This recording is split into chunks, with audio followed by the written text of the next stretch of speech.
Okay,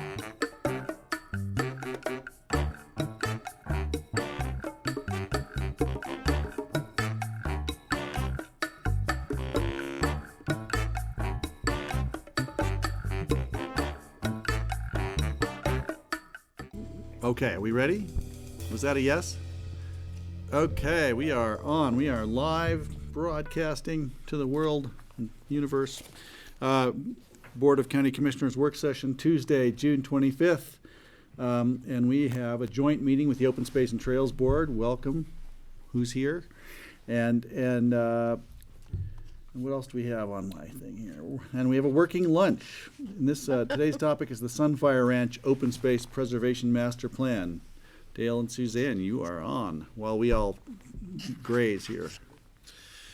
Well, thanks, Greg. And we're happy to be here with the latest of our ranch master plan concepts. On this map that I have up, you can see the kind of lime green color that shows the large conservation easements mainly that the open space program has done with various landowners over the years. And many of these are open space master plans, or they were done in a similar way. The Child's Ranch and the Harvey Ranch are two early examples of things we did before we had this code section. But the basic idea being that you do a negotiation for the purchase of a conservation easement, and at the same time you do land use approvals for the reserved rights, so that the benefit is at the end of the day everyone on both sides, the county, open space, and the landowner, all know what they've got. They've got conserved land with some entitlements that can be exercised out in the future. So we call those an open space master plan. And we've done several under the particular authority that we have to work with today, the Cold Mountain Ranch, which sits here, and the Grange Ranch over here. We're done using this. We haven't finished one in a while, although we're hoping to work with all the landowners that want to plan their large properties and do conservation easements this way. So the property we're going to talk about today is the Sunfire Ranch. It's outlined in the red dot, or the red oval here. It's on the Highway 133 corridor, a few miles south of Carbondale, on the West Elk Scenic Byway. And I will switch maps here. Oh, sorry, Michael. Let's see.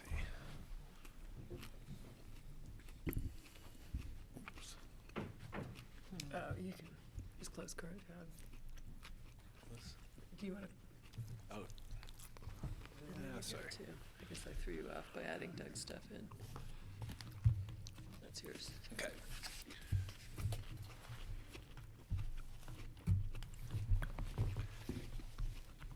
So when you're on the West Elk Byway above Carbondale, you kind of get this view, although this is an aerial, but here's Highway 133 coming up.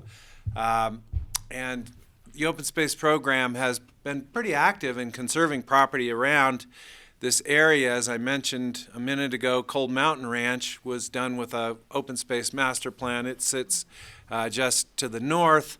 The Sustainable Settings property and the Thompson Creek open space are both adjacent to the Sunfire Ranch.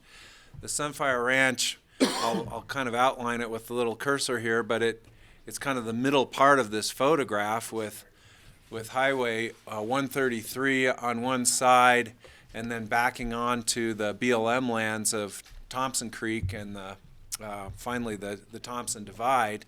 So I think of it as a very iconic place in the landscape of our valley, and the landowner has, Jason Sewell, is he here?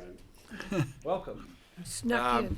Has inherited this from his ancestors, who were the original patentees of the property. So we're privileged to be working with someone that got their property really from the President of the United States following the initial arrival of our European ancestors to the valley here. Oops. to switch my pictures here.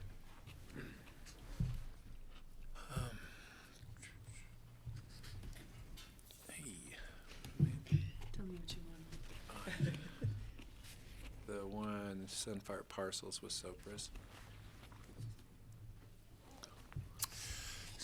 From an open space conservation point of view, one thing that's unique about Sunfire Ranch, and the reason that we've been working so hard on this, is that the property was divided into 35-acre parcels prior to the county's land use code being effective up the crystal, and that's the way it sits today. This is a three-dimensional depiction of those 35-acre parcels and the resulting development rights that they have, and as you can see, they're spread up onto the hillsides on both sides of the mouth of Thompson Creek. If those were developed in their current configurations, it would, I think, mar the landscape as well as have a heavy impact on the habitat. And so we've been working on a plan now for some time to move all of this development off of this checkerboard up on the hillsides and down to this lower area. I think my first conversation with the landowner was actually with your mom. Martha Cochran and I went out there around 2004 and talked to Susie about this thing, and then started conversations again with Jason in 2010. Really ramped it up around 2015 with the first concepts being traded back and forth about how to accomplish this concentration of development down onto the highway frontage and protect these uplands from the impacts of the development.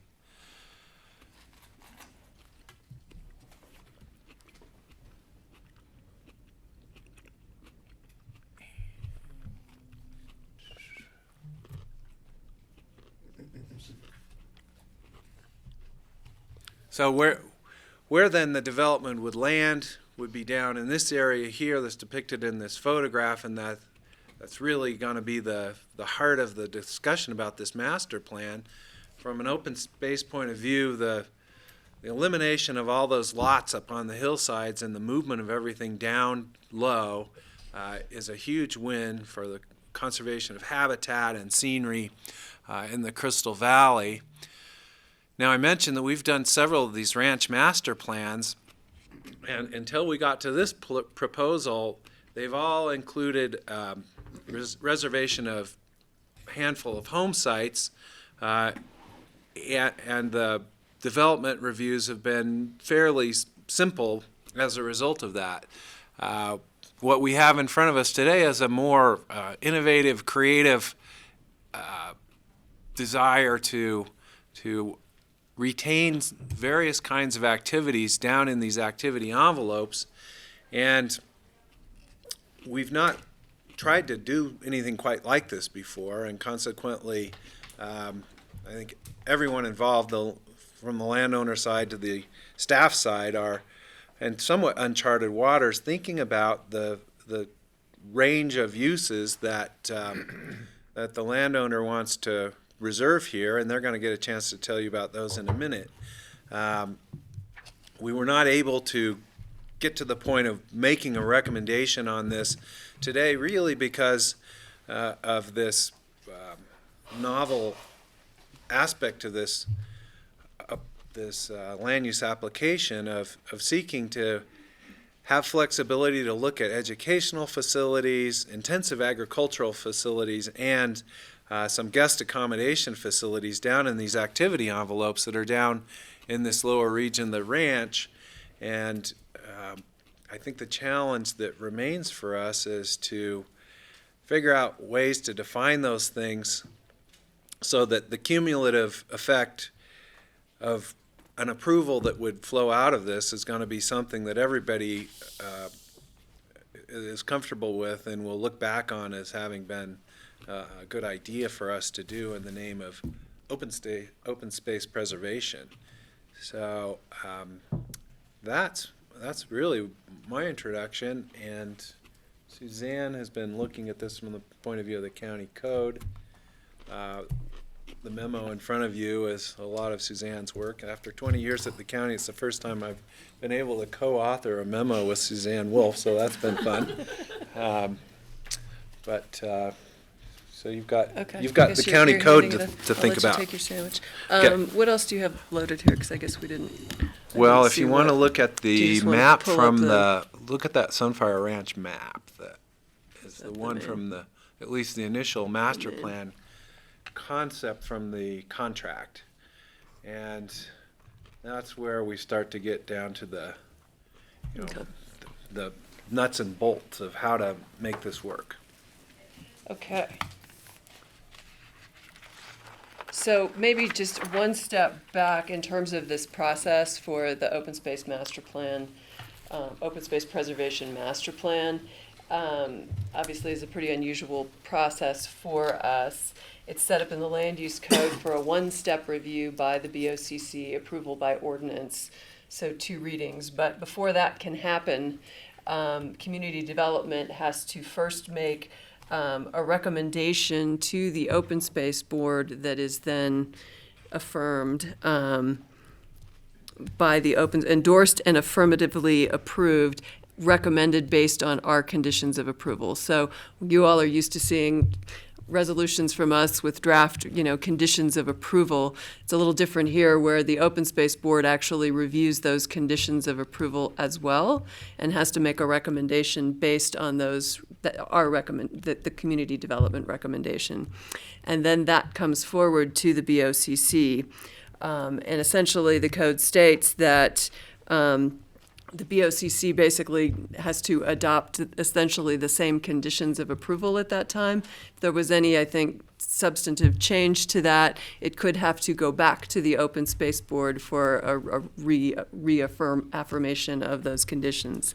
But so this, I think, was an unusual approach as well to bring you together for this sort of first step so you can both hear the presentation of the plan and start this discussion as we then move into those next steps of the open space board making a recommendation and then bringing it forward to the BOCC.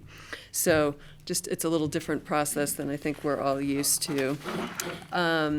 So there are standards in the code specific to the open space preservation master plan, and I think sort of from Dale setting the scene of what there is out there now, which are these 29 parcels, 35 acre plus acre parcels with development rights attached to them. Is significant in terms of what the development pattern would look like today on that property with potentially a 5750 home and agricultural buildings on each of those 29 acre parcels. And the reason that is that growth management came late to the crystal, and actually these parcels preceded our 1978 growth management date countywide, but either way, all of those parcels have development rights attached to them. So this master plan does accomplish a great shift in the development pattern, clustering all the development in that lower area of the property that you saw in those aerial photos, and trying to reduce the impact overall of development on this property. So that is very significant in terms of this plan and how it's moving forward. I think in terms of those standards in the code, in my memo, there's a standard about development approvals granted pursuant to this master plan process may not exceed the density and use limitations of the underlying zoning or the neighborhood master plan for the reviewed property. Again, additional requirements there, but just looking at this again with those 29 acre parcels. The zoning is RS 30, that's a minimum 1 unit per 30 acres. The 1,240 acres would have a potential density of 41 units. So they have development rights for 29, but in theory, there's potential if they were to re-subdivide the property for even additional density beyond that. So again, significant. The number that was put out there for residential floor area based on those 29 is 166,750 square feet of residential floor area, and then 210,000 square feet of exempt agricultural floor area as well on those properties. So again, I think those numbers are significant. So the master plan does reduce the density and significantly reduces the area of the property that could potentially be affected by development. And then you'll see in those areas, sort of the yellow areas are some of the activity envelopes. I'm not going to try and walk through all of those envelopes. The applicant may do that as they talk a little bit more about their vision and how they laid this out. But I think, again, we're basically concentrating the development in that lower area of the property. The code does state that gross floor area shall not exceed 5,750 per unit, and they will not exceed that with any of the residential units that they are proposing on the property. And again, I'm going to kind of skirt getting into details of how many units and where and all of those kinds of things, because that's taking, I think, a deeper dive than we're necessarily prepared to do today. But there are multiple, free market residences proposed. And in addition, some employee staff housing, lodging, special events, agricultural. As Dale said, there's kind of a mix of different uses. There is a detailed land use list that is included in the application. Again, those multiple uses, but again, sort of just in general, breaking that down more into categories than numbers for this at this point. The allowed uses would include single-family residential, agricultural uses and facilities, and they could have up to 3 special events per year with a special event permit. That's standard under the code. They've listed some uses for special review, which would require coming back and getting further approval from the BOCC. That includes guest ranch, resort cabins, a special event venue, educational classes, and mineral and gravel extraction. They also have a few uses that would not currently be allowed by the code, but they've asked to include some uses that could potentially be, if the code was changed in the future, pursued. And that includes dormitory housing, which they're looking at in terms of temporary or seasonal, worker housing on the property. School or university, which really is an expansion of educational classes under the code, which has a limited scope of basically 1 class per day of, I think, up to 25 people. Again, they're not looking to have a university out there, but they might be looking to have expanded opportunity to provide educational opportunities on the property. Again, lodge, restaurant and bar, research facility, and retail sale of goods. Again, those are all things that are prohibited under the code today. And they've included on a list of, could we reserve the right to have these if in the future either they pursued a code change or the code did change such that they could come through a process for those. So again, just to kind of give you a sense of the various uses they're looking at. And I think as Dale mentioned, like we said, we're still looking at kind of all of these uses and what that looks like in terms of, it's really clear when we say there's rights for 29 residences today, sort of how does that then convert into from that many residences into what would be free market residential, what might be employee type housing, some commercial uses, some, a lot of those things, and trying to understand kind of what that entire package looks like and the numbers associated with that.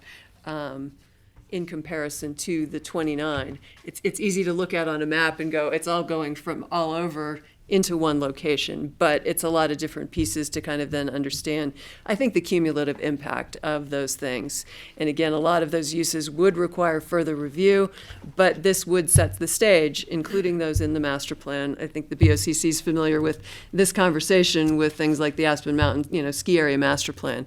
If you're putting the use in the plan, even if it's requiring further review, what does that mean for now? It gives them the right to come back and ask for it. So that's kind of more of that detail that we'll come back with. Just to touch briefly on the Crystal River Valley Master Plan, the applicant has been meeting with the caucus regularly to kind of update them. The caucus did recommend approval of their plan, but I do think it's important to note that that master plan does take into consideration a lot of the values that come out of that plan, preserving and protecting the natural environment, maintaining rural and agricultural character of the valley, acquiring conservation easements, reducing development potential, supporting small-scale commercial activities and local food production, low-density and clustered residential development, and affordable housing for employees. So I think all of those things show up in this master plan. And as I said, the caucus did support the plan. A couple of other things just to note under that master plan provision is that the code allows this master plan process to extend or establish unique vested rights. So the applicant is requesting vested rights in perpetuity for the activity envelopes, the floor areas, and the uses specified in the master plan, with the understanding that certain uses will require further review to effectuate those activities. And I think Dale kind of hit on some of those other things. So again, just quickly talking about activity envelopes, and the issues we have looked at in terms of whether these envelopes comply with the code. Slopes, they're avoiding slopes in excess of 30% with the exception of some limited areas that do comply with those exceptions that are allowed under the code. There is a floodplain associated with Thompson Creek that runs through kind of the middle of that homestead parcel. And let's see, approximately 6.5 acres of the 22-acre ranch headquarters envelope is in the floodplain. There are existing structures within that area. Any new structures would be outside of the floodplain, and any replacement of structures in the floodplain would be subject to our regulations. Regarding floodplain as well, there's, with the stream coming through, the creek coming through, there's the 100-foot stream setback off of that as well, and they will maintain that setback for any new development as well there. They're basically avoiding, there's potential or historic avalanche areas on the property. There's no development proposed in those areas or in any of other geologic hazard areas on the property. Wildfire, a large portion of the ranch has severe wildfire hazard. There are one existing cabin and one proposed cabin in areas of severe hazard, but all of the other envelopes are in lower moderate hazard areas, so that would comply with the code. There's an extensive wildlife or ecological assessment of the ranch that was provided as part of this process. The ranch is within mule deer and elk winter range, also includes elk severe winter range and winter concentration areas. And mule deer severe winter range and winter concentration areas. We could, I don't know if Doug will pull up those maps, but essentially, the critical wildlife habitat is when you start to go up the slopes beyond, again, this kind of lower area of the ranch when you get up into the hillsides. So the development is really primarily avoiding those areas. And development, mostly the entire ranch is within winter range. The code does permit development in winter range with mitigation. So anyway, sort of the technical review is in the memo. We looked at the buffer areas that are required a quarter mile off of those severe winter range areas. But we are allowed under the code if CPW and the county determine that there is a different buffer appropriate, or in this case, essentially a plan that really looks at the entire property and what is the best approach for wildlife, that they've supported that basically bringing all the development down into one area and clustering it outweighs that maybe there's one site that's within a severe wildlife habitat area, again, but that overall we're really reducing, the impact on wildlife and doing a great benefit for wildlife on the property. Let's see what else. Scenic view protection. Essentially all of the, if you go by on the highway now, I think you're aware that there are some structures tucked back in here, but you don't really see much, and that's really where most of the new structures will be, is tucked back off of the highway. The one thing we really looked at with the scenic view was these proposed free market lots up on the mesa, and it was really the view as you're driving south on Highway 133, and what might you see. There's some visuals in the application that kind of look at that. And again, you may see a little something up there. You may see a new structure, but these lots were purposefully pushed, to the edge of the mesa in order to preserve this open agricultural area. When you do, if you will see some new structures up here, there is basically ridge lines behind it that are providing that backdrop. So it's not anything that's breaking a ridge line or any concern about that. And any development on these lots would go through a more detailed site plan review.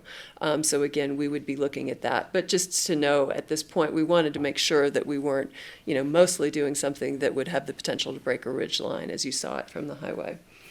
And I think lastly, in terms of code, criteria is a growth management exemption. We've talked about the 29 parcels and their development rights.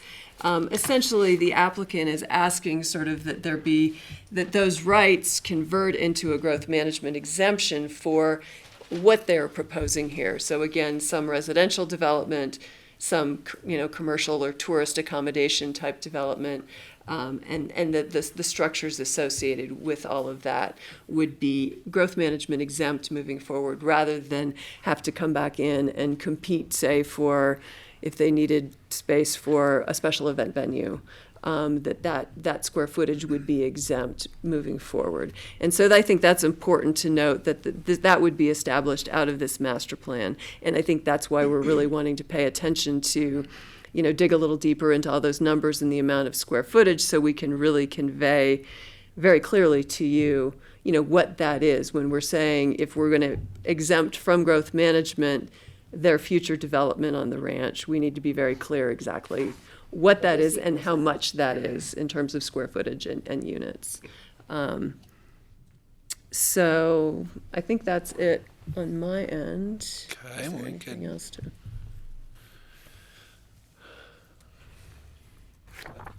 You want to let Doug? Applicant take over up here. Okay. Here, I'm just going to close those for now, and then we'll pull up. You open that second one up, Suzanne. Okay. Actually, I think I did. Did I? Yeah. Oh, great. Yeah, there you go. Suzanne, do we have enough mics and stuff for everybody? Looks like it. I think so, because I'll slide. Do you guys Come on, want to come bring on up. everybody? Who's Because I can going? always Connor clear out and too. Jason, or Doug and Connor? Sure. All right. Connor drives. Welcome. Glad you're here. Welcome. Thanks Morning. for having us. Thanks for having us and being willing to participate in this great venture we're on.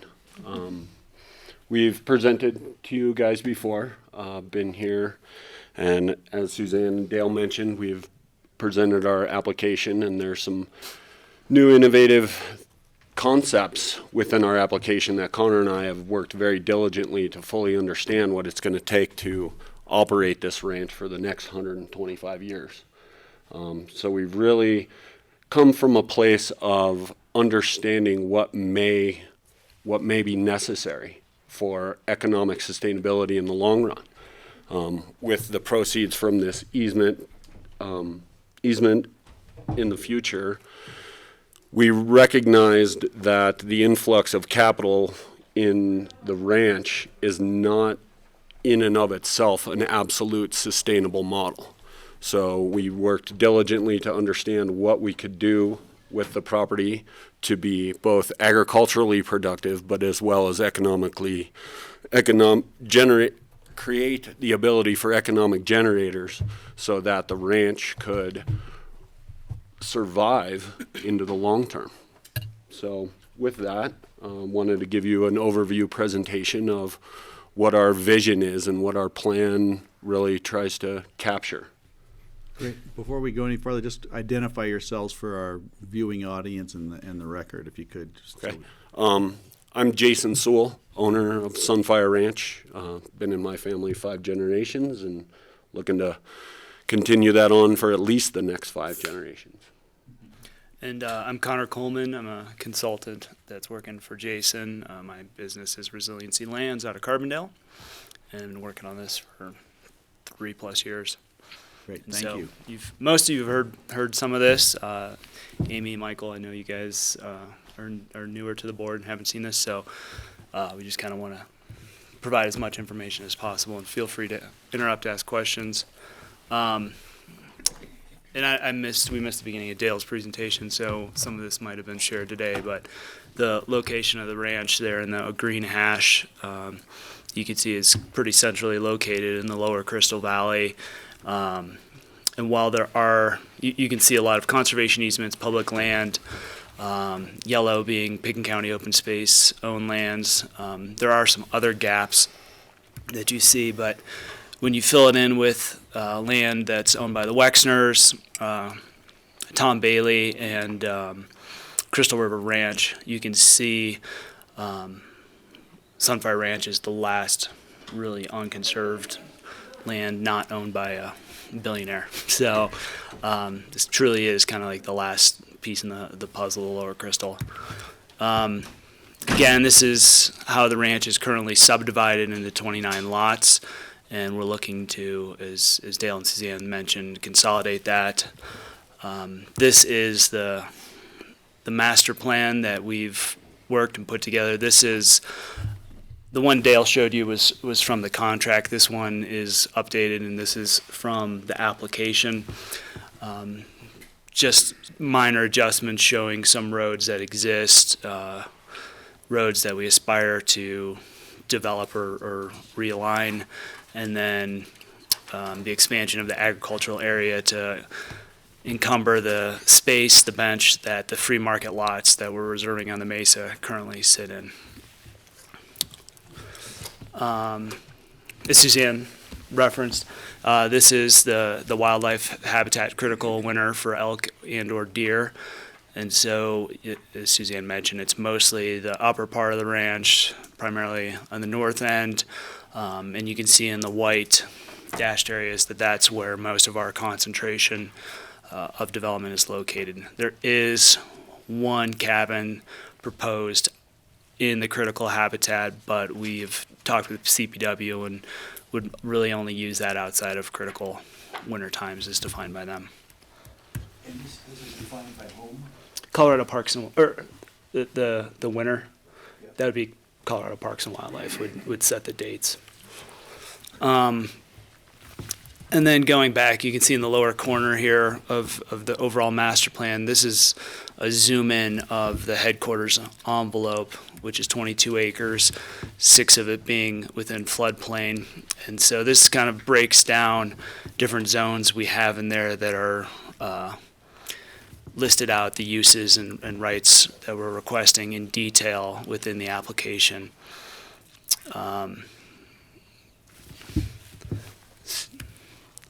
And then this is also in the application showing the specific building envelopes that were requested, platted. We're working on relabeling some of these so they match exactly the other map, but otherwise this is the rights or the areas that we're asking to reserve. Our total building envelope consists of 3.5% of the entire ranch. So bringing everything down into concentrated areas with 2 main areas, the 22-acre headquarter envelope and the, I think, 3.5-acre agricultural operations envelope being kind of the main 2 areas of development and activity. I know where the creek is on that. Would you point it out? The Mic on while you're at it. Thank you. Just wanted to know where the creek is.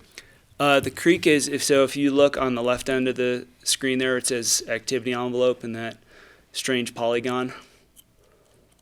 You have a cursor there. Somebody Oh. will figure out there. Actually, Right here. Yeah. So the creek kind of, here's the main driveway. The creek runs in parallel, crosses, and then comes up the valley here.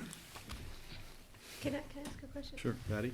Apparently there's a question about 6 lots versus 7, so can you show me where this new lot is? Well, So it's, you can see up on Put the, on your cursor. oh, too.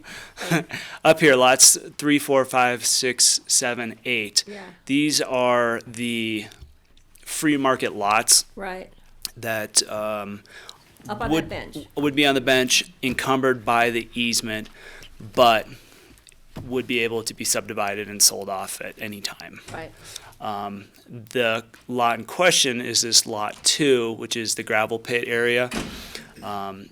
We previously had it as a building envelope, and for various reasons requested it be a lot. I don't know if It's a lot for free market development now? Was that, Well, we, in the negotiations, it had always been considered an activity area for preservation of the gravel resource value right. that's under it. In our planning, for one reason or another, it became an individual lot, which may not reflect the true negotiations that we had with this board in open space and so trails. does that mean we're taking out the gravel pit opportunity and putting in a free market lot there? Is that what you're? No, we are, I think what our internal understanding is that is just an activity area. It is not actually an independent lot. Lot. Correct, So we need clarification on that as we, correct. perfect. Okay, thanks, Jason.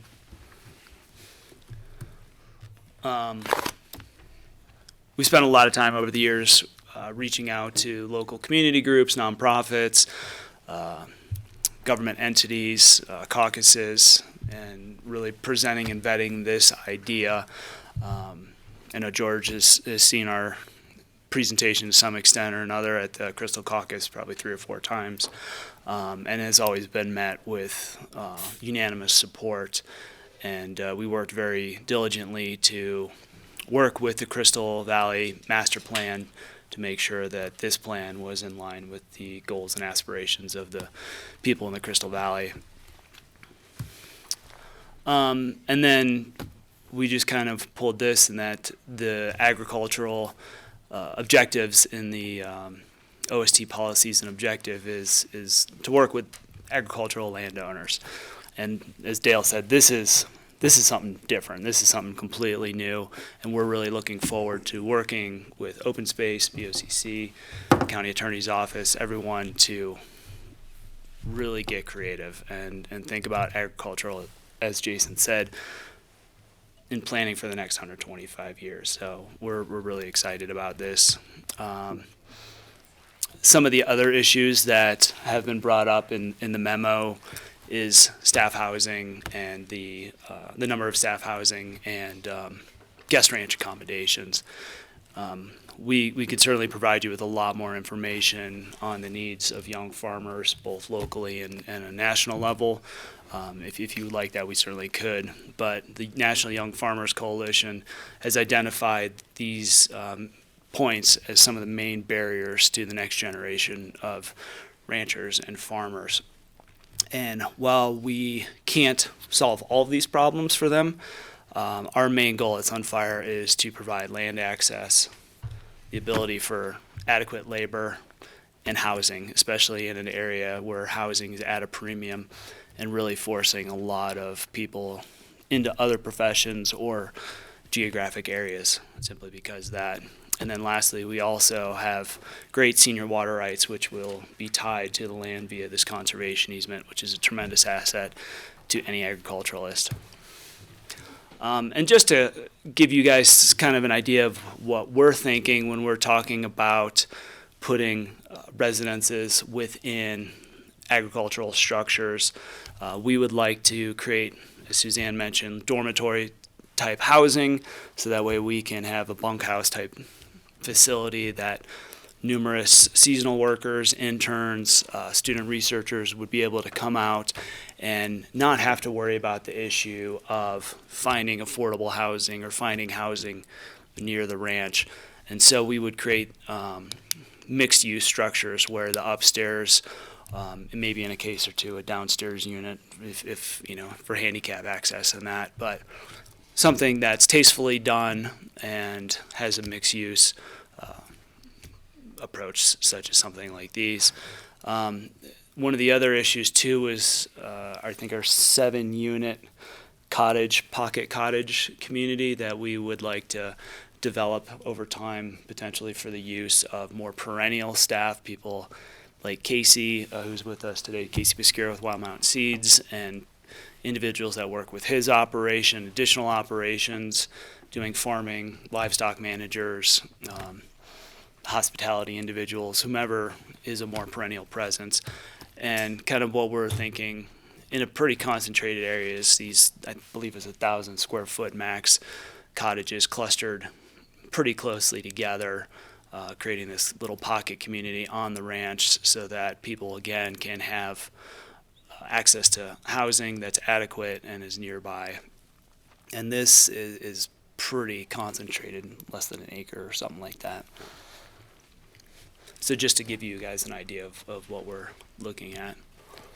And then with our guest lodging accommodations, there is the potential to convert the main house, the main residence, into some sort of guest lodge with limited numbers of rooms that are available, but also some freestanding cabins that are pretty quaint, maybe one or two that can accommodate a family. And then also the utilization of temporary structures like these wall tents. As some of you or most of you know, we do have substantial food production, produce production going on, thanks to Casey and his team at Wild Mountain Seeds. This is just a portion of the farm that they're operating out there, and I don't think it's just our opinion. I wouldn't say it's fact, but most people would agree it's one of the, if not the premier produce operation in the area. Tomatoes in the valley. Without a doubt. We've put a lot of effort already at the expense of the landowners into habitat restoration. You can see a lot of those pockets that are now sagebrush were being quickly encroached by pinyon juniper, which is the case with most of the rest of the hillside. We do have historic photos from the 18th century showing, or the 1800s, sorry, that show this hillside very sparsely vegetated. So we're going to continue to work towards appropriate management and restoration of habitat out here. As Dale mentioned, the ranch headquarters area is where most of this activity would be concentrated. And you can see we already have a lot of our current buildings concentrated in that area. And thanks to vegetation along Thompson Creek, Cottonwoods, and the kind of the natural topography of the canyon paired with the development and sustainable settings, a lot of this has minimal impact visually from Highway 133. Southwest here? So, yes. Yes. And then the agricultural headquarters, which is those multi-use barns that we talked about, which would also include hopefully a farm stand that we aspire to locate here in this gravel pit area, which is what was previously labeled as Lot 2, that envelope. Part of the reason we want it there, it's already a disturbed area. It has a nice backdrop with the hillside there, and it's close to the highway, so that way there's minimal need for development of roads, road maintenance, erosion, things like that. And then also it's ease of access for people visiting the ranch looking for farm goods and things like that. And then just lastly, we also wanted to thank Pickens County, and particularly Open Space and Trails, last year helped provide funding for a course that we held out at the ranch, put on by Holistic Management International. It was a 5-day course attended by people from all over the state, and I think one person actually flew in from California a couple times to attend this. And this is just the start of kind of our aspirations with education. So just wanted to show you guys some of the outcomes of that investment. And so with that, I think that's most of what we have to say. Yeah. Do you guys have any questions or? Patty? Where would go, if you go back to the viewplane of that one right there, where would the little cottages be, the 1,000 square foot little development for, is it on that already disturbed? Right in this area, right here. So right now, this is a modular home. So you would, come in, and this would be the main guest lodge, and we would plant vegetation around here to kind of isolate that from the view from 133, even though it's pretty minimal, but also from the impact of the guest area. Okay. Thank you. I want to know regarding your farm stand access and egress from the highway. What do you have in mind for that? We're getting farther along, but just wanted to know what you were thinking. When people pull off. That curve there. So currently there is a access in existence. We, in the plan, said we would like to realign it to come further north on 133. Away from that curve. Yeah, it is Line of sight. already, it meets the requirements for CDOT, but we definitely want to add a little more space in there. And as we pursue these other special review permits that Suzanne mentioned, we would participate in traffic studies and the different things needed to determine if turnoffs or different things would be required or what those trigger points would be. I'd love to ask again, just your vision for this. You're thinking 125 years down the road, which is admirable. Really want to congratulate you for being forward thinking, and it's daunting to try to figure out how you're trying to figure out how to make it work that far along, and so I can see you've put a lot of effort into this, and I'm looking forward to seeing how it evolves. There's a lot to it, and I can see I think I understand the rationale behind every one of the things you're asking for. It seems like there might be some redundancy in some of the asks, and so I'm trying to figure out where to get a foothold to start. Maybe someone else will. Well, I just have a question because maybe it's for Microphone, George. we have a contract that was written up. It's signed from both parties. So now what you're presenting is some new additions to the contract. So we would have to renegotiate a contract, or what would we do there, Dale? Thanks, George. I don't think we're wanting to renegotiate the contract. What the idea was that the contract had some descriptions of things that were relatively vague. That, for an X amount of dollars, we'd buy a conservation easement that had certain reserved rights that would include guest lodging in an envelope.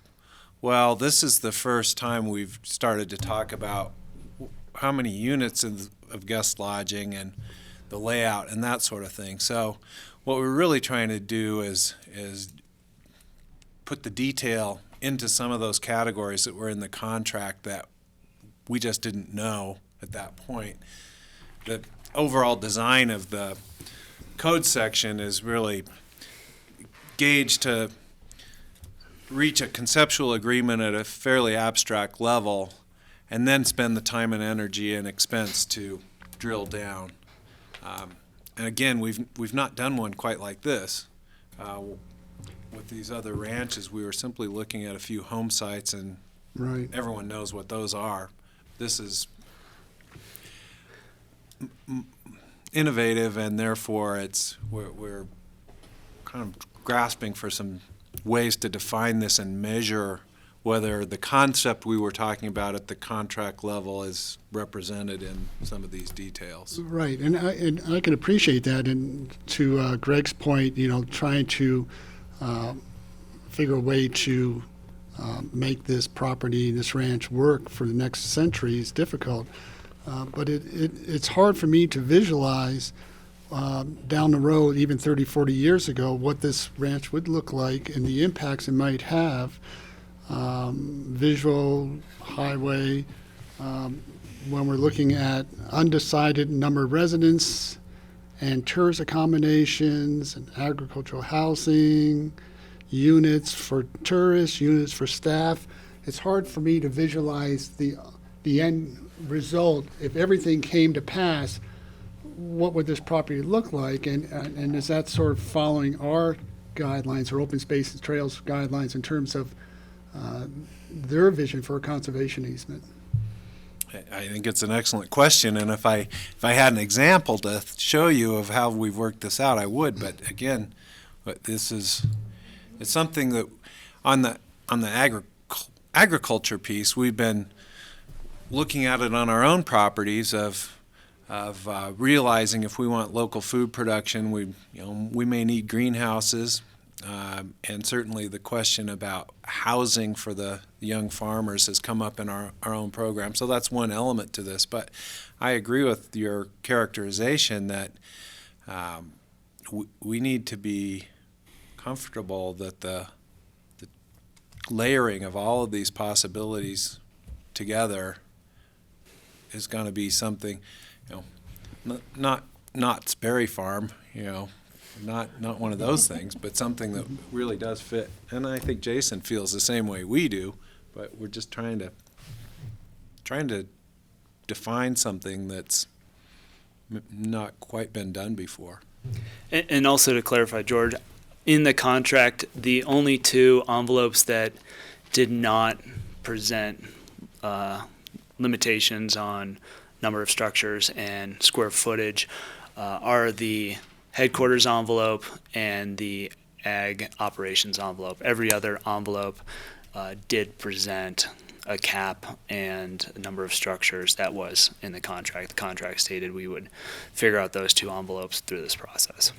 Patty? So and then- I just, to be clear, I think conserving this property is a priority, but I have concerns about the tourism attraction, even though I understand that we need to look at sustainability for this property out into the future. But what I'm really excited about and really key, and I don't mean to put Casey, who I'm looking at, on the spot, but I'd like some more information about the sustainable agriculture opportunities, the need for interns and staffing and growth, and because that, for me, is really the core of this operation, even though I understand you're going to need the financial sustainability in the future with some tourism, and I think it's an opportunity for us to teach those who may not be in tune to sustainable ag that come to visit. But I don't know if Casey has anything you might want to add to that, and I don't mean to put you on the spot, but Yeah, and Come on up. I would like to just add a couple of notes too. And with this conservation easement, there is the clause for mandatory agricultural component, right. which is a newer issue or contemplation in not just conservation easements, but here in Pickens County. I think this is the I second think time. we've talked about it before and requiring that, but I just think this is a key parcel for an opportunity to educate And so we look community at as what we're doing in Pickens County and to those outside of our community, and to bring in those young farmers who need that internship exposure, but how do we accommodate them and see it out? So I just want to see if we can pick Casey's brain. But a little. isn't, while you're answering that question, I can tag on, I mean, don't we have sort of a similar motto in place right next door with sustainable settings?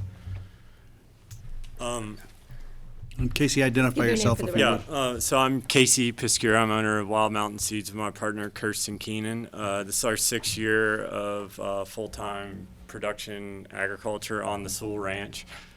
We've been operating on a very generous land lease, really, as I would call it, a subsidy towards our existence here. I think one thing that's a huge challenge within agriculture, period, is bringing in enough to do it full time. And when you do it full time is the best way to that you can steward the land, as well as do it.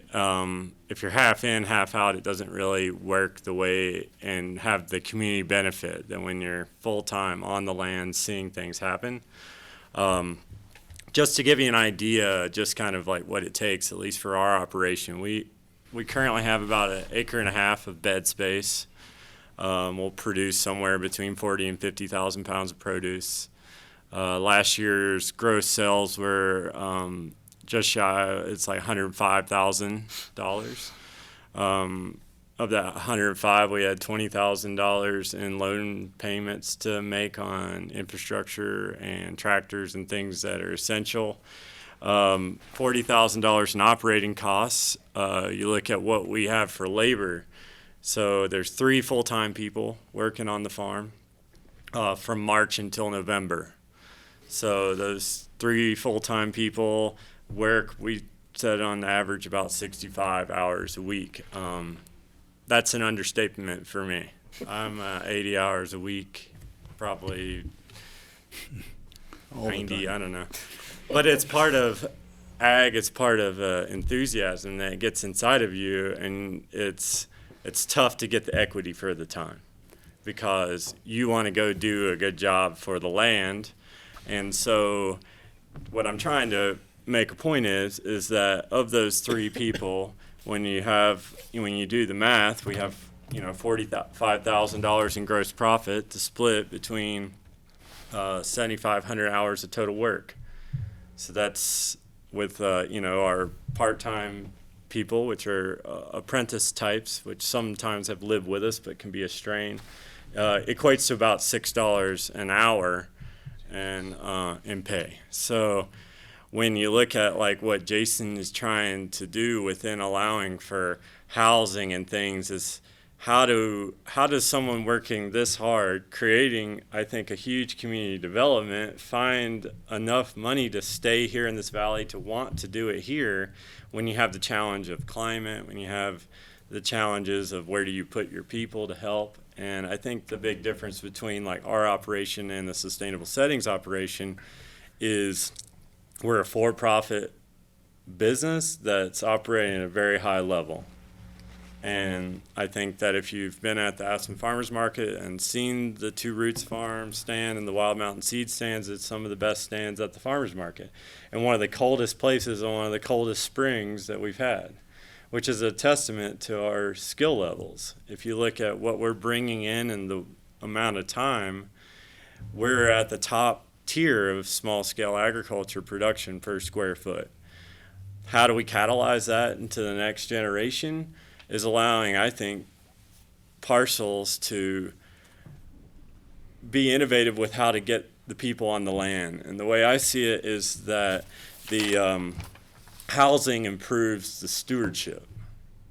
And so when you're there, you have that extra effort. I couldn't put the extra 20 hours that I want to put in if I lived in town. There probably wouldn't be as good a produce at the farmer's market, for that. Without that, so I think that, what Jason's trying to do is to communicate the need for some type of subsidy for the agriculturalist to choose to stay here versus going somewhere else. And for me, it's his generosity in the lease of one of his homes. And then also his generosity in allowing somebody to go work 80 hours a week in his backyard. You're such a good guy. It's a big deal, And a lot of people don't want to they want to, have it all polished and shiny, but when it comes down to someone being in your life all the time, it's really special to come about some place like Sunfire Ranch, and I feel like it's been incredible for me, and without it, I probably would not have stayed around this area because of the feasibility of doing it. At the AVLT listening session they just had with the local farmers, the number one thing was housing. And when you look at a Two Roots farm where they're spending 70% of their income on housing, they're living on $14,000 a year, which is and performing at the highest level of their chosen profession. We have to start to, I think, innovate in how we're going to accommodate this, because I think it's a very valuable thing for the valley, and people are starting to come here for not just skiing, but for, I think, folks like the county's commitment to trying to be a leader in agriculture. What about the educational opportunities? Just to tag on, sorry. Yeah, so I mean, we have our apprenticeship programs and volunteers, and it's, we'll have 6 to 10 total people that are coming in and out. In the past, we've had 3 full-time people living with us, as well as a farm manager. Those are really less come try agriculture. It's more like they're making a decision to be in agriculture, and we're trying to give them a really clear feeling for they can go do it themselves, and that we would love to continue to grow our education. I think that from my expertise in plant breeding and systems building, we really want to start exploring how we can scale some of our production. And in a non-traditional to what we think is possible within this area. We could be a top producer of onions. We could be a top producer of a lot of cool season things that fit very well that weren't, we didn't really maybe think was possible 10 years ago.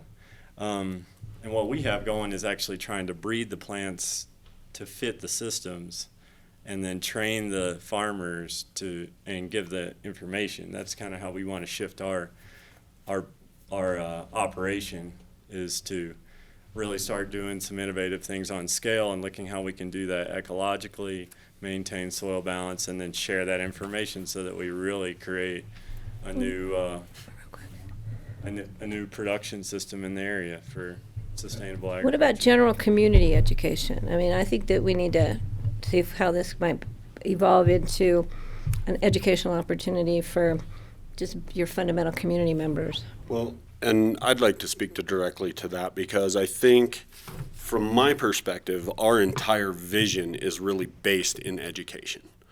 We are interested in bringing high-level agriculturalists like Casey into our program and run them, create the opportunities for them to both experience, come up with their own innovations in agriculture and or anything else we see developed on the ranch.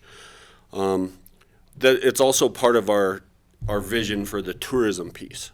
Is we're not necessarily interested in creating an elitist bed and breakfast sort of scenario. We're interested in bringing people in who want to experience agriculture at its base.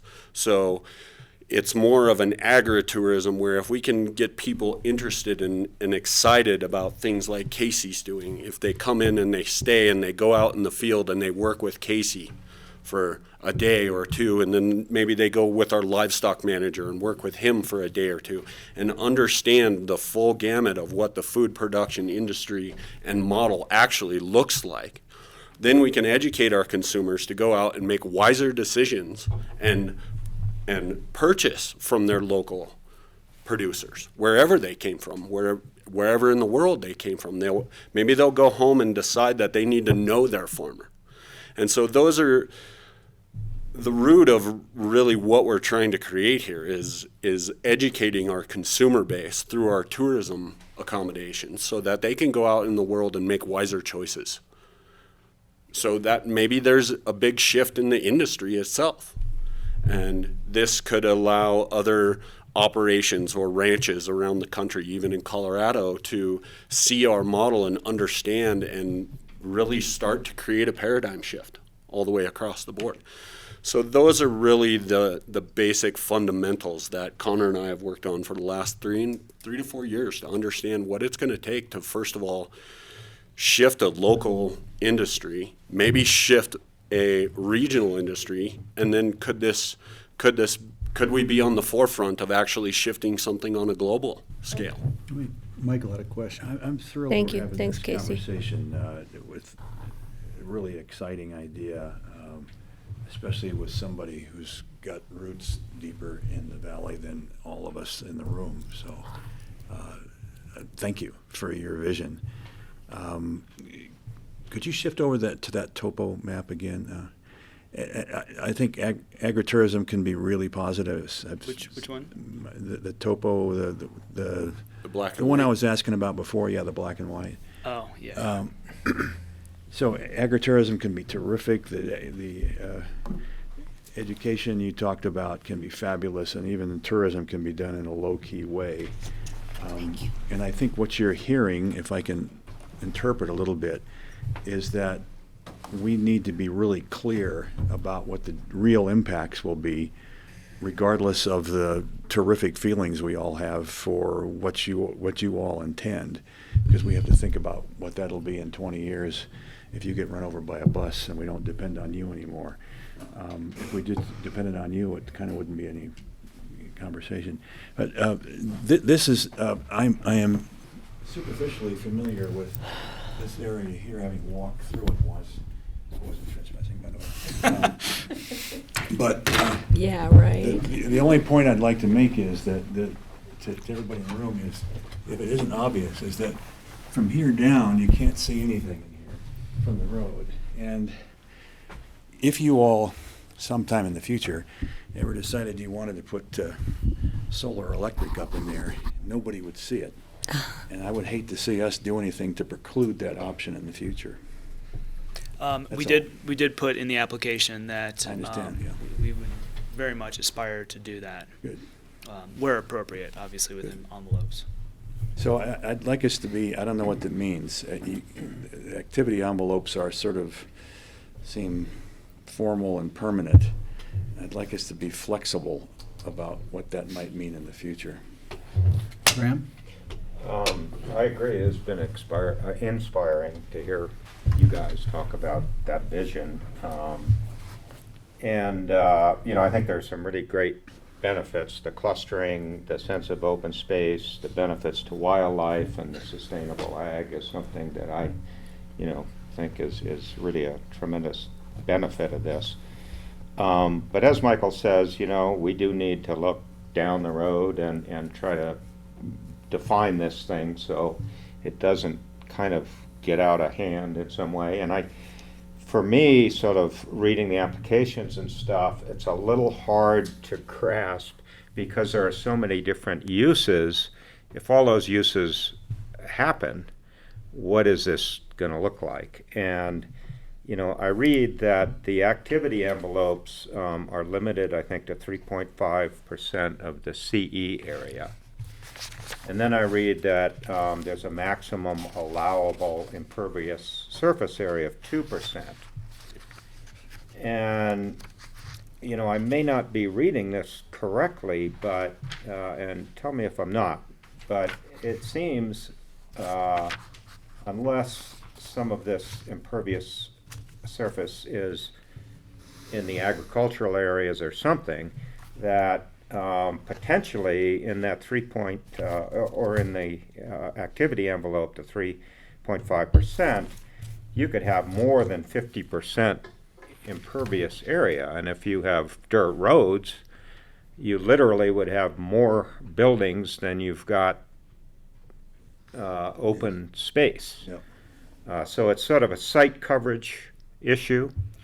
And, for me, I need to sort of try to get a grasp of what that is, and to see from ComDev, I guess, sort of a clear list of all the different uses, what their potential build-outs are in terms of residential units and also square feet, and as I say, site coverage. Again, I think the vision is great, but just trying to grasp all of that is difficult. So I think on our end we need to sort of do a little somehow analyzation so that we can get a better grasp of that. And so to regards to the 2% is kind of standard language, and certainly a lot of the easements I've worked on for impervious surface, which also helps minimize paved roads being across the property. If we were to start paving a lot of these roads, that would very quickly eat up into that 2% and obviously have an impact on structural development ability. But you see what I'm saying? Yeah, about, 60% of 3.5 acres is building. Absolutely. Somehow there's something not aligned, I think, with the concept a little bit. Would that be potentially just an issue within over-clustering? Yeah. Like, if you think about the landscape as like fitting it in a artful manner that made it function for the potential, would that make it the grass more? Does that make sense? What I'm trying to say is just, it's like you were trying to put it all here, and these are the needs of a thriving 100 years from now ranch, and then it seems like everything's crammed into one little area on this big, huge place. Yeah. And Balance that out. also not only the density of building, but a whole bunch of different types of uses, all in this one little area. So, I don't know, that's just something I need help with. Well, it's also the question of redundancy. I think there's a lot of redundant requests that we need to vet out and say, okay, did you mean that all of this here, or do you want this activity, but you want it, you really only want this activity, where we put it is the question, not we're going to put it everywhere. So I Or think those could are there things that be- need to be vetted out. Could there be either ors? I mean, Exactly. if you can't do all of this in the 3.5 acres, if you don't do one piece, or could you have a choice of doing one of two different pieces or something like that? I don't know. Steve had a question. So, looking at the housing, employee housing, tourist housing, I think that needs to be defined a lot better, and I would much rather have just one class of housing and a certain set number, maximum number of units. So, depending on which way your business plan goes, it might all be tourist housing, it might all be ag worker housing, it might be a combination of the two. The same housing could potentially, do one or the other or both on a seasonal basis perhaps. Also, I can easily see how housing for a worker working on the ranch could turn into employee housing for people working in town. Because the way farm families survive is to have people who have town jobs subsidizes the farm operation. So you might have a couple living in the house. One of them might be working on the ranch. The other one has a town job, and they're leaving every day to commute. In effect, that one unit has become employee housing for somebody working in Carbondale. Or elsewhere. One of the Redstone. One of the spouse members might be working on the ranch, but I think that needs to be somehow discussed and figured out. And I would like to have it so, it's hard and fast. The housing is for people working on the ranch or the tourist business, if you're doing the ecotourism kind of a thing, or the educational program where people come and stay in the housing while they're attending an agricultural workshop or something. That would be another use for that same housing. But how do we, looking 50 years down the road, how do we maintain that and make sure that it doesn't just become like rental housing for somebody working in town? Amy? Yeah. I guess in general, I just want to say I would agree with a lot of the comments that I think it's a really innovative new kind of thought process to put together for a ranch, and trying to put together different uses and just different things to make that business plan, continue forward. I do think that we have to be really conscientious from our side in terms and concerned about like the square footage of buildings that you're, allowed to put on that and how it does, relate to what those 29 units could have been. I'm not saying that I would prefer to see 29 homes up here and that, but we also have to be concerned from, an overarching position to say, gosh, are we increasing the use on this land by twofold, because now all of a sudden we have seasonal workers, we have tourists coming in, and now all of a sudden instead of having the impact of 29 homes on that land, realistically we have the impact of 50 homes because we're having so, XYZ number of visits on the land, trips back and forth, the need for more, people to come work the land, and again, I agree with like the concept moving forward, but I think, from our perspective, we have to kind of weigh that with what that kind of development pressure could have been under the 29 lots or could be with this. And that's, I think why we need a little bit more time to kind of delve into, gosh, what that really does look like and how that can equate to the, kind of two different uses that, could have been before and what you're suggesting. And I think that, everybody's kind of touched on that in a few different ways of like, gosh, what is the square footage of housing or uses that you're putting on that land, and really defining that so that we don't have it kind of get out of control, because I think it could be easy, to say, gosh, you have these 7 different uses, and then all of a sudden you have a lot going on that piece of property where, yeah, it's a big piece of property, but it is being concentrated in a smaller area, because our overarching goal, obviously, in giving you this conservation easement is saying all of this land is being extinguished from development, all the whatever westerly side of the property. So I think that's just kind of where, ComDev has to, Part of to look into that. I absolutely appreciate all the concerns around this, because we've done a lot of this work preemptively. Part of what we've had to comprehend and understand is our definition of impact. So from an employee housing standpoint, we recognize that labor on the land actually improves the ecology that exists on that property in and of itself, if it's managed in a correct way.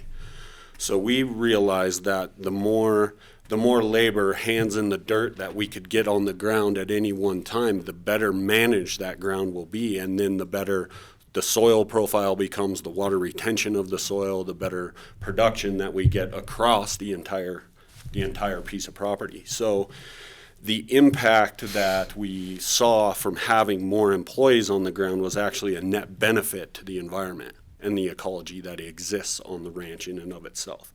And that is not the case in 99% of all residential development that exists in this county and beyond. The impacts upon the landscape are actually negative versus a positive. So those are shifts we had to understand about what we were actually trying to create and trying to accomplish versus the impacts on the ranch and the ecology in and of itself. Yeah, I have 2 things, actually. I kind of have some experience in land use planning after my years on the board and my years with P&Z, and some history, especially with master plans. And I'm well aware that when you're thinking of your master plan, creating your master plan, you wake up in the middle of the night and you think, oh, we want a guest cabin with an outhouse. I better write that down. You put in everything you think about because it's your opportunity to do so. And then it comes to us, and we have to vet out what's appropriate, what might not be, what we can approve at the first level. And I think what we need to consider in this, because there's so much going on, is some opportunities in the future for further, bring it back to the BOCC or appropriate entities, to vet out those extension of uses that were put into the master plan, not just give you carte blanche and say, go for it, you've got all these uses, just build them. That needs to come back. And my previous experience with the Aspen Mountain Master Plan, not the current one because I've stepped out, but the one that was approved, 10 years ago, they added in everything, but a lot of them, those issues came back for future further approval. So I'd like that to be considered as we move forward in this one. There's some things that we understand need to be put into the master plan, but may need to come back to us in the future. That's one statement. The other statement I have is I know that Doug Pratt's here and Tom Todd are here, and I don't know if they have, I don't want them just to be sitting there just smiling at us and making notes, just to give them the opportunity if possible, if need be. At some point. Maybe this will segue to that. My echoing what everyone else is saying here, certainly the enthusiasm is not waning at all for this. I think this is necessary, and it's really a visionary thing that you guys are doing. I'm just looking at the little section in here regarding vested rights and perpetuity for activity envelopes, and so I kind of picking up on what Patty was saying is I'm not familiar with being on the board and ever doing that, and so perpetuity? Perpetual vested rights. It's like, well, maybe what we need to do is go back and really look at what's happening, and staff could comment, or my fellow board members could comment on this. That's a pretty big ask, and say the business plan changes in 15 years and nobody wants to do the heavy lifting like you're all doing, and they would have to come back to us if a new idea came up. So how do we approach that? So That is a very unusual provision that is very specific to the open space master plan process, that it says you can establish a unique vested right. I know Cold Mountain Ranch was definitely in perpetuity. I believe Grange as well. Dale seems to be nodding. So I think the two we have done had vested rights in perpetuity. Again, what we normally think of vested rights and, vested rights By protect you against changes in the land use code. So again, how does that play out? Again, I think that's a part of this discussion about being able to really clearly define the uses and the limits or parameters on those uses. Again, even with the further review, what does that mean if it is vested at this time? What exactly is vested for how vesting? long and how and why? So I think, that's part of the conversation, but, definitely that is unusual and unique to this process, that it's a possibility. Yeah, and just maybe to tag a little bit onto that, since the conservation easement is in perpetuity, that's where this idea got started. Oh. And the idea is, okay, if you're going to tell someone that forevermore, this part of your property is going to be off limits. In trade, it seemed fair with something like a home site to say, well, okay, but if I'm going to reserve this as part of the trade, then I've got it. The horror story was what happened with RMI out at the Windstar property, where there was a reserved envelope and no entitlements, and they went to exercise the reservation and couldn't make it work, which you don't want anybody to be in that situation.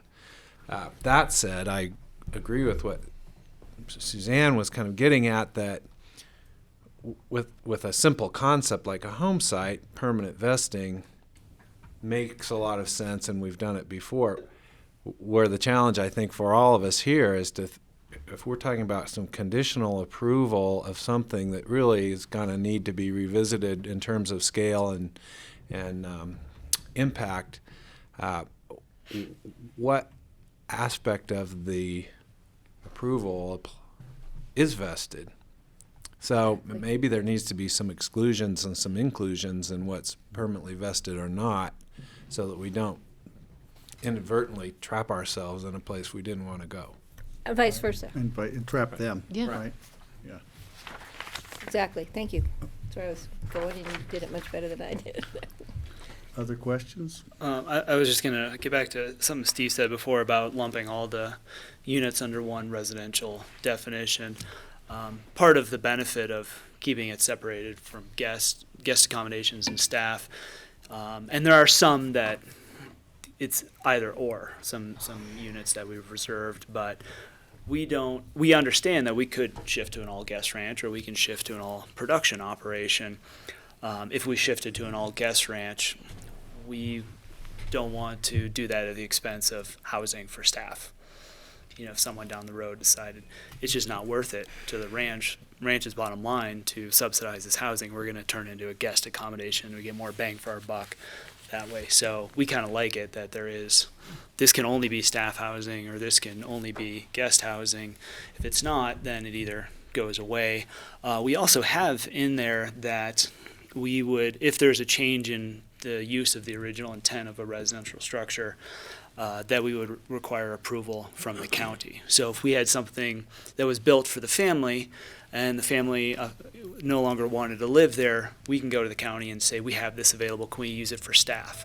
If we don't have that need, then we can say, rather than sit vacant, can we use this as a free market rental?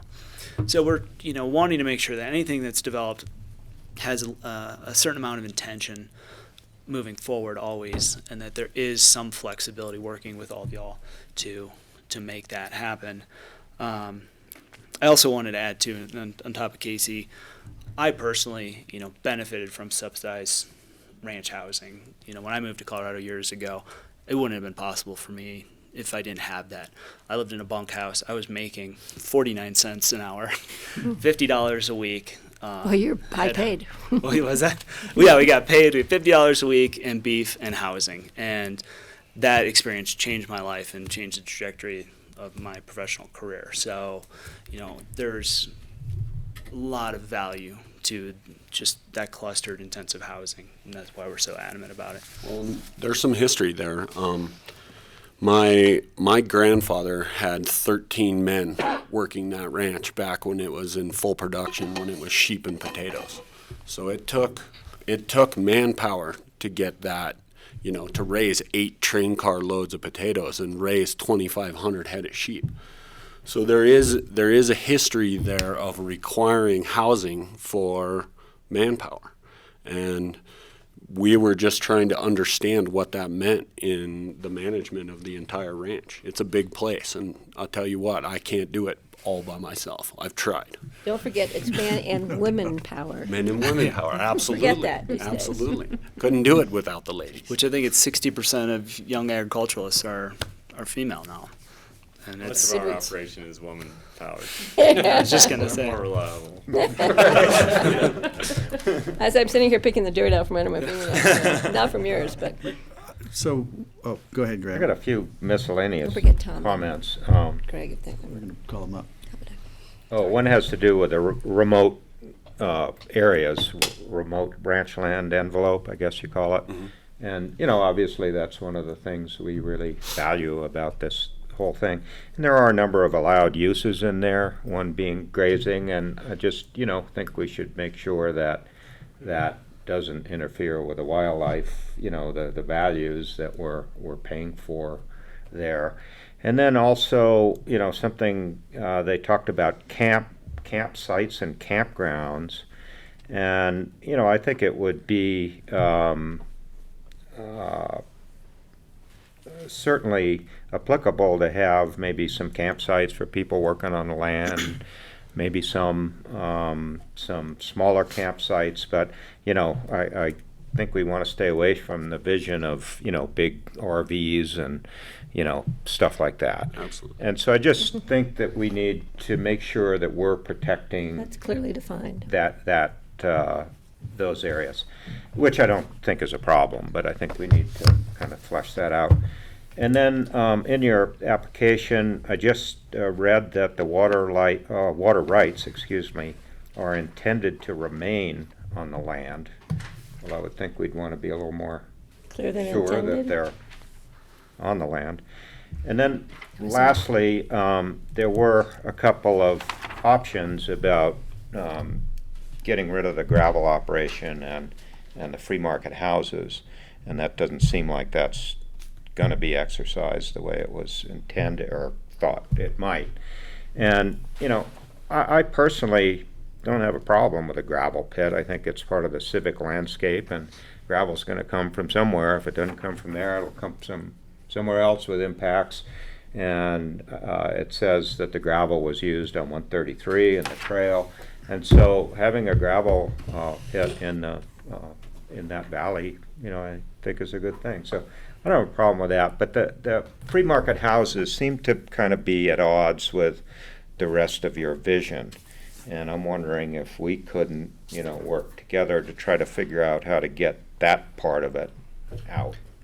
So the free market lots, ideally we would have the family compound on the south end of the mesa.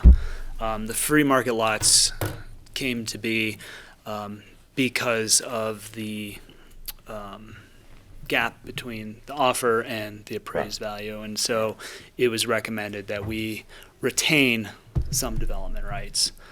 That Well, were I guess previously I'm wondering how much is that worth, and would we be willing to step up and? Are you asking me for more money? Yeah, exactly. Exactly. Not shy about it. Well, I'm confused with what you're asking, Grant. I mean, we talked about the gravel pit, and the original concept was, the original negotiation was, would open space include and purchase a gravel pit as part of the conservation easement? And I thought the decision was, no, the gravel pit is a good amenity, and we don't want to expend any more dollars in terms of conserving that. The applicant was going to try to do some fundraising to see whether they could secure that as part of the conservation easement. So I'm not sure what you're asking. Well, I guess the issue is that they're both tied together, the gravel pit and the free market housing. And if we're okay with the gravel pit, and maybe everybody is okay with the free market housing, it's just me, but would there be a way to maybe get that out of it? Well, can the I free- the free market can I housing- jump in on that? So, Yeah. one of the keys of success of open space over the years has been not to try to negotiate things like that in open session with everybody watching on TV. But I could certainly go back to Jason's Kitchen and see if there is a price point that would address that if the boards would like to do that. Talking buying out the free market. And to bring that back, but I would discourage us from trying to I'm not trying to negotiate muck that up sitting the main right here. deal Oh, you here. did a good I job, really yeah. am not. But I don't know if it goes to, in our memo, contract consistency, because I'm still confused, because staff concludes that the proposed 7th free market lot is not consistent with the basic terms of the contract and should be rejected at this point in our discussions. So is that 7th free market lot is the one that you're referring to as? No, I was referring to all of them. We still need to clarify that 7th free market lot. I which- think I understand what Graham is asking, there which goes. is there's a different mechanism in the contract that I understood Jason to say earlier that, okay, that 7th lot, we'll go back to this activity envelope. So we're past that Okay. question. But in the contract that we have, if you see on the map, the free market lots outlined in yellow, and then the family compound in purple, while down below to the south. Oh, family compound, yeah. What the contract actually had said is that by a date certain, which was in January, we would know which of those two would be part of the plan based on the fundraising. And in discussing this with Jason last week, he asked, well, if we approved it in the alternative, then maybe there would be an opportunity later to go to the family compound and give up the free market lots. And I think I mentioned that in the memo. It's from a conservation point of view, it may be desirable to have that flexibility going forward, but it's a more complicated approval because then Suzanne's got to analyze both things with an either or sort of clause in the resulting approval. So open space staff would be happy to see it either way, either that a strict reading of the contract is that ship has sailed and the only thing we're now talking about is the approval of these lots, versus approving this in the alternative. Now that said, we have done deals where we had reserved lots in conservation easements and we went back for a second bite with a second deal, a second contract, and extinguished the lots in one way or another. We did that with the Dart family on that purchase of the Wheatley open space most recently. So I guess the bottom line here is just because those free market lots are part of this conservation easement and part of this approval doesn't mean they're necessarily going to be built. We can still negotiate a second deal. And then the question of whether we're going to leave them both in this plan, it's not technically consistent with the contract, but unlike the issue with the 7th lot, my personal view of it is that there are some advantages to leave that flexibility in here if ComDev can deal with the alternative analysis of the approval, which is a different sort of challenge. So it's for further discussion. Oh, that could be. Right. Very well be. Steve, and then I was going to give Tom and gentleman, Doug, Doug. an opportunity to come up if there's something, time for them to add something. But Steve, go ahead. Thanks, Casey. One possible way around this issue would be if the purple area and the yellow area were the one and the same, and it was a vested right to have housing there. You could decide in the future if you're going to sell it on the free market or turn it into a family compound. It would be the same piece of land that involved, and then the land use part of the question, I think, would be easier to resolve. So something to consider as a solution to that. I think part of our intentions with the two separate areas were the likelihood of building out that family compound to full capacity is almost non-existent. Every time a structure is built, it has to be occupied. You can't build more structures if there's others that aren't occupied. So it very much limits what can happen there. So the traffic in that ingress egress is pretty minimal. If we were to exercise the right to sell off those free market lots, we can do it at any time and almost immediately have 6 residences up there and the traffic associated with it. And there's a value to having the view that it has there, but it minimizes traffic, road maintenance, things like that. Yeah, if we were ideal, we would much rather move it from the family standpoint further south and take away some of those benefits that would make a free market lot more saleable. So that's kind of the reason they're separate. Okay, should we invite Doug or Tom or both? Hi, my name's Doug Pratt. I've been working with Jason and Jamie since, I don't know, 15 years ago on this plan. I've focused a lot. I think I've worked with Dale and Suzanne on open space master plans in Pickens County for a very long time. This, as Dale and Suzanne both said, is a pretty unique situation in that we have a family who wants to sustain themselves on this property for the next 125 years. Jason being the 5th generation, Rio and Stella being the 6 that are on the ranch right now. So it's we met before you guys were married and before they had kids. So it's been literally it's been a great process for me. That being said, I've focused a lot kind of on the land use side in terms of looking at activity envelopes. I think one of the keys to this project is that the original master plan that we were starting to come up with did not reflect a lot of the things that you see here. I envisioned, if there was going to be homes on the upper mesa, they were going to be tucked into the slopes and at the edge of vegetation and not out on the edge of the mesa on the highway side. And well, that's where all the wildlife habitat is, So we have looked at wildlife. We've looked at steep slopes. We've looked at access. We've looked at wildfire. We've looked at geology. So in terms of working with the Sewell family, I've tried to help sort through what their goals are and where these activities might occur within activity envelopes in the ranch. So I feel like we're talking a lot today about what happens within those activity envelopes, but I feel like the activity envelopes themselves have a basis for why they're there. So now it's a little bit, what we're hearing is having some bookends for what activities occur within each of those envelopes, really trying to define that a little bit more.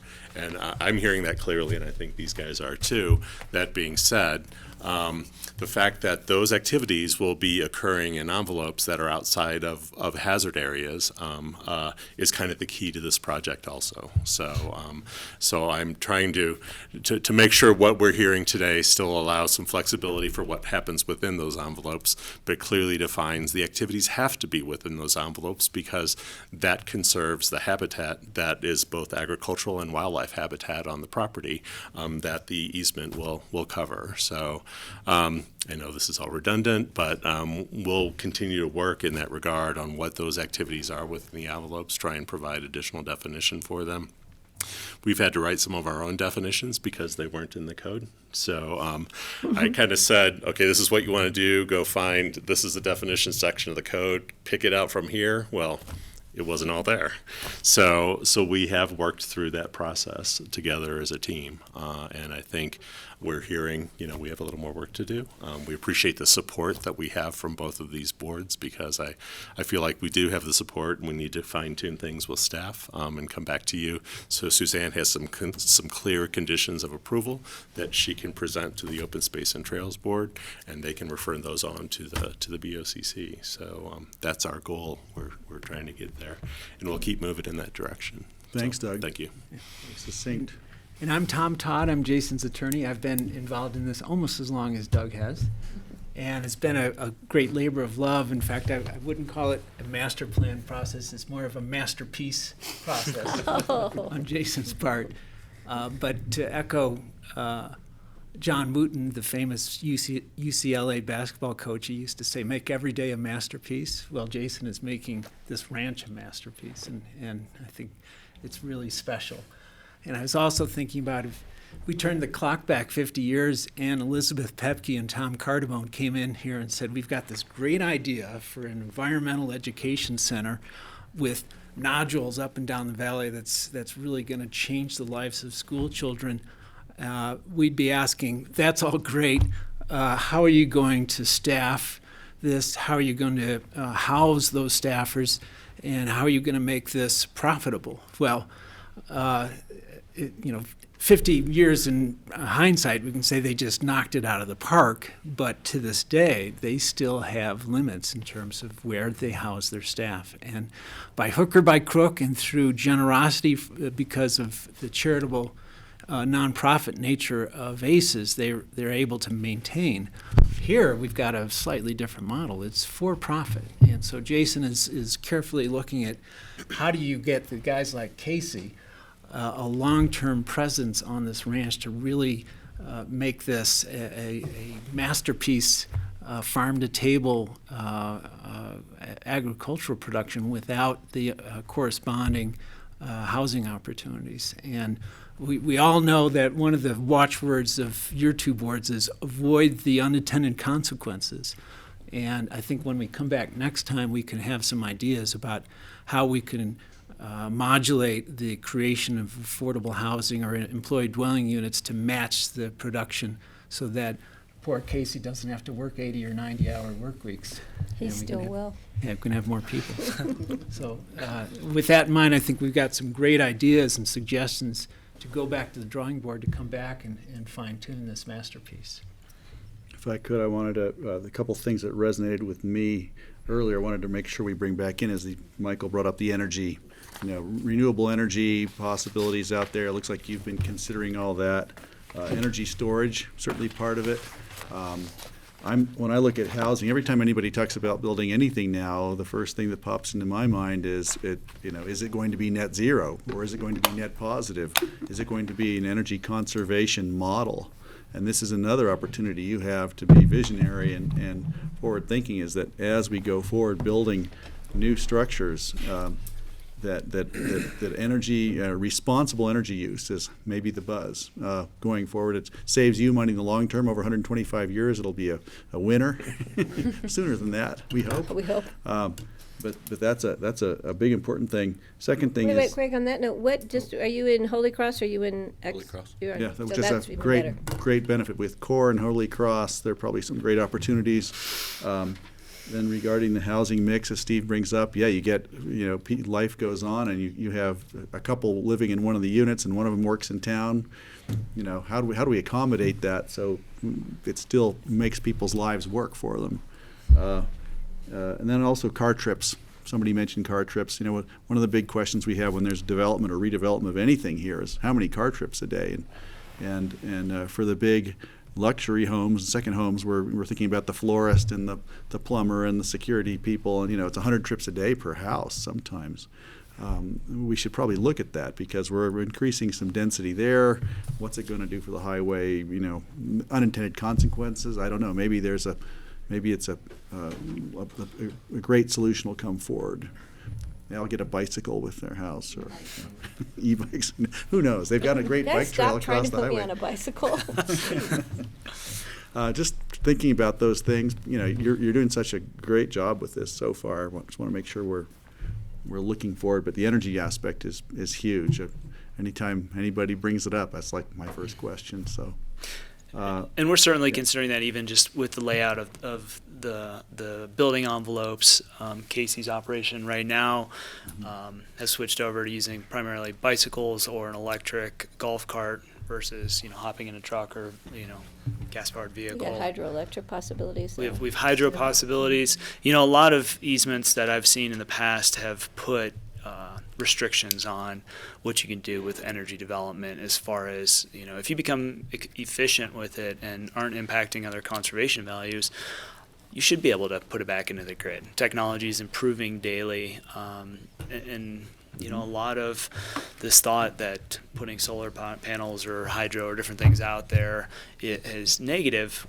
There's certainly ways to do it right. And part of, to Graham's point, the 2% impervious component as well, it wouldn't consider, you know, energy collectors and things like that in the calculation.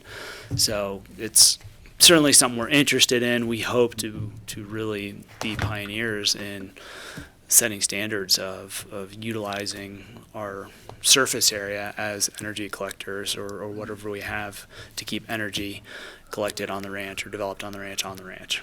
Maybe Casey can get in the race with Jason over at Rock Bottom to see who's going to try to be the first with agri-solar. You know? He's working on algae, I think. We'll see. Well, who knows? Amy?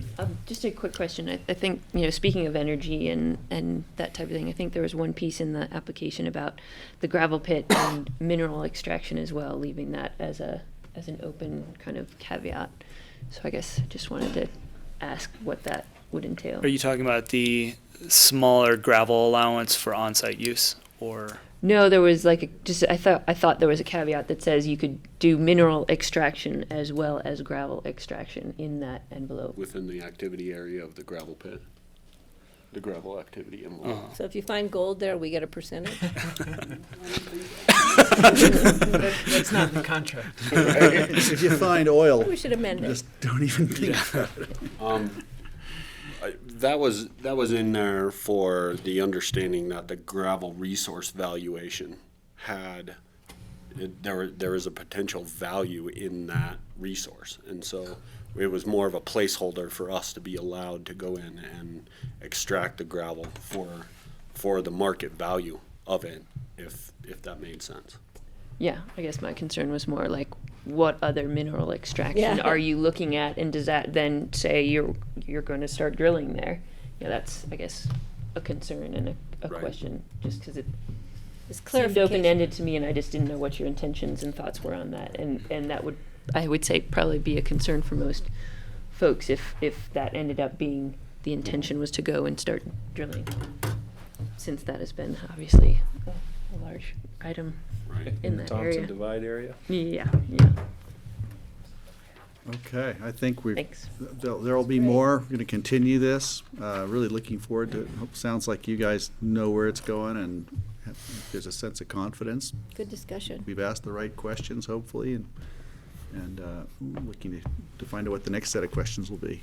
And there's still sandwiches on your way out. All right, thanks for Thank you. coming. Is that it? Thank you. Thank you guys Thank for you guys. for your time. So That we was get great. to 1:15? We've got we'll take a break till one Amy, I think we need a motion to 1:15. adjourn. Back at Right. 1:15, folks. All right, hold on. Yep. Open space? Oh, sorry, you have to adjourn, right? Yes. We need to adjourn the open space. Graham, and say trails. second. Second. All those in favor? Graham, say aye. Aye. Aye. Aye. Okay. Open space and We're outta trails here. board. All right. It just seems, yeah, if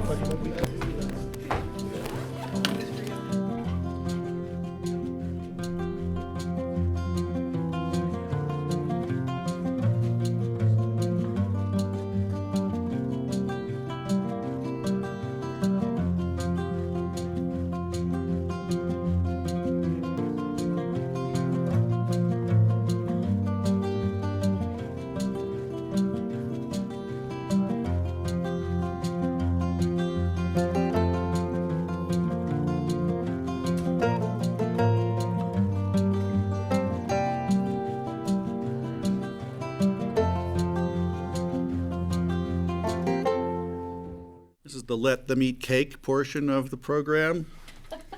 There's a cake in the back of the room if anybody shows up and wants a piece. There's plenty, I think. Happy birthday, Greg. Why, thank you. Yeah, it's I can announce that I've turned 32 times now. Actually, today is my daughter's 30th birthday. Excellent. See, she and I have so much in common. Today your birthday? No, it was the Oh, I 20th. was gonna say. Up first, Black Hills Energy is up first. Is that right? McLean Flats gas line discussion. These guys definitely need cake. All right, GR, take it away. Good afternoon. Again, I'm GR Fielding. I'm the county engineer, and today I'm joined by Gary Tannenbaum, the Open Space and Trails Director. We've been before you several times discussing the Black Hills natural gas line along McLean Flats Road. In fact, the project's been under construction since sometime in April now. And through this, one of the questions that's been brought forward was whether or not the lowest section, the furthest down valley section of the pipeline could be constructed in the Rio Grande Trail. And so the board's charge to staff and to Black Hills was to analyze that section. Staff has put a pro and con essential analysis in your AIS packet. And I thought to present this, we would put up a map and kind of go through that pro and con analysis and put it into a little bit of context. And so on the screen right now, we have a map that portrays an area of Pickens County that includes Smith Hill Way, McLean Flats Road, and that section of road would be Jaffe Hill, and the area just up valley from the Elam pit. And so the proposal from Black Hills is actually on this slide, would go from the intersection of the Rio Grande Trail and the Elam Road over to McLean Flats, over about 2,500 feet. To be able to construct that section, they would have to close the trail in effect for probably around 6 weeks, because they'd also have to construct a new regulator station that would need to go somewhere in this section of trail near that intersection. In going through this, I think that in essence that regulator station is a little bit of a key component that we should discuss, because I'm not convinced that that would fit very nicely in with the soft surface trail and the hard surface trail and next to the road there within the trail right of way that is had there for the Rio Grande. But to go through a little bit more of the Rio Grande's trail's advantages and disadvantages, really the advantage here is that it would split the impact in between the trail users and the road users. But to counterbalance that, staff has only gotten one complaint so far about traffic on McLean Flats Road due to this project. And in fact, the contractor took the steps and mitigated that immediately, and we haven't had that same issue. And it was essentially someone was late to work, and they didn't tear down the temporary signals in the morning for that morning commute until it was underway. So really, then to move over to a few of the other impacts that we would have on the trail. There need to be a number of easements that would need to be executed. If that regulator station, which we'd have to go, the Black Hills would have to go through a significant amount of design to see if it would fit. I don't think it would fit, and if it did, it would get pushed out onto the next parcel. That next parcel, sorry, the orientation of my map is north to the up, and the last one was north was kind of to the left. Is in this section right here. It gets pushed onto this parcel. This parcel is another open space parcel that has a conservation easement on it, and I'll let Gary talk a little bit about the conservation easement that is held on that parcel. Sure. And so I'm Gary Tenenbaum, the director of Pickens County Open Space and Trails. So this is the same type of easement that we had a problem with potentially on the other side of McLean Flats Road. This is actually owned by Pickens County, but it has a conservation easement from the Aspen Valley Land Trust. And in the conservation easement, it specifically prohibits utilities and substations. And so this would have to be amended. And, personally from open space, we would never ask to amend this if, the reality is we're trying to always keep the conservation values as high as possible. Asking for a reduction in conservation values from AVLT is a really tough ask. And, there's a reason why we put the conservation easement with no utilities and substations. So, the reality is you can see with this pointer here, this line is not perfect. All GIS comes with that disclaimer. So the reality is there's not a ton of room here. You can see the hard surface and soft surface. So to try to fit it in fully within the Rio Grande right of way, which you would have jurisdiction to put this on without dealing with it, you're basically putting it almost on the Rio Grande Trail. And so, to do it safely and to keep some of the soft surface, you'd push it off and it would go into that other property. So that's a major, major issue for this. It takes time. They don't have the ability to really condemn because they have a substation that works right now. And so this is not an absolutely necessary piece. So you would have to ask AVLT to amend the conservation easement to allow this. And it's a tough ask. So working off that, we did look at what the advantages and disadvantages of maintaining the project in McLean Flats Road. And essentially it boils down to the project would be able to be delivered more than likely in this one construction season. In fact, with the progress that we've been seeing from them on going across the flats of McLean Flats, I think that's a pretty safe bet at this point. We know what those traffic impacts are going to be. We've been living them. Their operation will probably slow down a little bit in production. However, that impact stays the same on a day-to-day basis. It might be a slightly longer duration of construction, but that duration difference is pretty minimal. And they would be able to utilize the existing substation that is located at that right next to the three-way intersection right there. Right at Jaffe. Yeah, and I didn't grab a bunch of photos of the substations. We drive by them all the time, but essentially they look like a tall picket fence around something that you can't really see behind, or you can see some of the pipes coming out of the ground. Patty, question? Yeah, I have a question.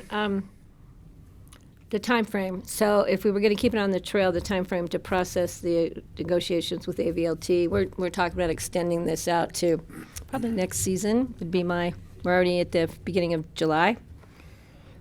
I mean, the reality is it's a legal question, and obviously the attorneys would have to get involved, and we'd be working with AVLT on that. And yes, it's not going to happen overnight. You would need time to be able to get through that. We'd need, Black Hills Energy needs time to design it because we'd need to see exactly how much land they would need. We would need to see what it looked like next to the Rio Grande Trail. And so, yeah, this is not a slow, quick process by any means. And as far as trail closure, it would be that entire segment. You wouldn't be able to open, close because it'd be under construction and we'd be disturbing the road base, the trail base. So like with the road, we're still able to allow traffic to go up and down. It's just sometimes it's one lane on that section of McLean Flats. So, but we're talking about a full trail closure from where the time the pipeline deviates off of McLean Flats and gets to the regulator, right? For this section, Yeah. this section would definitely need a full closure because For there's no up way to you can get 6 weeks. around. In other sections, you might be able to have a way around some of the construction, but not in this section. This section would have to fully be Right. closed. There's just no way. And the road and itself the is not going to substation. be fully closed. No, the I road think it's itself like- is not going to be fully closed. And to add on a little bit of what Gary was just saying too is being able to mitigate the full closure. The mitigation of the full closure is adding the Rio Grande traffic into either the traffic on McLean Flats or being able to use a section of Elam Road and McLean Flats or some combination thereof. So it's not quite just that simple. So we have bikes and trucks or trucks and bikes? Well, you'd have this. I mean, basically, there would have to be bikes coming out onto McLean Flats and either going down all the way or maybe Elam. with working with Elam, you could do that, but then, obviously there's you go trucks for on that? Elam too, but there's not nearly as much traffic on the Elam Road as there is on McLean Flats. And the thing is, they want to do this as soon as possible. So, this is a really busy time of year, so you'd be putting, close even in August into September. In August, there's still 300 plus people on that trail. And September, there's 250 on that trail. So that all traffic has to go somewhere So else. if we kept the trail open, we could do cycles at either end, just tell people to ride their bikes, right? It wouldn't work either. Steve?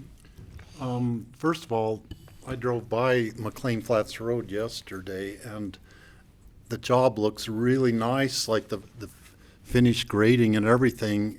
You guys are doing an awesome job on that. I'd like to compliment the crew on doing that. How long would it take to go from the Rio Grande Trail down to the Smith Hill Bridge, going along the road? Give me a moment. You talking, We've got your date markers there. Is that what those are? Well, no, this is what these are called stations. So it's just a way of measuring the length of the project. So I was just looking.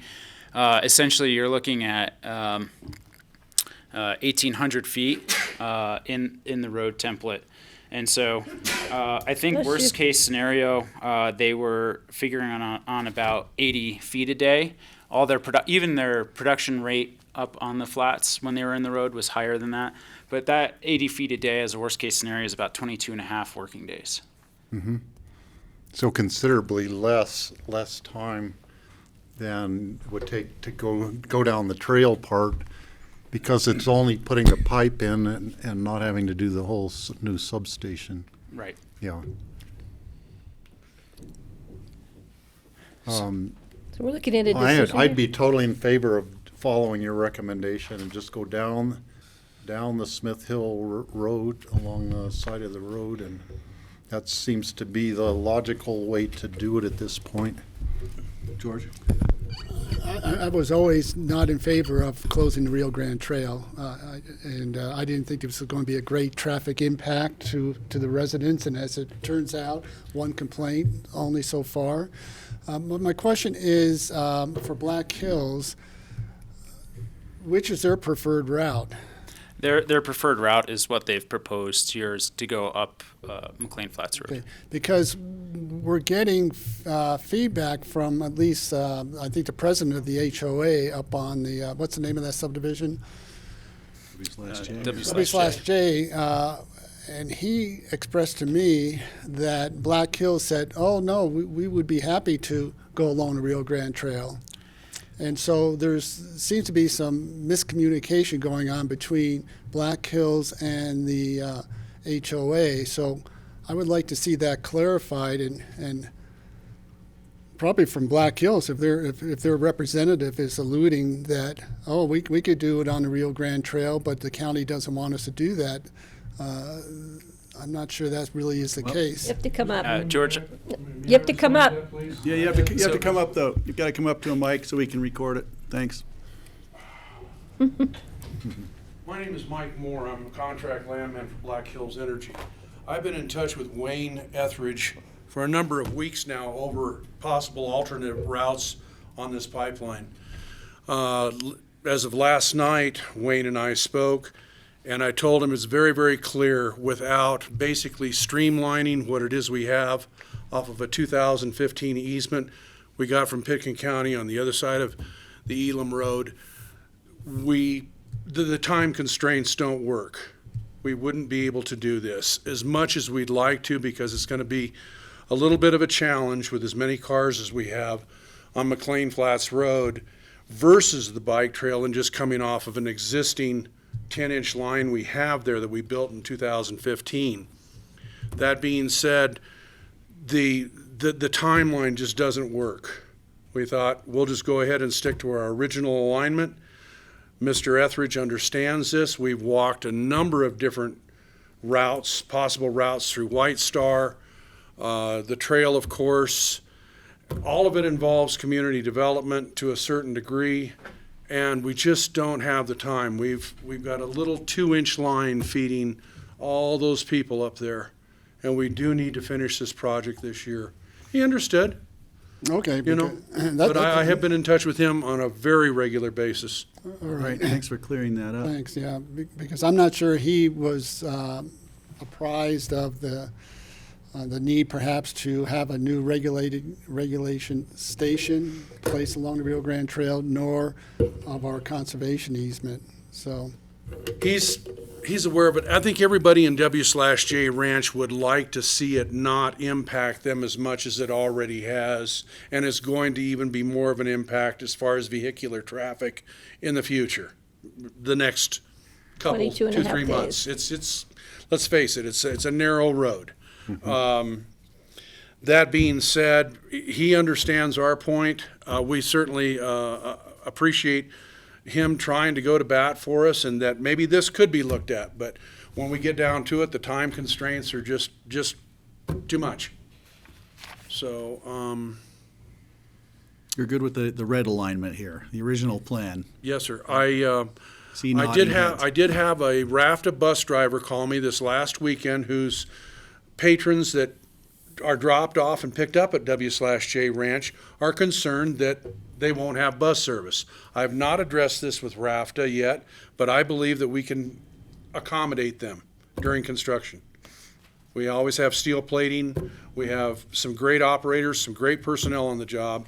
And if they drive those little short squatty It's the buses, I shuttles. think we can make it happen for It's them. the shuttles that go there. Got it. That's So good to know.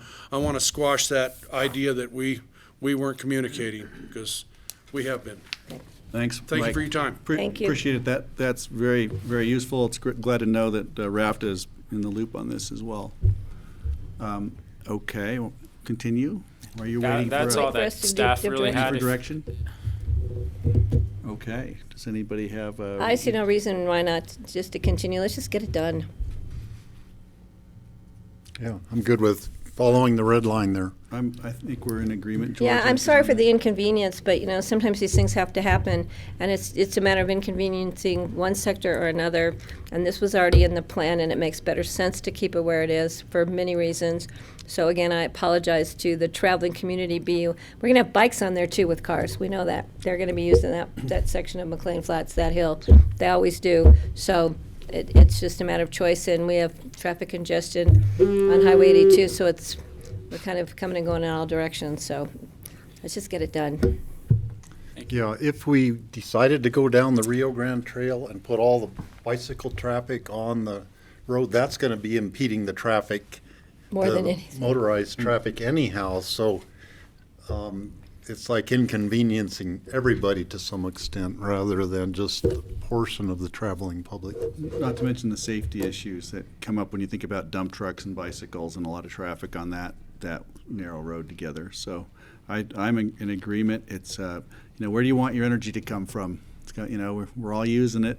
It's got to find its way there. This is, I think, the best plan, and I think we've been convinced of that again, and we should move forward. All right, thank you. Great. Thank you. Thanks, And guys. I know these Thank you, guys are going as fast as they can. They're Appreciate doing a it. great job so Please far. have some cake on your way out.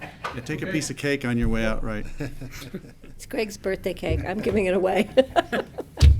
Please do. Yeah. All right, great. Thanks for Thanks. coming in. All right. and- We have a free 10. Can we do something?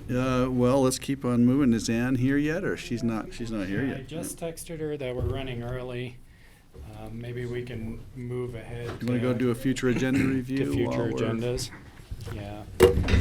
What have you got for us, John? Well, I'll need to have a conversation with the city. I just wanted to let the board know that there are currently 32 applicants for the It went from 1 to 32. It went from 1 to 32.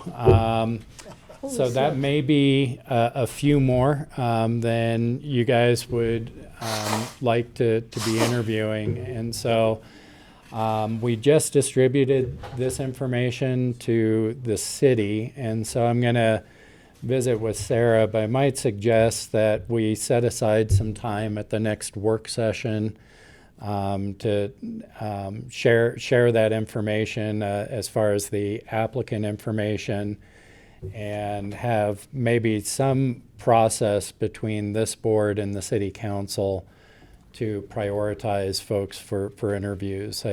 Unless you guys do want to gonna be a try and tough make one. time for 32. I have a suggestion. Can we vet them to see who qualifies?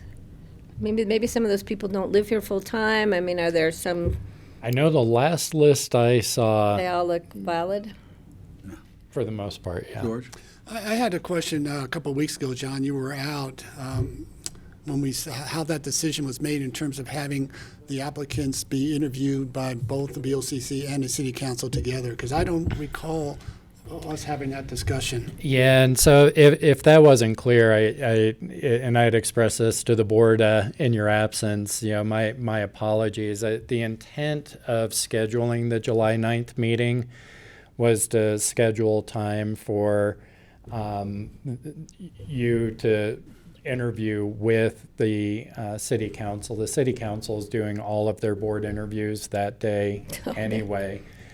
And 32. we thought it would make sense. Frankly, we're a little surprised. We haven't had this type of response for citizen boards in the past. We thought it would make more sense, since that board needs to be seated at the beginning of August, for both bodies to do interviews together and have a conversation about appointments, rather than have a staggered process that I think could very easily extend beyond that August 1st. So I apologize if that wasn't clear, but that was the intent when we How did can- the discussion. There's no way we can interview 32 people in that amount of time. The other thing is how do we vet them and make that fair? How do we say, well, I don't really like him, or I don't really like her, let's take him off the list, without giving them the fair opportunity to come before us? This is Well, and that's where I have not had an opportunity to visit with Sarah yet. I don't know if we want to try and give you guys a little bit of a matrix where you can kind of score applicants, or select a top 5 that this board would like to interview and a top 5 that the council would like to interview. Yeah, I mean, that's not a bad idea, John. see their resume, let us see their applications, and We've just never had this kind of bounty. I was thinking about a televised debate. There's, yeah. it's kind of like running for president, you mean? There was some conversation, at least from this board. I don't know if the same view was held by city council, to give priority to sitting board members potentially for interviews. We do have 3 sitting board members that have applied. And we have 3 openings. We have 4 technically. You have 3 who are voting members and 1 alternate. Yeah. I think giving us a matrix, giving us a score sheet, and letting city council and the board review the applications, do a scoring sheet, and we may end up, interviewing 20. We may end up interviewing 10 if we take the people we have all chosen. And I will try and set aside time. The reason I wanted to talk about this under future agendas is we typically wouldn't have to go through this kind of process with a citizen board. We've just never had this kind of bounty before. So I will also talk to the city. Like I said, I have not had an opportunity to visit I think with that Sarah might yet work, about though. this. Mm-hmm.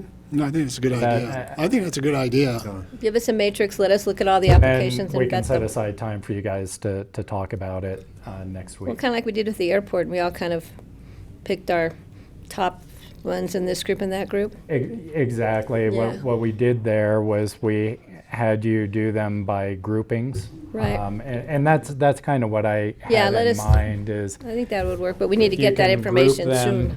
And the city council can group, and we look at where overlap is, and Yeah. get to maybe a reasonable number of interviews that way. With some wild cards. So Great.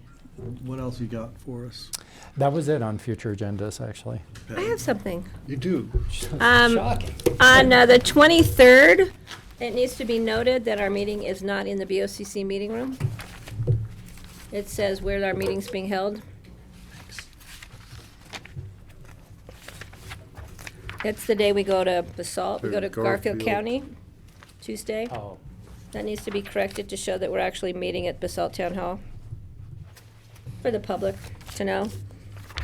The other thing is we're having, on August the 6th, we're having another joint meeting, right, with City Council? This is just for general issues and topics, if I'm correct, is that right? We don't usually see them so quickly. That's right, John?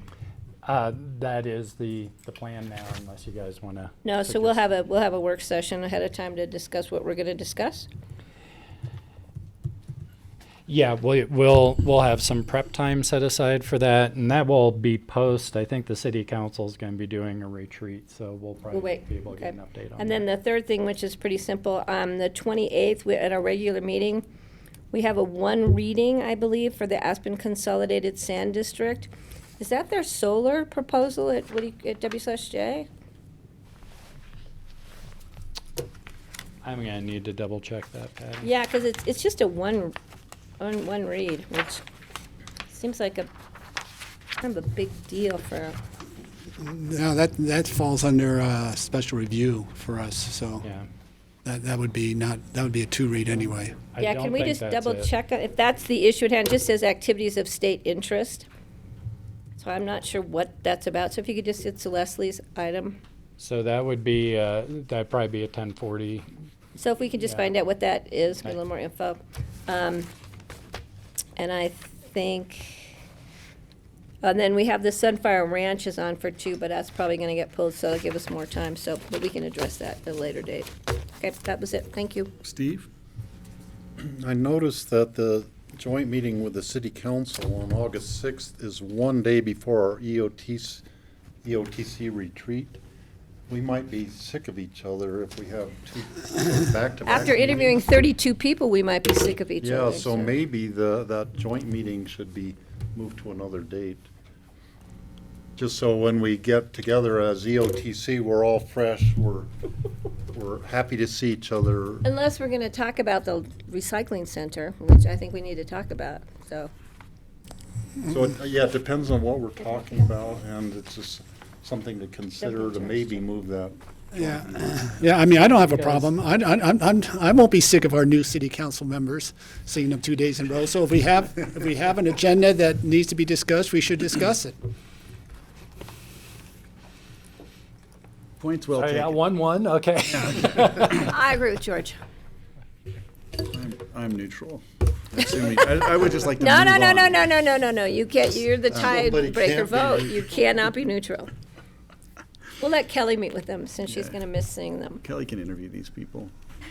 These All right. people, those These people. These great interviewers. Go, George.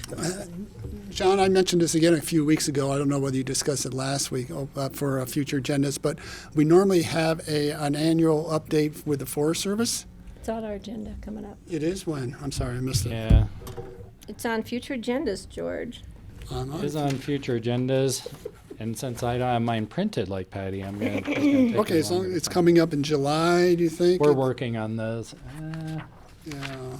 Yeah, and Karen's going to be moving on. So I'm Right, worried that I was that- thinking it'd be great to have. Have her before she goes. Yeah, that'd be great. At least I thought it was on her, could have been dreaming. But it was too. I didn't see it, so, Let me check with Charlotte, because I know we've been working on yeah. joint meetings. All right, great. No, I must have been dreaming about it. I must have got that invitation to her party. Right. That might be it. Anyway, there's so much going on with the Forest Service and trail closures and road closures and along with acknowledging Karen's great work with us, it would be great to have that done before she heads north. I'll have Kelly make her a cake. Exactly. Well, maybe I was dreaming, George. Yeah, it'd be great to get with her before the transition. All right, anything else?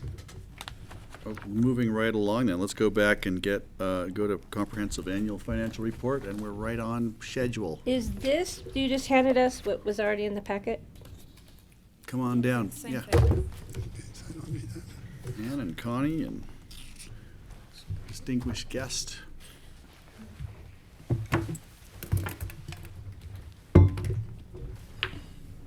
Hello, Welcome. my name is Ann Driggers, Finance Director, Treasurer, and Public Trustee. I am here to introduce to you our auditors, McMahon & Associates, Michael Jenkins, and Connie Baker, budget director, who was acting as controller and produced the comprehensive annual financial report this year and did an incredible job.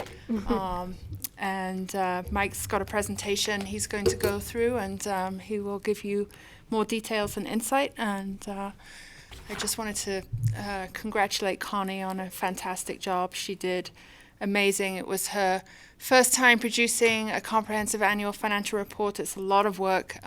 As you know, Liz has been busy with the ERP, and so Connie was put in charge of producing this report. So thank you, Connie. Well done, Connie. Thank you. Is this a selfie? No.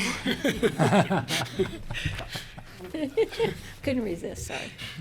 It was a team effort. It's my friend Jill. We were bikepacking up in Hunter Creek. Oh, okay, I knew it. Thought it was Anne commuting to work. Well, we were commuting to work, but we were being camped out up in Long way. Hunter Creek.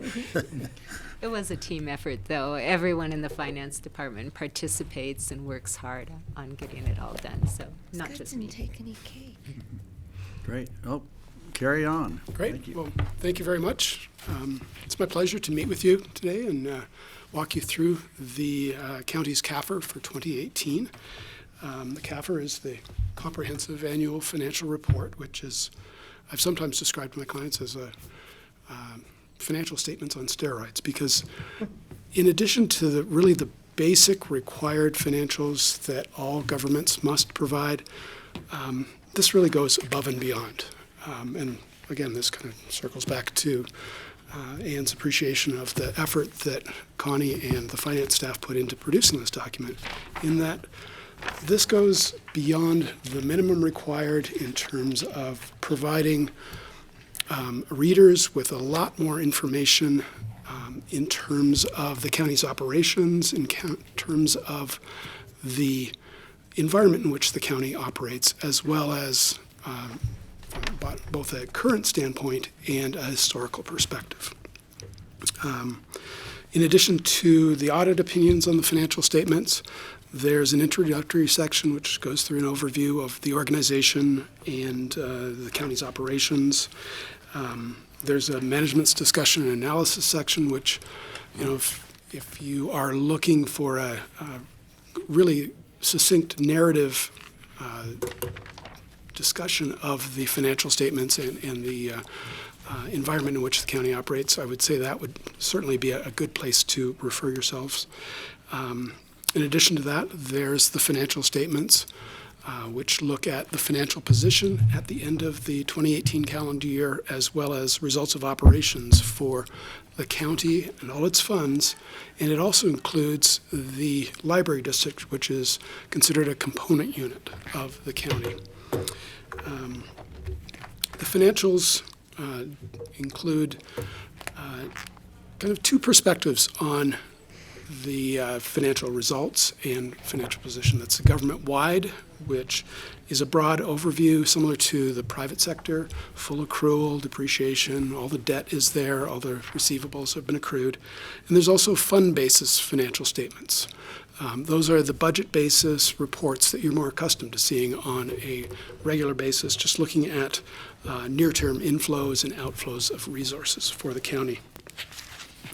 So in addition to the financials and the notes, there's also as I mentioned earlier, there's a lot more information. One of those components is the statistical section, which provides a 10-year history of various financial metrics for the county. And then finally, there's the single audit section, which deals with the county's required reporting on its use and expenditure of federal source dollars.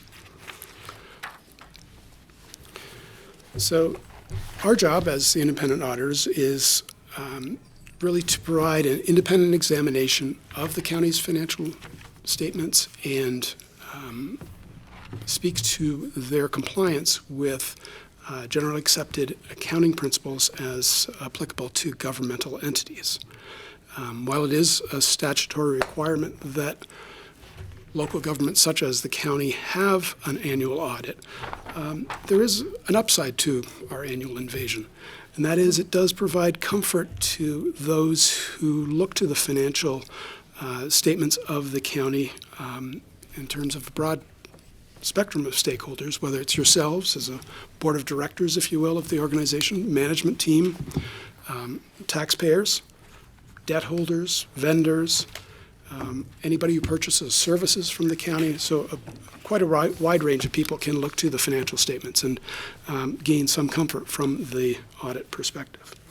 In order for us to provide our audit opinion, which is somewhat of a boilerplate document and not especially recommended for exciting reading, but we have a team that came on site for a week in November, going through the various departments, documenting and really getting an understanding of the various systems in place at the county in the various departments that result in financial reporting implications for transactions.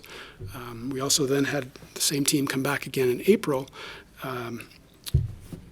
working at the kind of classic tick and tie, making sure that transactions and balances tie out and are supportable, and looking at the overall business operations, with our goal being to ensure that the financial reporting is reliable. I am pleased to let you know that for 2018, the county did receive an unmodified, or in layman's terms, a clean audit opinion on its financial statements, and that's the highest form of assurance that we as independent auditors can provide on a set of financial statements. In addition to the basic financial statements audit opinion, the county also received unmodified reports on its compliance and reporting on its use of federal source funds. That's the single audit that I referred to earlier. So thumbs up on both accounts. So it's not just us as your independent auditors who think that the county did a good job. So for its 2017 CAFR, the county Finance Department received for its 36th consecutive year a Certificate of Excellence in Financial Reporting from the Government Finance Officers Association. So in addition to the scrutiny that we impose on the audit process, the county also voluntarily submits the CAFR to an external body where it's again reviewed for basically the gold star, if you will, of financial reporting. So certainly something that I think Ann and Connie and the entire finance department should be very proud of, as I think you as the board should be. Congratulations. It's not something You've done easily it 36 years in a row. It's kind of the new normal, though, right?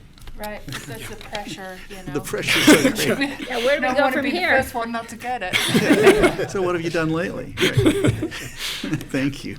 Well done. It's good to know that. So in terms of popping into the actual numbers side of things, as I mentioned earlier, the financial statements include kind of two perspectives. One is the government-wide, which is a very big picture, 30,000 foot all-in view. And that, if we're following along breathlessly, on the financial statements on C1, the statement of financial or net position at the end of the year, it's divided into both governmental, which is our day-to-day operations of the government, and business type activities. So two columns there. The business type activities are fee-for-service operations, that being the airport and the solid waste fund. There's also, again, a column that presents the information for the library component unit. So at the end of 2018, the county's assets exceeded its liabilities by almost $370 million. About 20% of that, 19 exact to be precise, or $70 million is unrestricted and available for operations. About $19 million is restricted in that its use is required by either TABOR limitations or for debt service compliance or other specific purposes. And then the biggest portion of the county's equity position is its equity and its capital assets. It's about $280 million in, or 76% of the net position at the end of the fiscal year. The county had about $460 million in total assets at the end of 2018. About $100 million of that was cash and investments. So the county is and has been highly liquid, which gives tremendous flexibility to deal with perhaps unplanned circumstances and also to fund planned circumstances. The other, and probably the largest section of the county's assets is its investment in capital assets, so infrastructure, buildings, vehicles, equipment. That totals about 320 million, excuse me. So I have a question on that, and this stuff is very in-depth, but how do our certificates of participation play into our capital assets? Since we took out, that's how we built our building. Yes. I think we have 2 certificates of participation out now, don't we? We have one for this building and then also one for the new ambulance facility, which is So still does under that construction. impact our capital assets? Both the assets increased as for example, the construction progresses. Right. So you've got the asset side grows. Right. At the same time, your liability is represented. So that's balanced out in these numbers? Exactly. Just want to make sure you're not going to say, oh, and by the way. No. Well, that leads to the kind of the Okay. the key of And it. in each case, Patty, the new assets are of greater value than the COP issue. Well, we like that. Correct. Yes. Yeah. So. And I appreciate that. In terms of, to put it in perspective, total assets grew about $16 million during the past year, which is construction. Total liabilities increased $5 million. Okay. So, Thank you. Good question. I'm getting better at this after all these years. You'll be an honorary CPA soon. Yeah, no, God. Sorry. Because, reading one of these, and I read them for other organizations, but I don't know how you would do this for a living. It's a lot Comment. of... On page C2 is the statement of activities. And again, this is, in effect, the P&L on a government-wide basis. Big picture, 30,000-foot view. Again, separated into governmental and business-type activities. And then there's also a column for the library component unit. The presentation is a little bit different from what you see in the private sector in that it shows first the total expenses that are generated by the major functions or programs, if you will, of the county, and then shows the direct revenues generated by those activities. So the overall effect is to demonstrate the total draw or contribution to the general resources of the governmental entity. In 2018, the county's total governmental or total net position, governmental and business type, grew $9 million during the past year. That's about 3% of the prior year's net position. That's comprised of the governmental side, which generated about a $10 million surplus. And just to put that in perspective, about a third of the costs of the county's ongoing governmental operations are covered by direct revenues generated by those programs. And then on the business side, again, airport and solid waste center combined generated a deficit of about $800,000 for the 2018 fiscal year.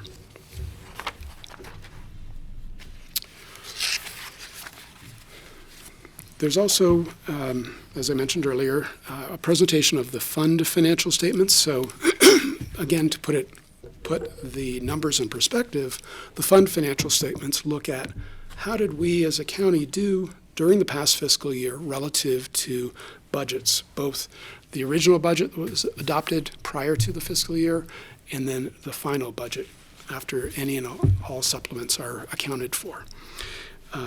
The viewpoint in the fund financial statements is taking that kind of that short-term view, looking at near-term inflows and outflows and spendable balances, if you will.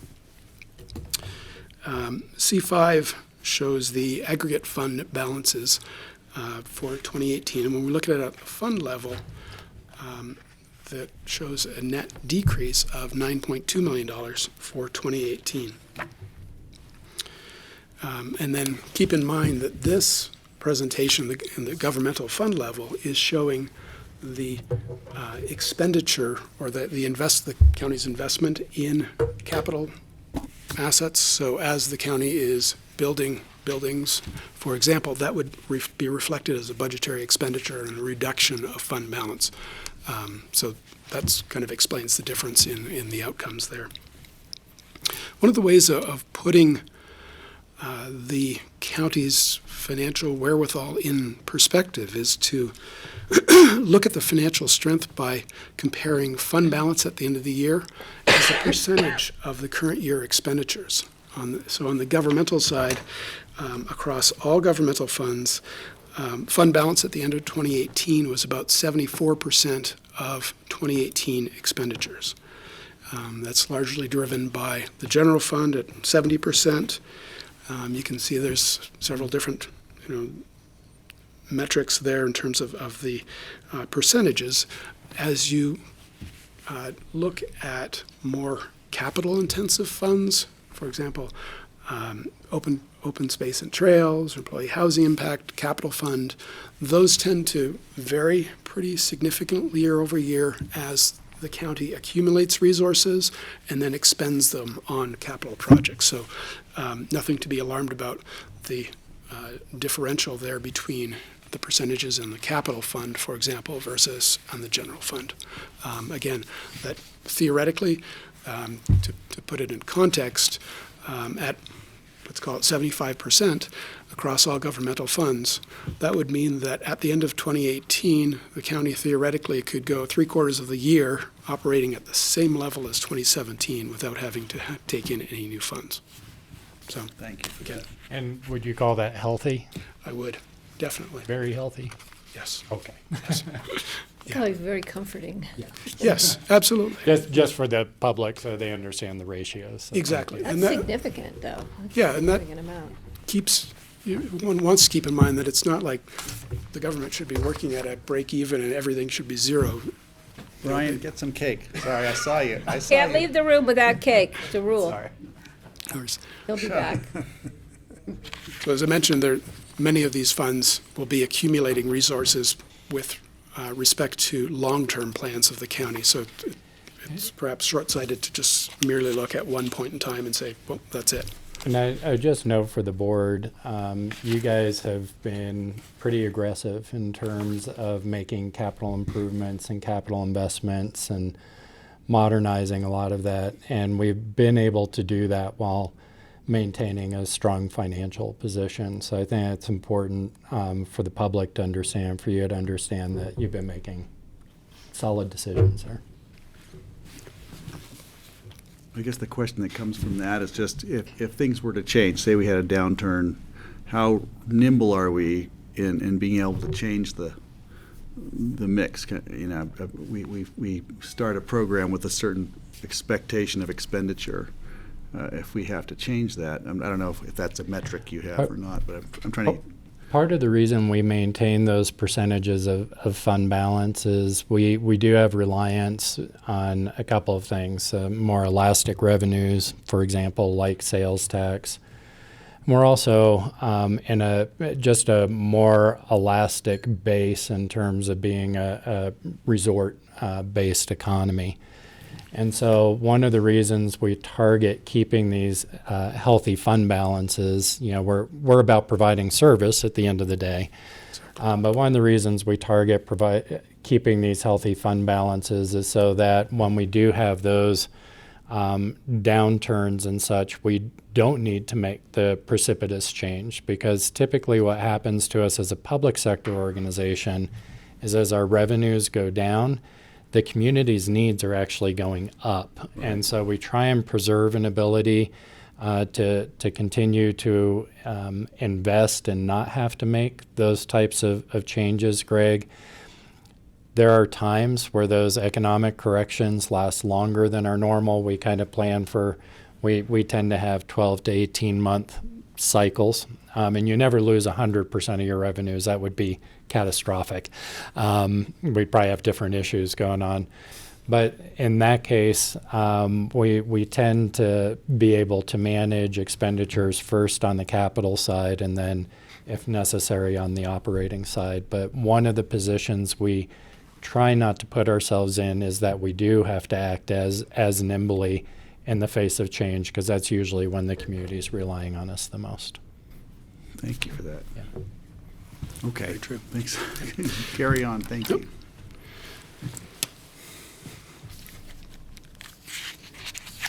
Oops.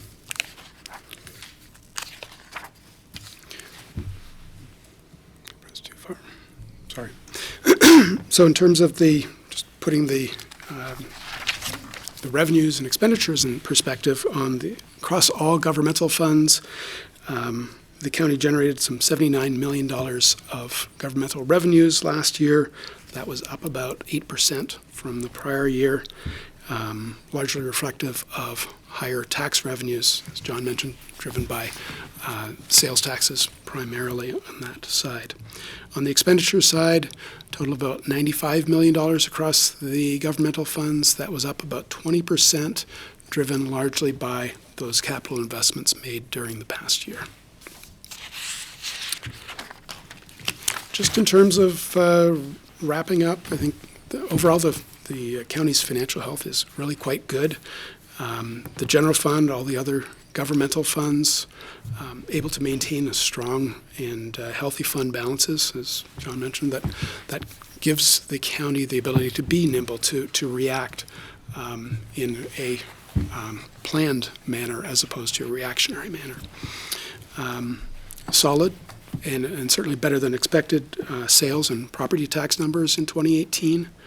And the county has been following its debt reduction plans for its existing debt. The only new debt, as mentioned, was the COPs for the new ambulance facility, so invested in capital assets that will pay off over the extended period of time. County continues to be conservative in its budgeting and in controlling costs relative to those budgets. I think that's demonstrated amply by all major funds being within budgetary constraints for 2018. Your packet also includes a letter from us addressed to you as the board, that as the governing body, that addresses the non-numeric side of things. It speaks to not only some of the judgment calls that are made in the audit in terms of the nature of auditing and accounting principles requires making selection of available accounting policies and practices. Also speaks to our relationship and our interaction with the county staff. I think certainly to maybe perhaps condense that to a very succinct way would be to say that the accounting policies and practices they're consistent, they're compliant, and they're conservative, and you can't ask for better than that. We have a great staff. Yes, that's exactly the case. And there are suggestions made in the letter with respect to improvements in some internal control and some business practices. To put the letter in perspective, I think the letter has been reduced significantly over the last couple of years, and as you'll see in reading through them, I think quite a number of the comments that we have will get addressed as the county proceeds with its ERP software implementation in the coming years. So I think that's certainly something that shows the county's moving in the right direction in terms of really doing the best with the resources it has and maximizing its stewardship. So, I'd like to wrap up certainly by thanking Ann and John and Connie for all their hard work, and thank you, Connie. That's great to have fantastic. them on the team. So I see that you say that we budgeted and spent conservatively. John said we were aggressive in our some of the policies and construction projects we were following, but it felt like we were doing it conservatively at the time, that we were being very careful that we had it basically paid for before we did something.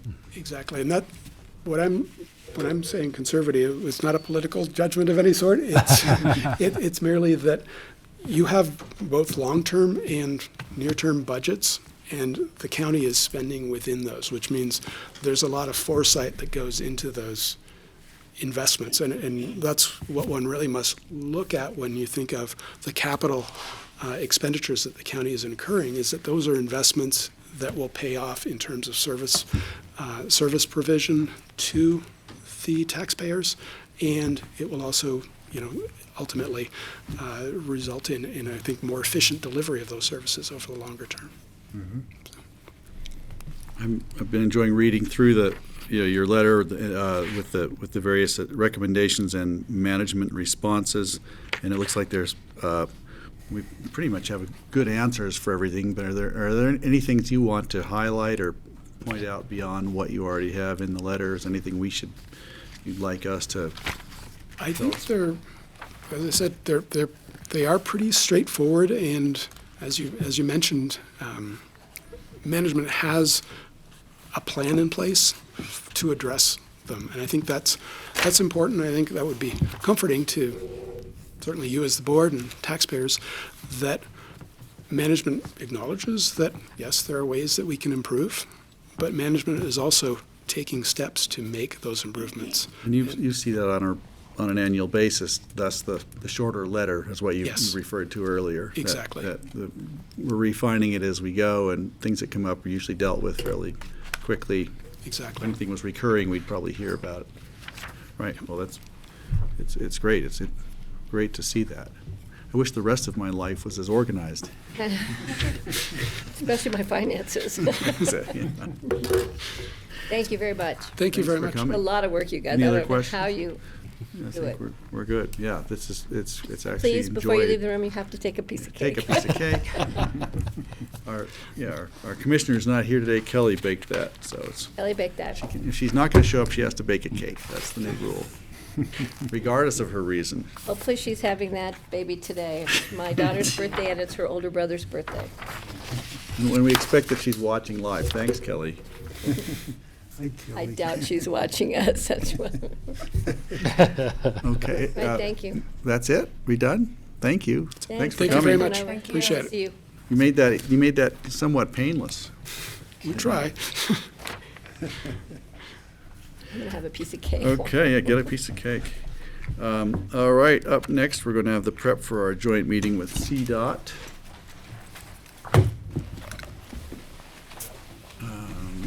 And Brian's on deck. That's okay. It's okay. She'll hear it from the back of the room.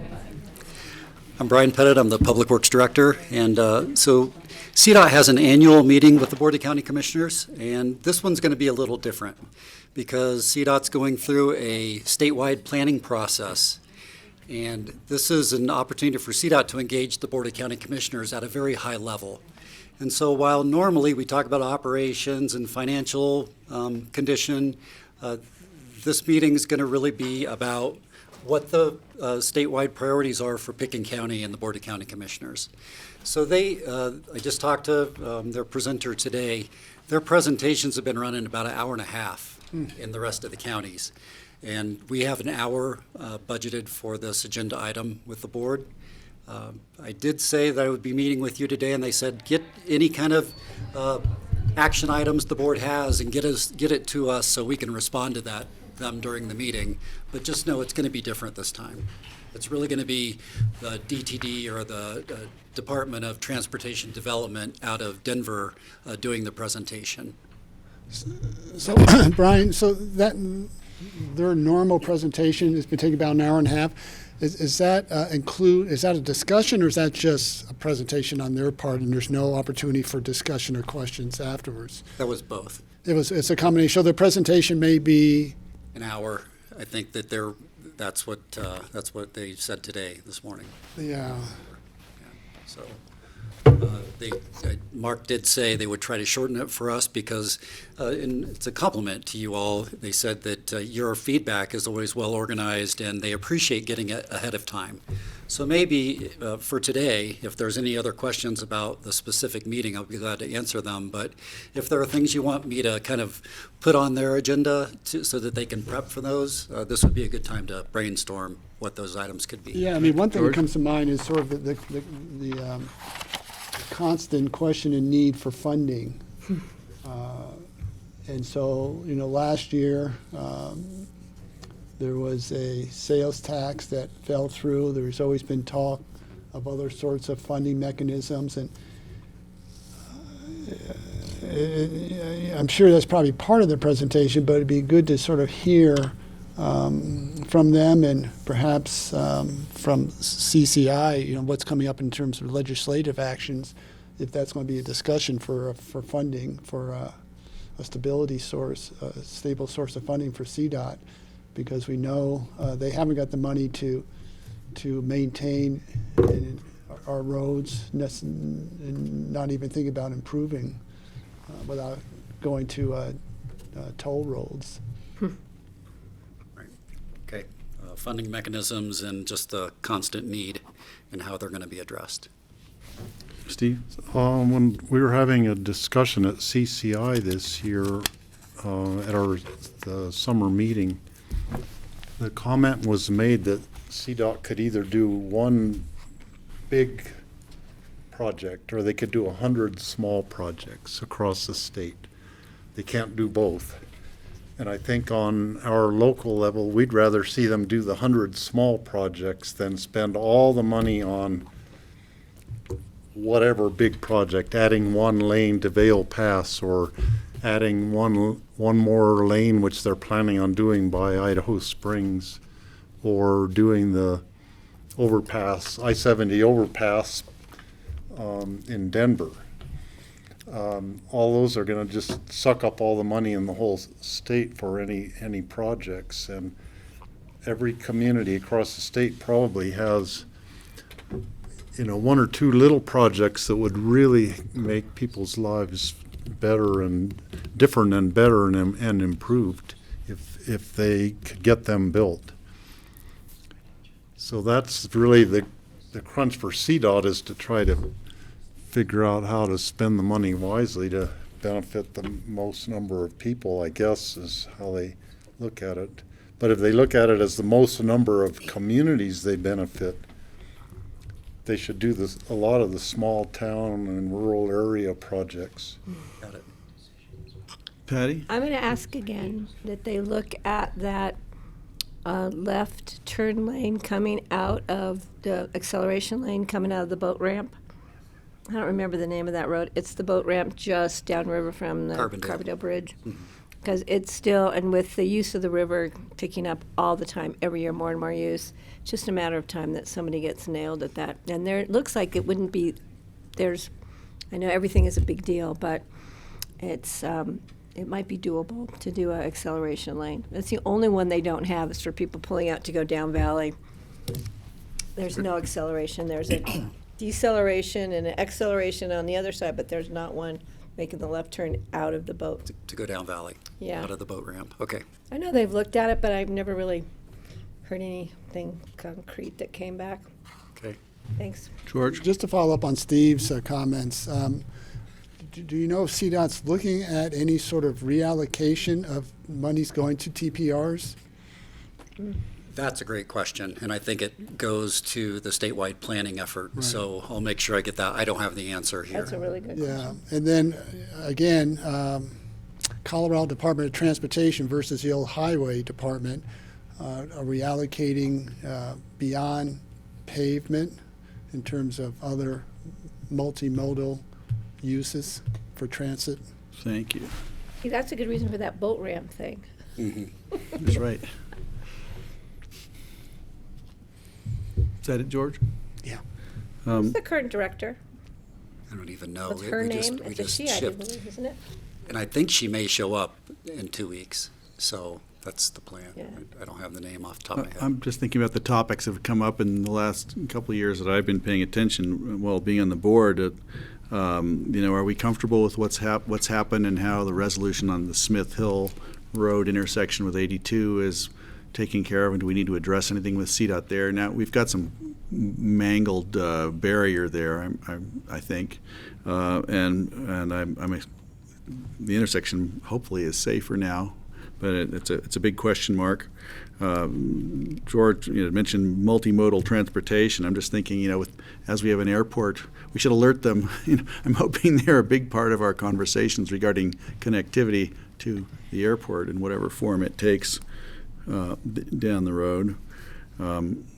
Tracy Truelove is gone. Who's replaced Tracy? She's up here with the city, right? It's an interesting. I have to relay something. This is my chance to talk to them. My wife organized a group of kids from the school or people to get involved in a highway cleanup, and she called CDOT and got the runaround for a month. And she finally got a supervisor who said, well, I don't handle this. This is my underling. And, yeah, but your underling's not there. It was the classic runaround, a bureaucratic runaround. And she got so mad. The result was a group of volunteers didn't go out and clean up a highway that still needs it, a section down there. So, if they don't have the money, the least they could do is help make it easier for this public to help out. And if we can convey that somehow. The Adopt a Highway program has been pretty much forgotten. There are signs for businesses that went out of business years ago still up the pass, as I recall. I think the Sky Hotel or Aspen Club Lodge still has a sign up the pass for their highway cleanup. For a while, RAFTA had one, and RAFTA had abdicated years earlier, So it doesn't seem like they're really paying much attention here. If they're too broke to pay attention, that's a concern. How can we help them? Safely. Let's bring in public safety, well, putting a bunch of kids on the highway. Well, that's could be a another public concern, but safety to issue. not be responsive at all I think doesn't that's help. a big point, yeah, Greg. We've got bicycle, a wonderful ambition to run a bike path somehow from the Intercept lot to the Airport Business Center. They should really be helping us get that done. I think that would be an important thing. Can I just interrupt you on that Sure, thought? I'd like to finish my list first. Finish your list. I'll come It gets back. better. I'll come back. That would take all of CDOT's funding for the next 100 years, but. We always talk about the record of decision. I still need somebody to come in and give us a lecture on the record of decision and how come it seems to come up at every EOTC meeting and every private meeting I have about, why can't we improve some of the transportation things here? And the record of decision stands in our way, regardless, for better or worse. And we'd love to understand that more.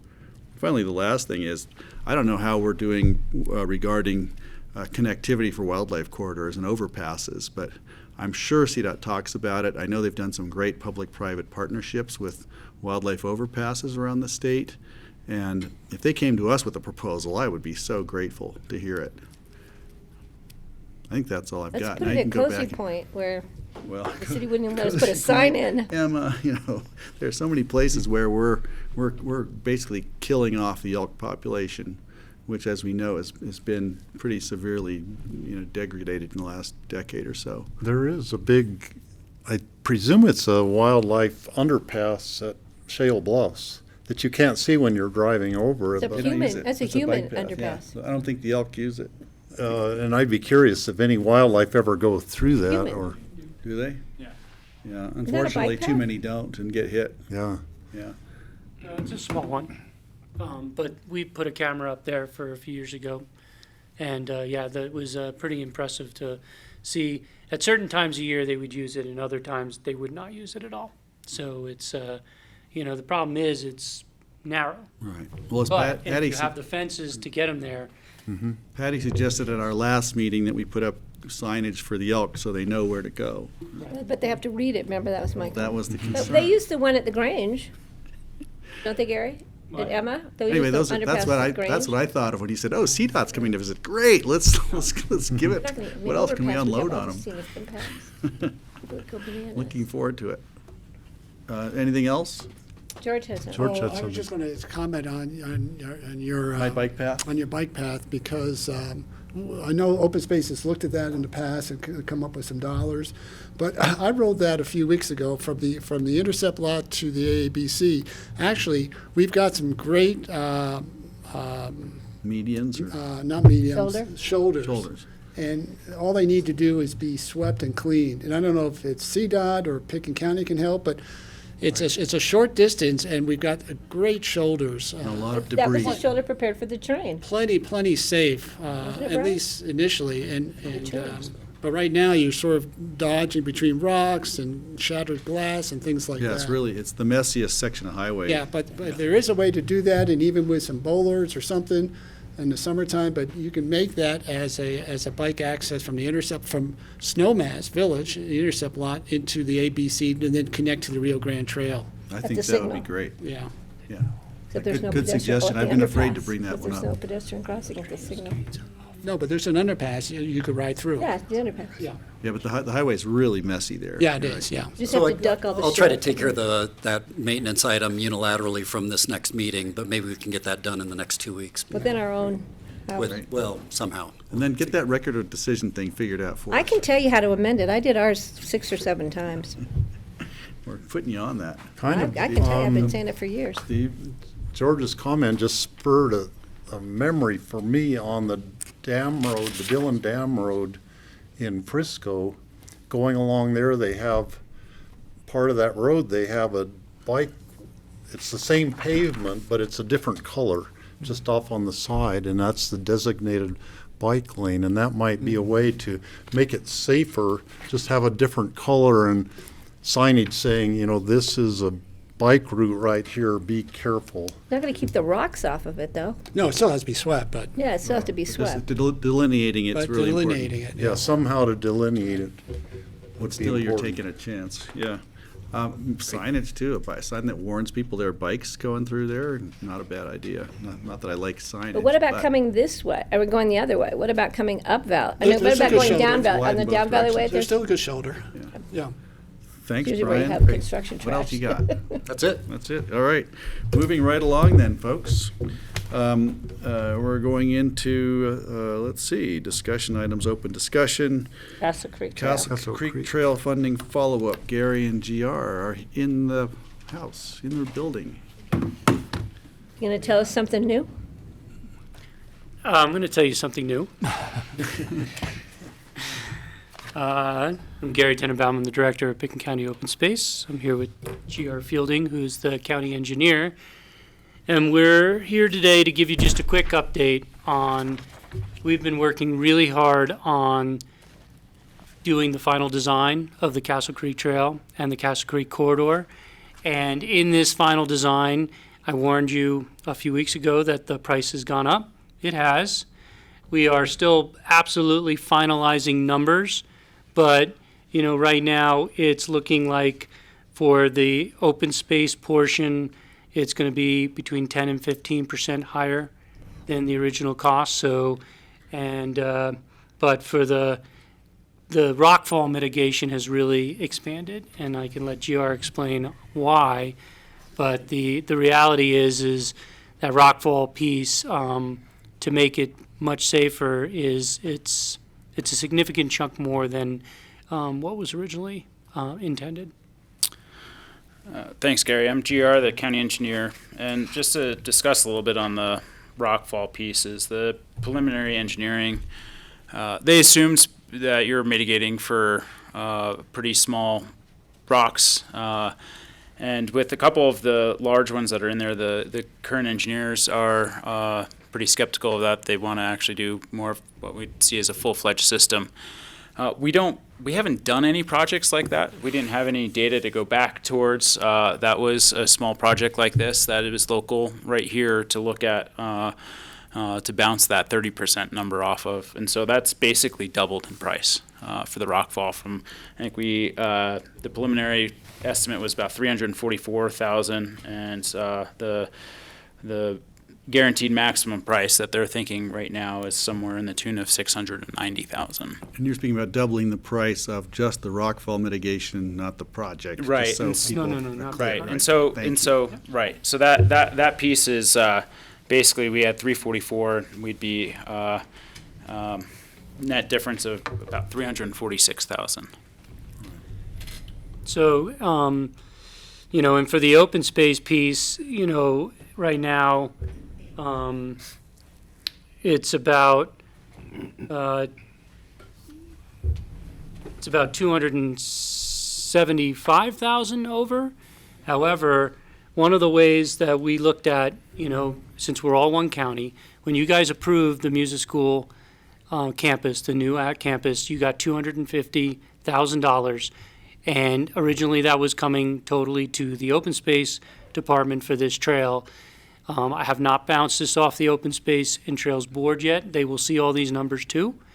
But the reality is we're all one county, and one of the ways to split the difference on this is to split the music school contribution And if you split the music school contribution, basically then the open space fund would be up by about 15%, which would be about $365,000 over budget. And it would reduce the overage in the road and bridge to about $220,000 to $221,000. So that would reduce theirs between going from 50% over to about a little over 30% over.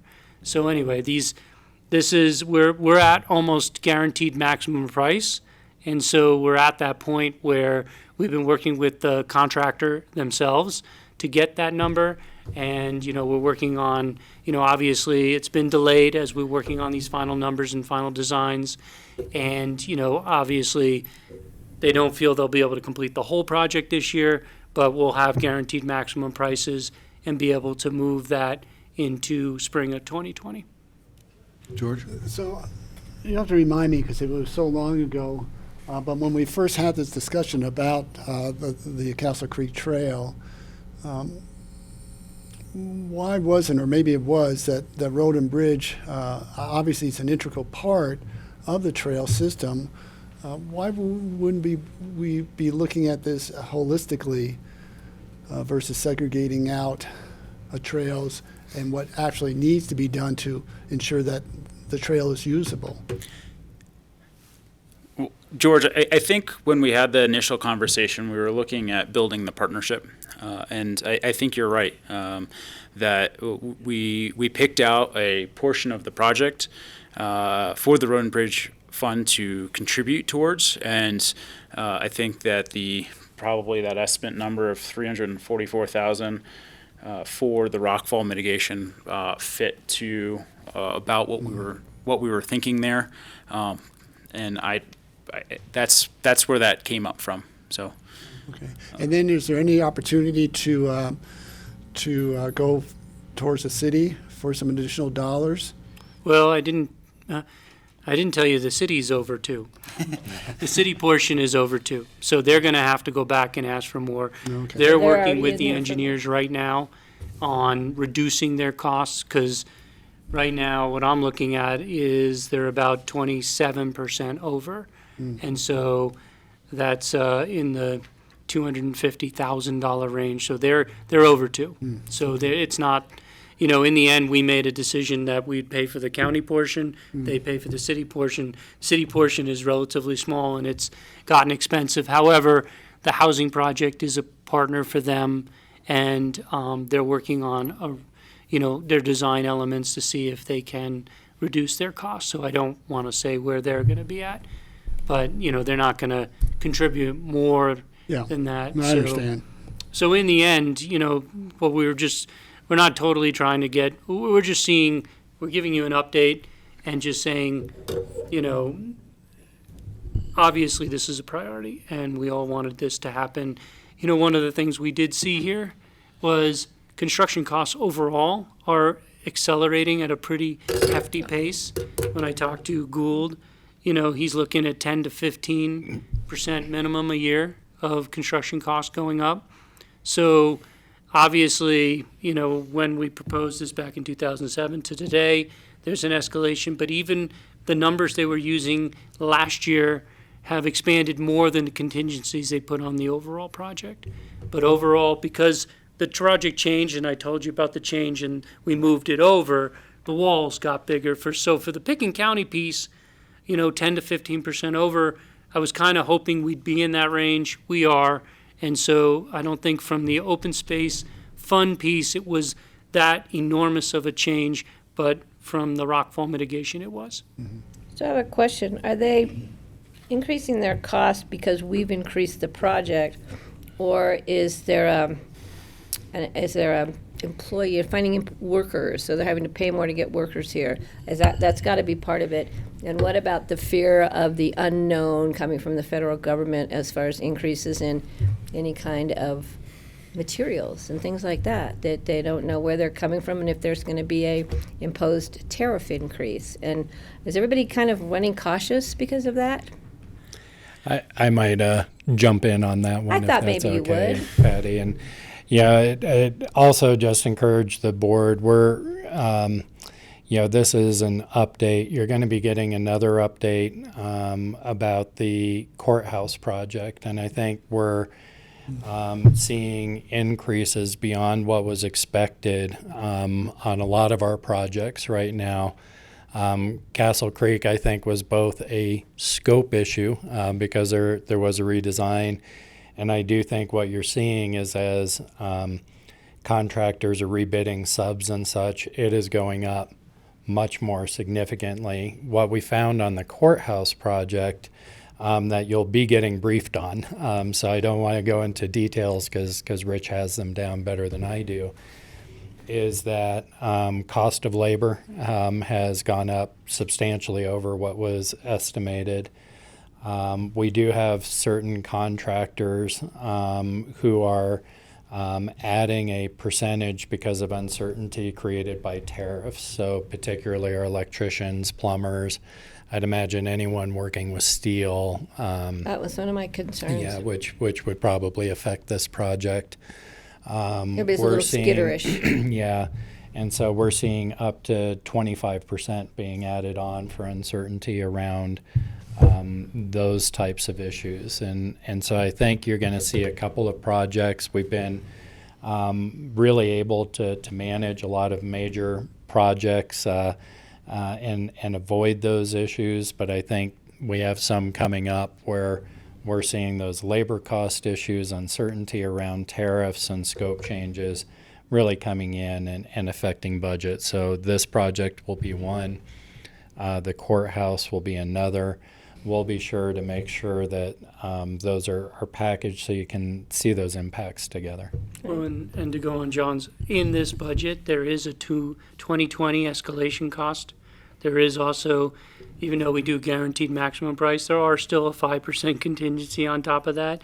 It's just to deal with this uncertainty of trying to figure out the subcontractors and putting all these pieces together. Construction in this valley is just, it's going up a lot more than it's really hard to estimate. So they don't do a 2020 decrease possibility, and they'll reduce their price if That would fears be don't pan out. They'll do that when they have to. They're Yeah. forced to. Not in this current climate. Yeah, not in this current climate. Well, having to, moving the road over, or moving the trail to the other side, moving the road over due to the instability of the soils along the edge of the road has a financial component that, it makes sense to move it away from the riverbank. I think people were concerned about trees. They were concerned about the bike path being over there. So this is an expense that we would have incurred had we tried to do it. It might have been more expensive to do it on the other side with more damage to the trees along the road, as far as I understand it. Did I say that clearly? Well, basically, because of that, we are moving all the impacts to the west side, which were a lot more palatable for people, and we've taken all the impacts from the east side away. Right. So there are no trees coming off the east side. And we've kept everyone up to date. After the last meeting when I did the design, we sent it out to the entire email list, which contained, we have over 550 emails on that list. And we sent it out to them, and I got some questions back, but the reality is all the impacts are on this side. So yeah, we expected the walls to go up and the cost to go up. That's obviously not the only increase, it's some of the escalation in costs, so. Will there be I can't remember, was there like a shotcrete sort of soil stabilization thing above the walls? Soil nails You'll have and the walls shotcrete. and then there's shotcrete above that? No, not above. It's basically, when they put the soil nail on, they shotcrete that whole area where the soil nail is, and then above it. That becomes the wall. Right, and above that, in that really big cut area, you're gonna have a cable netting and then a wire mesh on top of that to bring everything down safely. Yeah, essentially the initial design just assumed that you could do the chain link style, but this is much more robust. Right. Which I we need to, think it's dangerous. publish a drawing of that just to prepare people for it going forward would be good, just so that's not a big shock once it's installed. I think they're waiting for it to be installed. They don't like the rockfall there. Anything else? That's it for now. Thank you. Thanks for guys. coming. Thank you. Thank you. All right. Are you doing the airport? ASC vision update, that's what is teed up next. Yeah, and I will do, I need to just change the name on that one, because right now, while we're in the public process, I'm kind of the guy. Just put John. Just put John, that's easy to do. Spell it however you want. I'm gonna actually show you guys. Kathy, have some cake while you're waiting. That's all we can offer you. Is it a special day today? Well, not Greg's today. birthday. Several And Kelly's days in ago. labor. Yeah, right. Kelly almost made it to Greg's, I mean, she Almost brought the cake personally, right?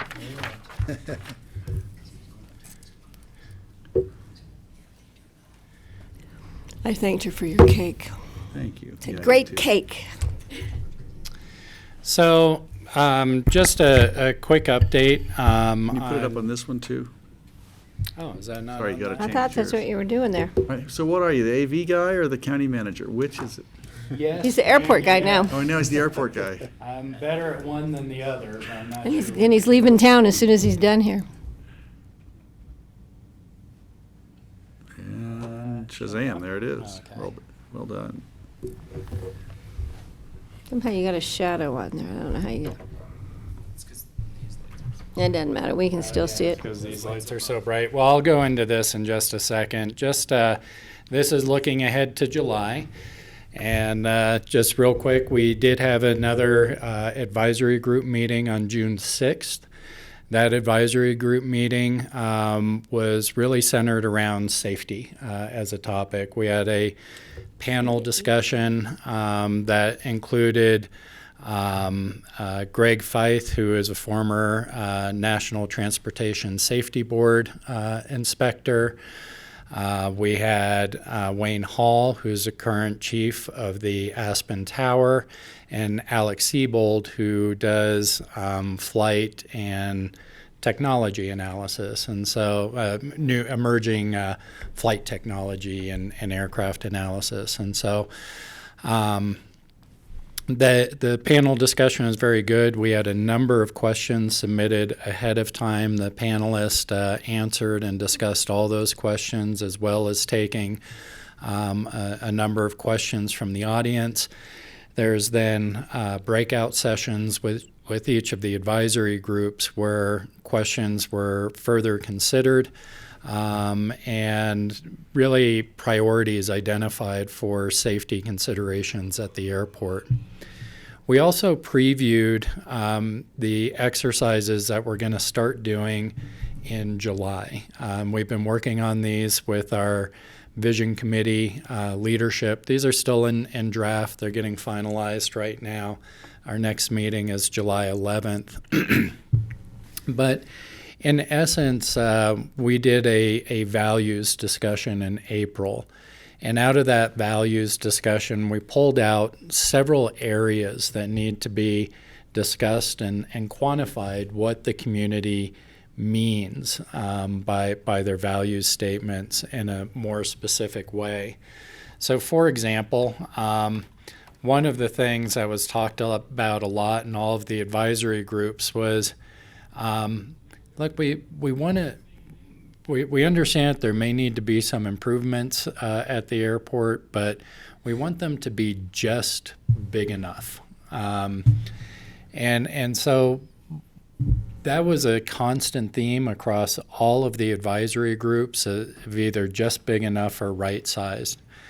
And when we started asking, well, what does that mean? Not surprisingly, not all of the answers were consistent. And so one of the exercises that we're going to go through is a number of what we call continuums, or continua, I guess is the correct term, correct plural of that, where we'll go through a dot voting exercise where each participant is going to get a dot.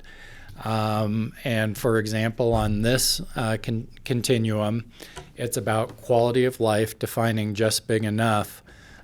What should our target be for developing for airport employments? And on that, you have options ranging from greatly reduce or eliminate employments, decrease capacity from where they are today, where it is today, basically a 10-year look back to 2008. Accommodate limited growth, and this is based on our current analysis of what you call a terminal area forecast of what growth rate we expect to see today. Accommodate significant growth. This option was derived from our environmental assessment. This was basically the environmental assessment option, or maximize employments. We list on here our current conditions kind of frame where it shows our 2018 employments, number of gates, terminal size, and what current FAA design guidelines would suggest for our current terminal to be sized. So in essence, what we'll be doing in July is we have 3 of these continua. We'll have more going into August and September. The 3 that will be considered in July have to do first with growth, which is the number of employments that we need to accommodate. That's been a significant concern and discussion about how many people are we talking about bringing in and accommodating with our infrastructure. The next will be air quality, looking at emissions targets for the airport, inclusive of aircraft and facilities, and then noise, both in the air and on the ground. How the exercises will work, there's going to be background information submitted with the continua ahead of the meeting, but participants will be asked to do an initial vote based on their review of the continua ahead of the meeting and the background materials. There will then be a discussion within each of the advisory groups about why did individuals go the way they did? What are they seeing in that initial dot voting exercise? And there will be a final dot voting exercise to see if that conversation moved anyone's opinions about where it should be. We'll also be doing these type of continua around the commercial operations, GA operations, what type of service level folks want to see at the airport in terms of hubs or hubs served, airport experience, architectural types of issues. We'll then be able to take all of these continua, and some of them may be in conflict with each other, that's normal, but develop a set of alternatives that most meet where a majority of folks are saying they want to see the airport development go. And so this is really getting into the meat of identifying community targets, really getting into the meat of setting the foundations for modifying our airport layout plan and any future development at the airport. So that's where we are at this point. We'll be going through these continua exercises in July, August, and probably September. Okay. George? Steve? You say the current conditions, we have 8 gates, or is it 0.8 gates? Oh, it's 8 gates. It's 8 just gates? yeah. So everybody goes out the same door, which is what I picture a gate is, but then there's 8 They're really parking places painted on the ground. Yeah, on we the have ground 10, for the airplanes? Yeah, we have 10 parking places, which is, we have the 8 gates that are served plus 2 overnight parking positions. That's probably not sustainable over the long run. If you were spreading out the use of those gates, that would make more sense. But as we've seen, they're getting clumped, and our terminal isn't capable. So is there any indication from the citizen advisory group on actually having more than one exit from the building to different parts of the tarmac to reach the different, or 3 different doors. We yeah. haven't. We're still. Yeah. There are multiple doors. I think there's actually 4 maybe? 4. Yeah, but we're not to that point yet. There's been some robust discussions about jet bridges and such, but right now we're still at the point of trying to get consensus, or at least kind of where does a majority of each of the advisory groups values lie. We haven't really reached agreement on how much growth should be accommodated, which would be related to all the things that you're talking about, Steve, the number of gates, the infrastructure that should be developed, how many emplacements do you really want to be accommodating with this development. So the design would follow more agreement on those issues. So more to come. Yeah. And to me, the fact that we're the number 2 most busy commercial, Three. number Third. 2 or 3. Yeah. Three. Colorado Springs is usually with ahead of one us. runway is pretty astonishing, actually, that we're able to scramble and accommodate that many emplacements and flights every day. Yep. Well, a GA's fed into that, so it's the GA sector that, isn't GA part of that? On the emplacements, it's not. No, but I mean, as far as being the busiest airport, the third. Actually, that's measured on emplacements, so Just that's solely just on commercial? the commercial Wow. emplacements, a number of people coming through. I wonder if that GA fed into it. Wow. Yeah, that's interesting. Were there other? I just wanted to say that from what I've heard from our leaders, Meg Haynes and John Bennett, is that they're, Jackie. and I haven't talked to Jackie, but what I'm hearing from John and Meg and the couple conversations I've had is they're really happy with the way it's structured and the way it's going, and that they feel confident. The people that are talking to them, I think, go away with a feeling of confidence also that, this really is a legitimate process, and they think they're being heard. So keep up the good work. I know it was painful to get to that point, but you're there. That's great. On a different note, but a bright note, I did get a call from a constituent who's usually calling me about the use of 33 versus 15 for landings when they come in over town.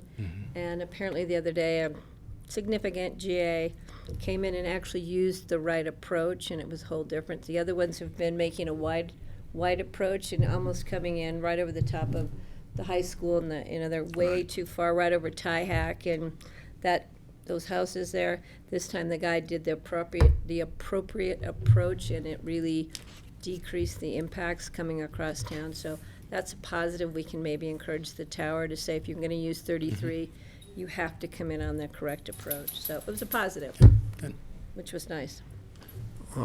We were walking along the Jaffe Park Trail yesterday and watching the planes coming and going, and it raised in my mind safety issues, and maybe this is a tower thing, but there were 2 planes that crossed. It was a slower plane taking off and a faster one coming in, and they weren't that far apart, passing within several hundred feet of each other up in the air, and I was actually shocked that the tower would let the other plane land until the other one had cleared the airspace. And is that, I don't know, maybe you could inquire about that. Yeah, it'd be better for the tower to answer, but it is true that when you take off, planes go to the right to make room for the next plane coming in, and so It looks that closer is, than I think it really is. It looks very close. So but that is the operation. That's our head-to-head Yeah, and operation. the plane taking off was still going pretty straight. He hadn't really veered off to the right at all. Yeah.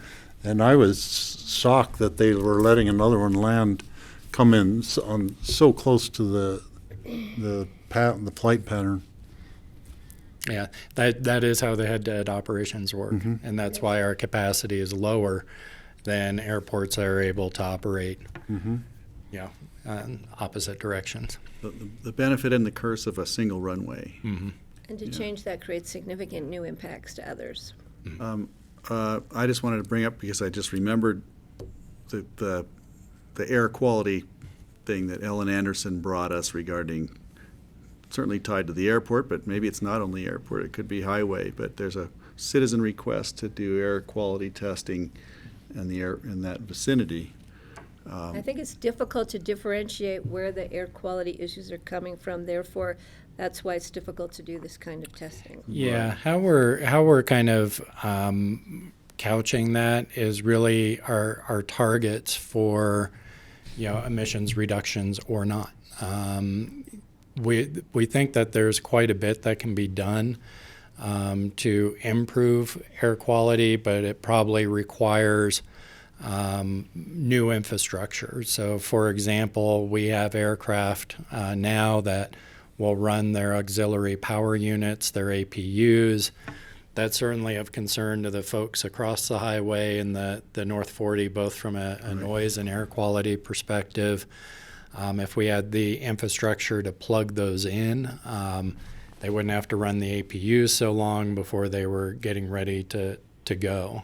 But that requires a major infrastructure investment. It's a major cost. And planes who can utilize that. I think the question is, though, that may decrease the whatever's perceived from the, when you can smell when you're over in North 40. It's just that I think the concerns that brought this information that Greg just gave us was for the planes taking off and landing.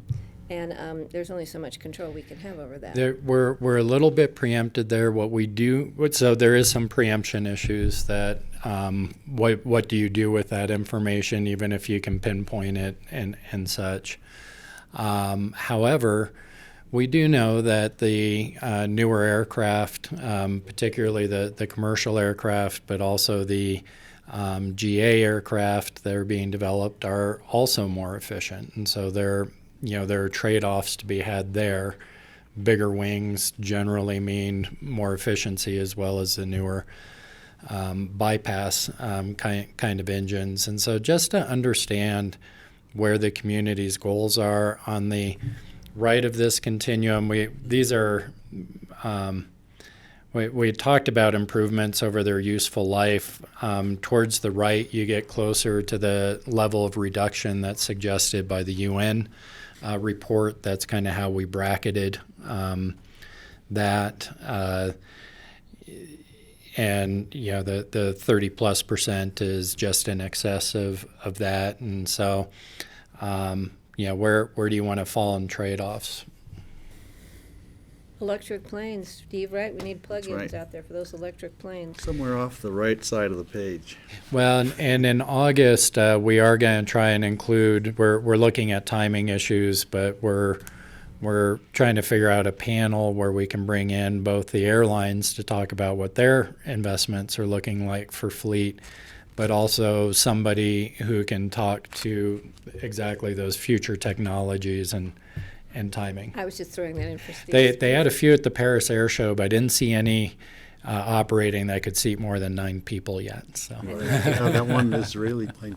Yeah. There was one airline official said he thought that the way that the electric capability will really be used a lot is on takeoff and landing. They'll be in the electric hybrid mode. Mm-hmm. That's when the noise and the fuel issues are important for a local community. Still have the weight Then when of- they get up to some altitude, then they switch over to the more of a running, with jet fuel, where Yeah. the noise and the emissions aren't as so much of a concern then. But you still have the weight on the plane, and that's the issue with a full payload. You couldn't get off the ground to begin with.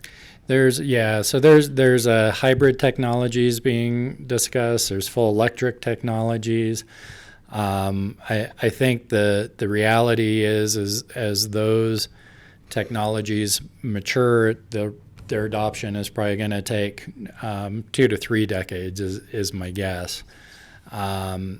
And you also have airlines investing in newer aircraft right now, and those need to be amortized out of their fleets. But there's a lot that's going to happen over the next few decades that make these types of emission targets, I think, very realistic. That's the general aviation. But, of course, if you're flying the same aircraft you're currently flying in, your emissions are going to stay what they are. Right. Yeah. Right. If you go back to Rocky Mountain Scareways, they're only going to increase. So anyway, those are just examples. There's a number of continua. I just wanted to share with you kind of where That's we're great. at, where we're Nice. headed. Great to see it. Can't wait to hear thanks. what they come up with. Yeah, me too. Is that it for the airport? Unless you have any more questions. That's it for me. I'd like to take a 5-minute break before Kathy comes on. If we can do that. We're on schedule. Is that okay? Get a little stiff in there today.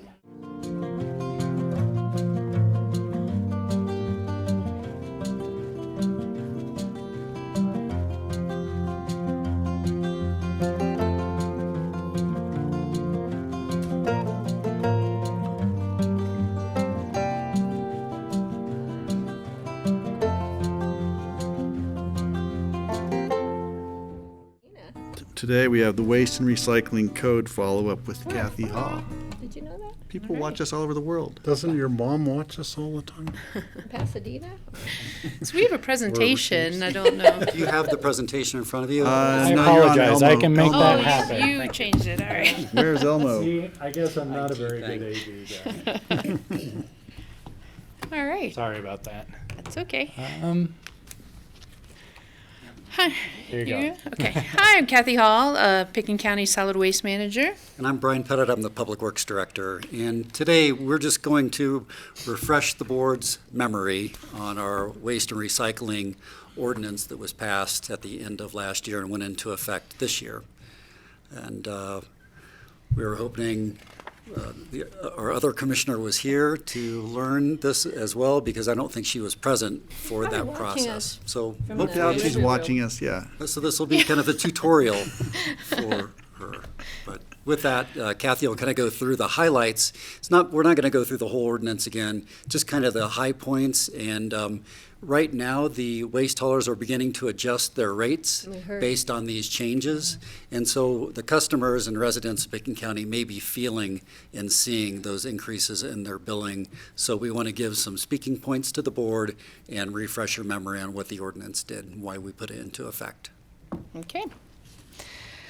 Like Brian said, the ordinance was adopted in late 2018, and haulers have until the end of this month to get all of their customers and pricing in place to meet the ordinance or the code requirements. So why we did this? It's to reduce the reliance on the Picken County landfill and increase recycling. We also want to create consistency with collection practices and standards for recycling throughout the Roaring Fork Valley. This code matches pretty much to Aspen's. Aspen is also going to be revisiting it in the near future to sort of get better in line with us. Carbondale has adopted something very similar with the variable rate pricing and required recycling. So we're starting to see a trend throughout the valley that everybody's sort of kind of following what we did or following what Aspen did originally back in 2012.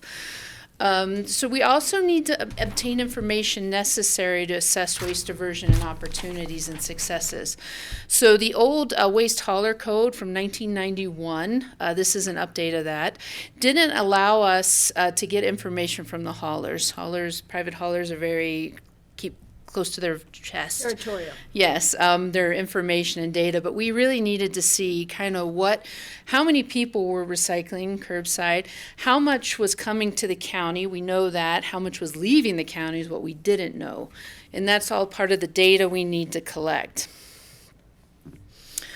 So this was initiated out of the waste diversion study we started in 2015 and completed in 2017. And the study identified updating the ordinance as a key means of creating recycling incentives. The old 1991 hauler ordinance, the haulers had to offer recycling, but they were not required to provide it. This is a big change in this ordinance. Now haulers must provide recycling to customers with curbside trash service. We put together an advisory committee, which included us, Aspen, Basalt, and Snowmass Village, and Carbondale joined us a little late in the process. And then we developed the proposed updates as a group. Every hauler was part of the meetings and provided suggestions for improving the practicality and the effectiveness of the code. They participated probably in 5 to 7 meetings, all of them, and they had good impact or feedback for us. We went through 10 versions of this process, which was started over 2 years ago, so this was a long time coming. And then we held a public outreach process. We had 2 outreach meetings that we invited the public to. The public did not show up. We put a questionnaire and some comment feedback on Pitkin Connect. We got 1, and it was in support of the ordinance. So we just did not get a lot of public feedback. So the great thing about this ordinance, it's a variable rate pricing structure. Your monthly cost for trash is lower with the less trash you produce and the more diversion you do. The more recycling, the more composting you do will allow you to decrease your can size. The service options include different trash container sizes like those pictured. 96 gallon has been the standard trash can size throughout the valley, I think through most of the country. But now we require the haulers to offer 3, a 96 gallon, 64, and a 32. So if you're a super diverter, you can get down to that 32 gallon trash can and save money on your trash bill. So service also includes recycling, as I mentioned, and then the variable rate pricing does add complexity to it, but it increases the subscriber choices and hauler service. So that's one, I think, the greatest benefit of this is allowing, you know, customer, if you really are a good diverter, you can go down to that small size trash can, and I've heard from people that like this option. We've done an extensive public education campaign, which is ongoing. We've developed educational materials for haulers and customers. And I'm going to have some examples to show you. A whole campaign on reducing waste. There's TV ads, radio spots, ads in the newspaper. And then we also have a waste and recycling code webpage at landfillrules.com, which has the actual code, has our frequently asked questions. You can see the ads and the information we've provided. So this is one of the examples. We have 2 newspaper ads running. This is one of them. Again, we're really promoting the reduce your trash can size and how you get to that smaller trash can size is a lot of what our education is based on. So the smaller your trash can, the less you pay. We're really pushing that. We're also really pushing recycling right. Because as we know, recycling is getting harder and harder. The cleaner and the less contamination you can provide in the recycling, the easier it makes it on the haulers and the recyclers and keep costs down. These are sort of print handouts. So the 2 examples on the left, that's what we call a rack card that was distributed to the haulers who wanted them. They could fit into their billings if they did actual manual billings. They also handed them out to their customers at their homes, and we've made it available at the landfill to pick up. We've also distributed to businesses. Just this afternoon on my way in, I stopped at the Inn at Aspen. They are increasing their recycling, redoing their cans. And really excited about it. They're going above and beyond what the ordinance requires, so I gave him this information. The picture on the right is a magnet we've done. It's a refrigerator-sized magnet, and it lists out what can be recycled, what's not accepted, and hints for recycling right. Can I get some of those? Yeah. We need them in our dumpster. Yeah, I'm more than happy to. And I actually printed out some for the bins in the admin building. And I'm going to be inserting them, although what we laminated doesn't fit, so I have to go back and cut them down. We'll talk about it. Yeah, we're going to increase around here as well, and we're educating facilities, and we've done some lunch and learns. I can't climb in those trash cans anymore and drag stuff out. You shouldn't. It's dangerous. Not the big ones, just the little ones. Need a bear. We've done an oops tag. These are commonly used throughout the country, and being Picken County, we're very friendly about it. We just got these in a couple weeks ago. They're being distributed to the haulers. The haulers, they're a sticker. The haulers can mark on there if you've done something wrong and need a little help reminding of what you did wrong. And so the haulers will leave that on your trash or recycling can. If you've contaminated your trash or your recycling with 25% more contaminants. If you're overloaded, one of the parts of the ordinance, your lid has to close on your trash can. So if you've gone with a 32-gallon can, you have to make sure that lid closes, and that's a bear issue. So you can't go with the cheapest trash can and then just pile it up. So the haulers are required to notify you that was a violation. And then some other things, and then in other category for some of the random stuff, these poor trash haulers see. These are really volume restrictions rather than weight. So if I got a trash compactor and I was really good at compacting my trash, I could actually get twice as much in. Yeah, absolutely. So that's maybe the return of the trash compactor, which kind of disappeared a while ago. I know. I always thought it was landfill rules. Is it landfill? LANFILL rules? That's it's been corrected on the actual oops tag. So yes. I thought it was landfill. not the correct That was, website. yeah, no, we caught that. Unfortunately, I didn't have the picture to put into the presentation, so we I just did want to catch make sure that. I wasn't missing It is something. fixed. Good eye. Good editor. This is an example of one of our ads. There's a series of 4 promoting. Recycling now included with your trash service in Pitkin County. You can reduce your waste footprint and shrink your trash bill by recycling right. Learn more at landfillrules.com. So, yeah, so there's a series of 4 ads. We have one composting similar to that, one the smaller size trash cans, and how to get to the smaller size trash cans. So then why did we have a call from someone who said that their trash pickup doubled their bill? So the haulers have had to adjust the prices because if they did not have curbside recycling, they did have to add that. Go on to the next one. It's a time point. So yeah, depending on the haulers did indicate that they were going to have to adjust their pricing up.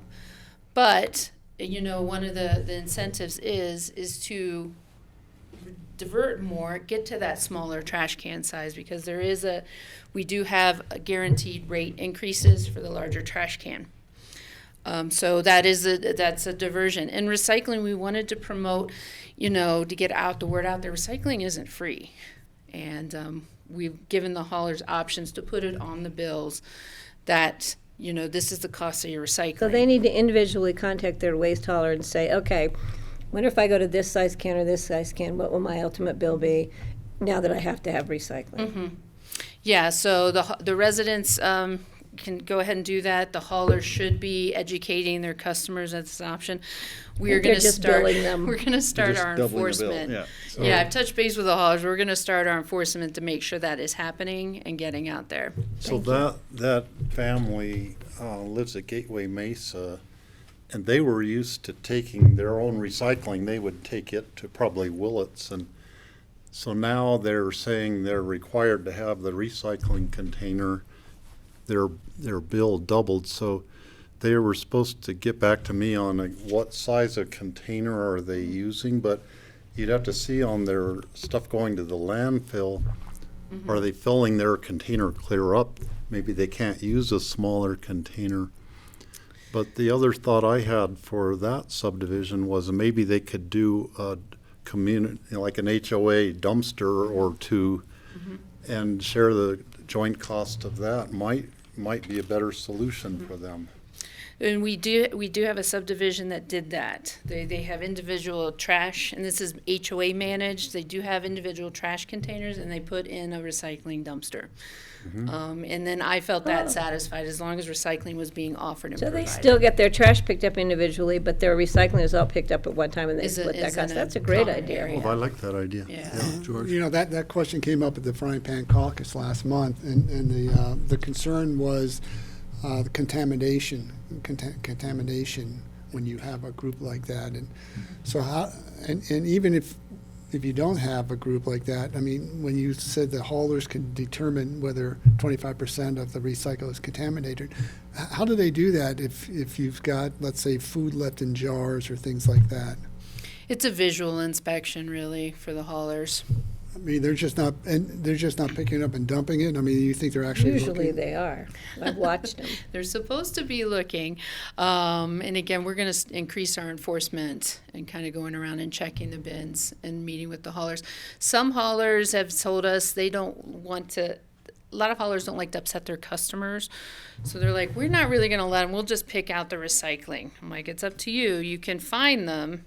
The haulers have to add a fee on if they do have to clean up the recycling.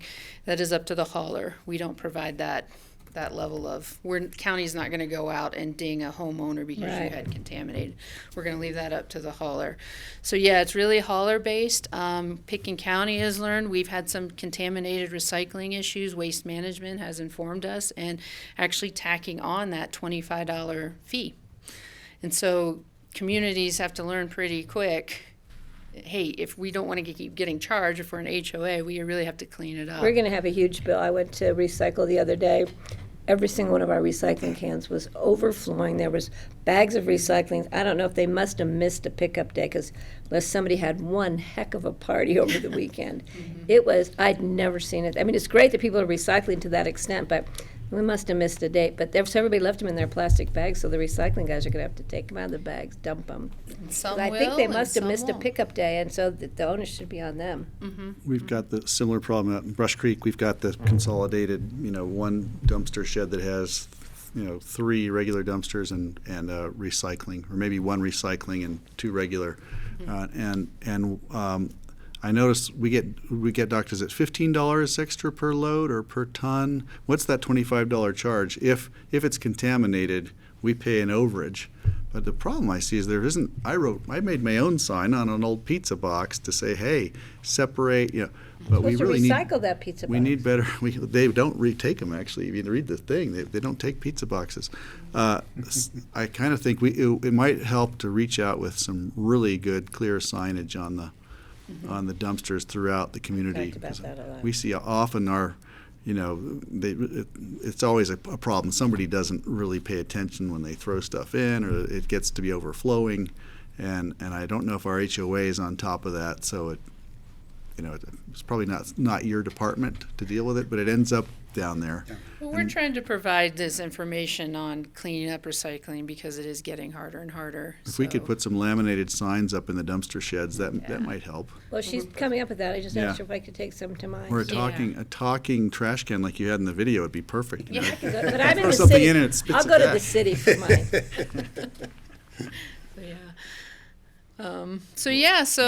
We're really, this point is, we're really trying to promote diversion. Our landfill right now, as we sit today, 4 to 5 years of life left. The more we can get out, the more composting we can do, the better. Streamlines recycling. It's making it easier. We're requiring everybody to be single stream up and down the valley. And it's starting to match up. Hopefully we'll get Basalt kind of on board as well. And then the residents and business, they can apply for an exemption. I've had one exemption request, and she is way up in Redstone. The recycle truck is not there with the smaller hauler, does not have 4-wheel drive. They cannot access her property in the winter. But she's like, I have been taking mine to South Canyon. I'll give you receipts. So I allowed her an exemption. So we do have that review process as well. So if a resident really feels like it's burdensome or they have some other option, we'll look at it and get back to them. I'm a little nervous about leaving too much of it up to the haulers, only because I got a call from somebody who lives on Lower River Road, has a landscaping business, and I don't know how big his dumpster was, but it went from I think 160 or 110 to 220 for the fee. The hauler just slapped him with the charge, so he called me to say, "What's this about?" And I tried to explain him as you do, but it occurs to me there are a lot of people who still don't know what's going on. They're just going to see it reflected in their bill, and then they'll be advised to call us. And you can always direct them to me. I mean, we have the answers. And there's also 7 haulers in the valley, so there's a competition. If your hauler is really increasing rates, there's others out there that might. Talk to your neighbor market so will you don't take have effect. 7 different trucks coming through your neighborhood. Right. There's that. Right. And then also just that so people understand you get docked if it's a contaminated recycling bin. Yeah. The hauler, it's up to them, but they can charge you if you have a contaminated recycle bin over 25%. They can charge you the small container fee for your neighborhood. So. Got I it. can't wait to see if my recycling's been emptied when I get home. It adds up. It's unbelievable. Great. Thank you for bringing this. Yeah. So hopefully it helped. Have you heard anything about the Mid-Valley closing next year? Yeah, so the recycle center at Willits, the waste management transfer area, we split that cost. That was an IGA agreement we did back in 2016, I'm thinking. We split that cost with Basalt. It was probably 2015 we did it. That's when we went to single stream. And Waste Management adopted a public drop-off. However, after about a year, it was costing them a lot of money. So they came to Basalt and us, and we split that cost with Basalt. However, we've informed with our new ordinance, we've informed Basalt that we'll be discontinuing that cost sharing in January of 2020. similar to what we've done with the Rio Grande. You know, we're moving away from public drop sites. So, which means that they'll probably close that site, or we don't know. Basalt is interested. From what I've heard, it's been a while since I've talked to them about it fully. They're interested in closing it as well. And then having an ordinance like this? So Yes. they still have a place for people to recycle? Yes. So At their they're home? They would go to curbside as well. So yeah, they want to match ours. Again, they have a lot of things going on, so they're. But but it sounds like the city is going to fund the Rio Grande recycling, at least in the near future. Yeah, till they can figure out a little more cost and service options. There was a lot of comments that people want more organics drop off, so they're going to continue as is for about a year, I think, and it'll give them time to budget and figure out, do they want to expand, organics drop off and limit single stream, more alleyway recycling? They have some things to figure out. So, but people can still not only bring trash, but bring their recycles up to the landfill. Mm-hmm. And recycles up to landfill is free? It's free for It's residents, free. yeah. Okay. That's correct. Got it. This is available online as well as this on the website, the various presentation you have here. I can do that. That's a great idea. I think it'd be great, because then we can refer that to anybody who calls to question what we're doing and why. Mhm. It's a good idea. Mhm. Thank you. Change is hard, and people, it's new Sure. things. And Well, I'm hoping that, I witnessed a woman pull up at the Intercept lot, get out of her car, and leave a 5-gallon bucket of something just on the side of the road, get back in her car and leave. And I actually snapped a picture of her her license plate. And I thought, well, maybe she was leaving it for someone else to pick up. And this is over a week ago, and I just noticed it's still there. So now Joey's on it. I'm who hoping. gets to open the bucket? Yeah, we're going to find out who this is and what. Yeah, and it's it's some sort of stain chemical stuff. Just decided to leave it there, right on the edge of the bike path. Well, Pickens And- County, we have a household hazardous waste for a reasonable So price. she could have taken it out to the landfill Yes. and deposit. Well, we're going to talk to her. I'll let you know when we get a chance. That'd be great. Yeah. I did have another conversation with one of our constituents who has an RV, and the RV dump station that the ski company bought, that KOA, and they've quit accepting. It's no longer a public dump station there. And she says, have you done anything about it yet somehow to come up with a solution for people with RVs? Where do they go to dump their tanks? And I don't know actually what the solution is, but we get calls on that too. We can't take that waste. We're not permitted. yeah, so. and I thought maybe if we do the septic, it's really kind of different than the septic tank waste because it has the chemicals in it. So I think you need a different process for processing it. But if we can come up with a solution for the septic waste haulers and the people with RVs for a dump station somewhere in the valley, I think that would help a lot of people. South Canyon recently put out an RFP looking at more robust septic treatment options and then composting. So I think they're reviewing those processes now. Mm-hmm. All right. Moving right along. Thank you. Great. Thanks Thank for the you. update. Progress. Now I know what I'll tell my callers. Refer to the website. We'll Yeah. have it Call there. Kathy. Yeah, call Kathy, right. She's got all the answers. Hopefully. Okay, and Cindy is rushing down here, no doubt. See her in the next couple of minutes. So maybe we'll move on to the CCI legislative issues discussion, Greg. and- Sure, is that you then? Yeah. Okay. Hey, Brian, Sure. would you do me a favor and see if, yeah, thank you. Yeah, so, every year CCI, asks boards to submit legislative issues for consideration and prioritization. We had distributed those forms say a couple weeks back now. To get the juices flowing on the board's part. Typically what we've done is we've tried to concentrate on a few issues instead of a total shotgun kind of approach, because the feasibility of getting a legislative issue considered by CCI generally takes some concentrated effort and probably some discussion about issues that are likely to get bipartisan kind of support. So we just set aside some time today if there were issues that board members had thought of. I know Kelly, I think probably had some from a CCI perspective, so we'll try and tap her separately when she's able. So I don't know if there's any. Is there anything that the county staff has identified as fixes that they need? Well, there's been kind of a consistent item, and apparently CCI has indicated there may be some traction with the current legislature and governor in allowing counties to issue business licenses. That's been a sticking point for us on a number of issues.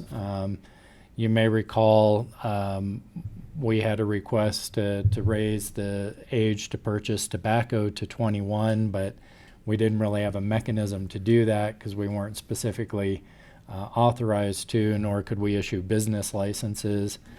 The legislature recently changed that just for that one issue, so you'll be hearing that. The board in the past has also expressed some concerns about how we could get ahead of issues like the rental by owner kind of operations and such.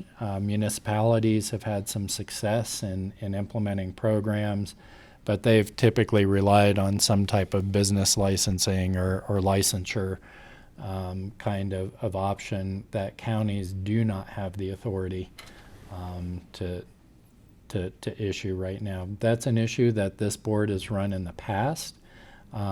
We did not, I believe, have success in, I can't remember, Steve, you may have a better memory than me, whether CCI supported counties having business license authority. I remember we talked about it some, and I don't think it made it to the top 10 issues or whatever, and they only would take so many issues to actually be a CCI bill. But I think if we could tie it for the rental by owners issue, because a lot of counties are having problems with that and talking about that. And so I think it could be a good idea to run it again this year and maybe have the whole part, the VRBO thing, as part of the proposal to the legislature. Maybe it would get better traction. George? How about a RET, county RET, real estate transfer Oh, tax? great idea. CCI, have they even got any Traction on traction that on over there? that? On which now, George? Real estate transfer tax. We've never talked about it. Not in your term, but Not while I've been there. Oh, well, anyway. Individual commissioners on the side conversations have talked about it, but that could be huge for us, especially. That could be a way we could pay for more affordable housing. can I? So that may be something for us to consider, to see whether that would get any support down CCI for a RET. When I first ran for office, took office in 1999, I was determined to see where we could pursue a real estate transfer tax. And I was told, no way in hell are you going to be able to change Tabor, et cetera, et cetera. Debbie Quinn, who was the assistant county attorney, helped me research all the counties that had them, what their provisions were, what they used them for, when they passed them, what the percentages of approval was when they passed them. Before, of course, Tabor came in and disallowed real estate transfer taxes. And I think George is right. I think the timing, it's a one-issue change in Tabor. And the thing is people were like, it's a tax, it's a tax. I said, no. Technically, Tabor is the taxpayer's Bill of Rights. It allows taxpayers to vote on increases in taxes. What Tabor did then was take away your right to vote on a real estate transfer tax. It was because Tabor was Douglas Bruce, who was in the real estate industry. So that's how he rallied support to get this through. It slid through there. People just thought, I'm going to get the right to vote. So they voted for Tabor. They didn't realize it was actually taking away your right to vote on a real estate transfer tax, which could help your public, any of your human health services, your housing, your road and bridge, your infrastructure for your county as far as, water systems, anything. And, it's just so flexible. And it doesn't mean you have to have one. I was told, counties aren't going to want to have one. I said, no. It allows you the opportunity to vote on a real estate transfer tax.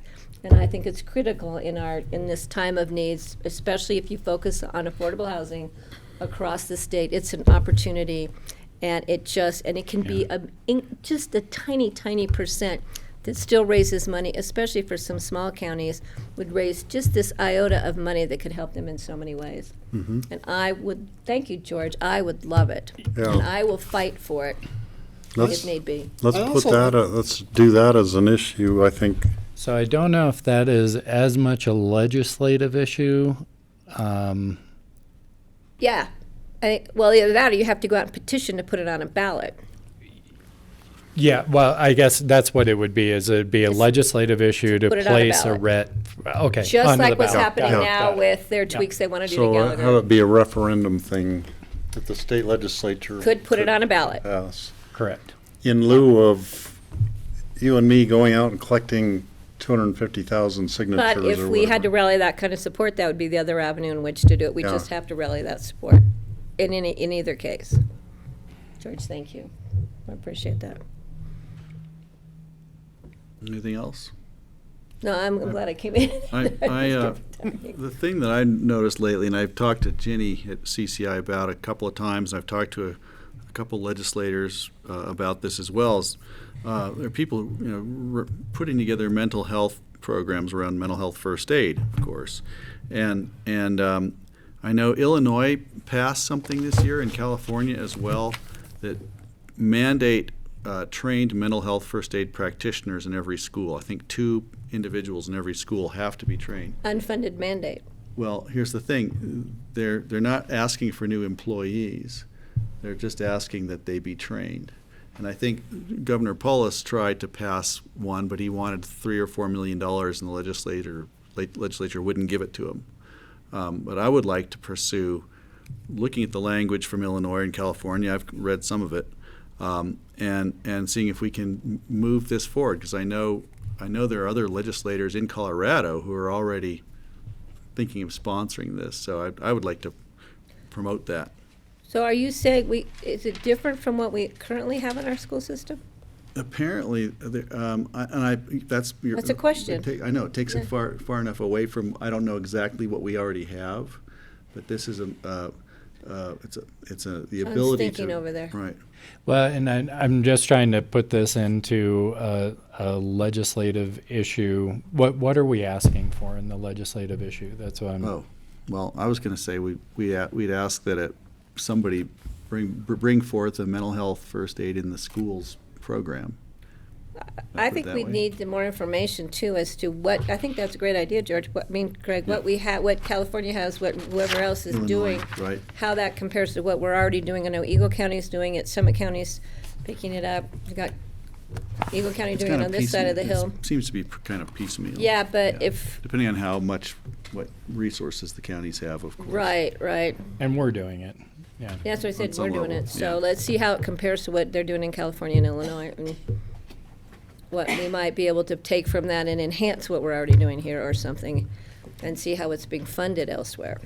Just to bring forward another unfunded issue would be a killer. To do something right would make it really hard to do.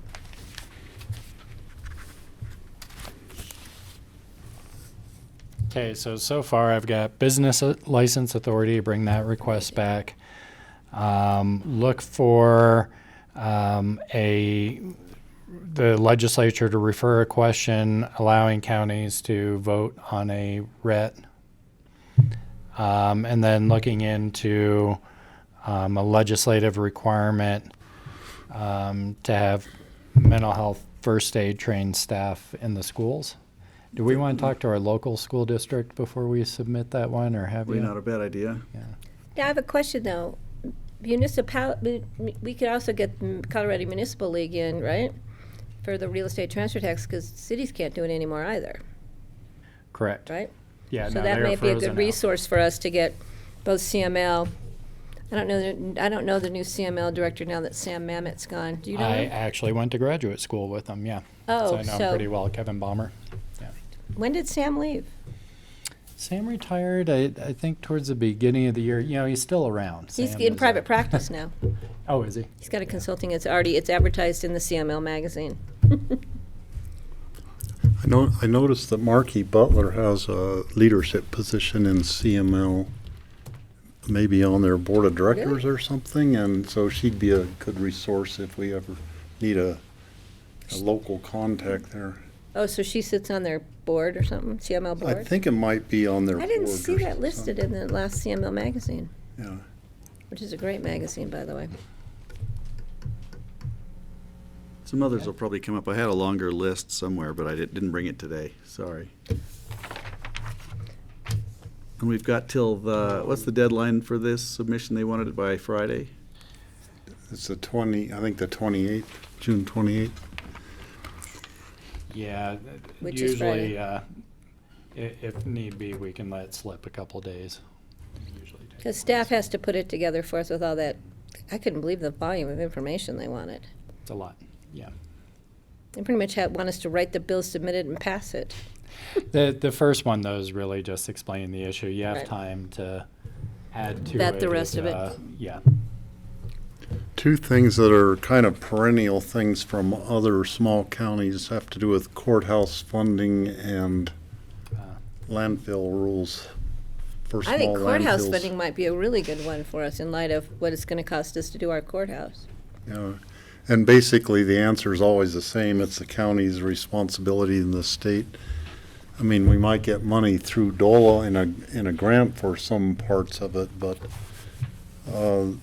it's just unfunded mandate that the counties take care of the courthouse for the state. Well, and John, I have a question. Can you get federal, if you federally historically designate the courthouse, can then you go for federal historic grants? You put it on the National Register? I do not know the answer to that question, but what I do know is generally we get taken out of those grant pools pretty quickly. Because we're a wealthy county? Correct. Well, not in light of how much it's costing to do it. We're I no longer understand. wealthy.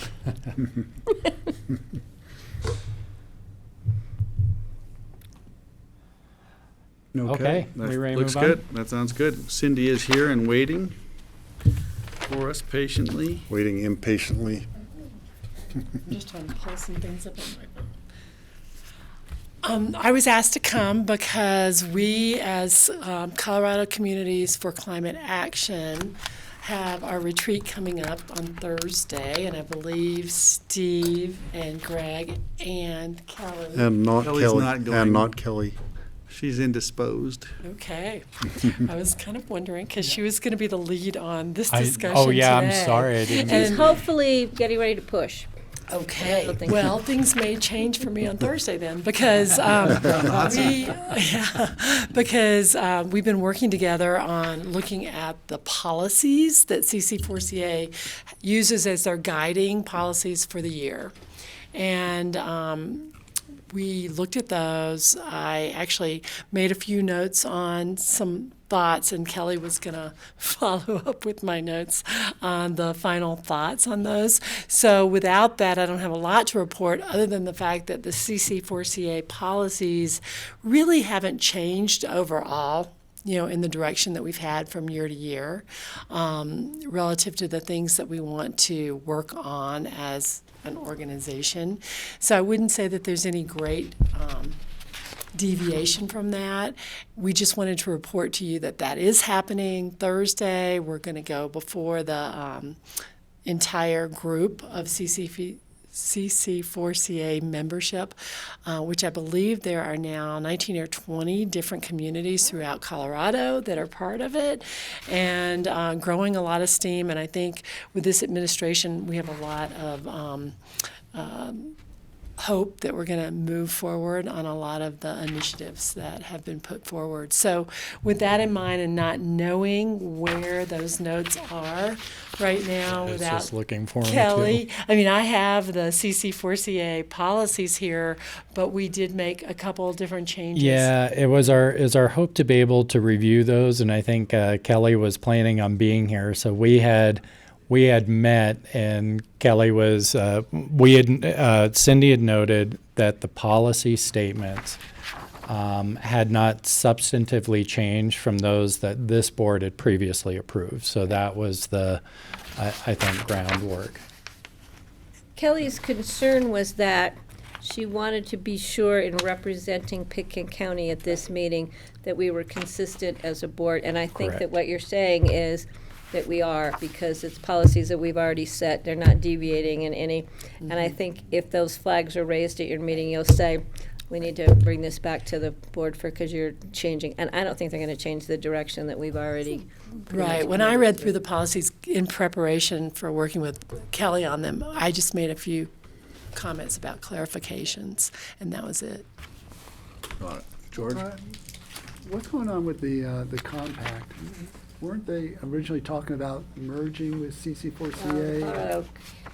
I don't know where that stands. I get individual emails on the compact, and quite frankly, we just don't have the capacity to keep up with. I'm just curious. That hasn't been in discussion with CC4CA at all? It's not on the agenda for Well, the there is, retreat. the Colorado Commissioner- compact was mentioned on the agenda, having to do with the type of structure. So CC4CA's talking about doing a 501c6 structure. Right. And it was comparing it to the compact, and in the literature, it said that the ACCO organization is no longer going to be helping the compact. The compact will be out on its own in terms of organizational structure. So that is a major change for them, because they were basically the ones doing all of the education, the contacting and everything. I do have several things that I noticed just from my notes, and there would be changes to what was suggested by the policy committee. There was one where they were talking about, it says ensuring a public process for evaluating and advocating for retail energy choice options for local jurisdictions. And it talks about the production of electricity.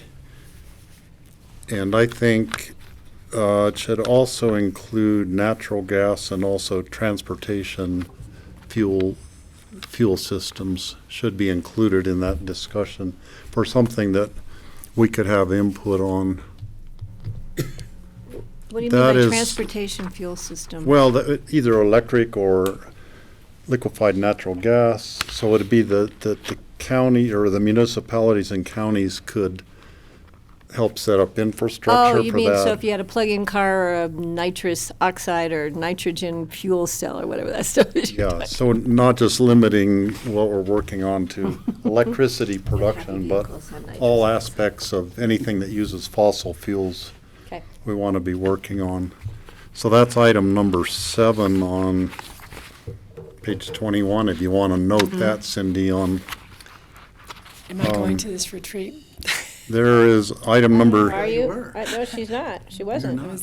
Yeah, and again, I think, yeah, we thought Kelly Yeah, I think we should talk about that for a second because Kelly was going to be our person talking about pulling all the policy questions together. Mhm. And I was going to represent us at the Holy Cross meeting. And so we just need So I really need to get, Greg and I need to get her notes, and I have my notes here. Are we bothering her? Let me run through the other two real quickly that I have. They have a thing about reducing, they're about recycling and composting, it mentions. Fostering infrastructure, policies and incentives and programs for recycling and composting. And I think it should also include reuse and repurposing as major objectives, because those are all good parts of reducing the waste going to landfills. And then the other one, it says highlighting divestment from fossil fuel related investments as a potential climate action strategy. And I know some colleges and different, whoever, people with a large, now that doesn't affect us. Well, maybe it does a little bit in our investment policy, but probably not. But some people are saying keep ownership in those stocks and then participate internally in the companies to try to change their internal policies is a better strategy, actually. So I don't know if CC4CA should have divestment as one of their policies, because there is disagreement if that's actually a good strategy that helps in changing the company's policy. That's a good point. A really good point. Well, I've texted Kelly, but she hasn't responded to the last three. So That's she okay. could be I mean, she's probably going, God darn it, stop sending me texts. Well, if in fact we don't have an opportunity to regroup with Kelly, it's okay. I mean, I've gone through all. Unfortunately, I didn't make copies of my notes I gave to her, but I can. You can brief us. Regroup that. Got it. Yeah. Excellent. Tomorrow. Yeah. So, yes, and I've got yours. Thank you. Great. Okay. Thanks, Cindy. Thank you. Appreciate that. Okay, up next, Healthy Rivers Whitewater Park Wave Hydrology Discussion. Lisa, John, team.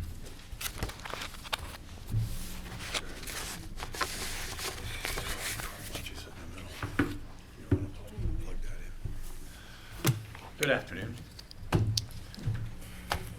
Okay, My name is John Ely. I'm the county attorney, and with me is Lisa McDonald over here, who is the director and principal coordinator for the county's Healthy Rivers and Streams Fund. And to my left are Jason Carey and Quinn Donnelly, the principals from River Restoration, the designers and hydrologists who invented the county's Whitewater Park.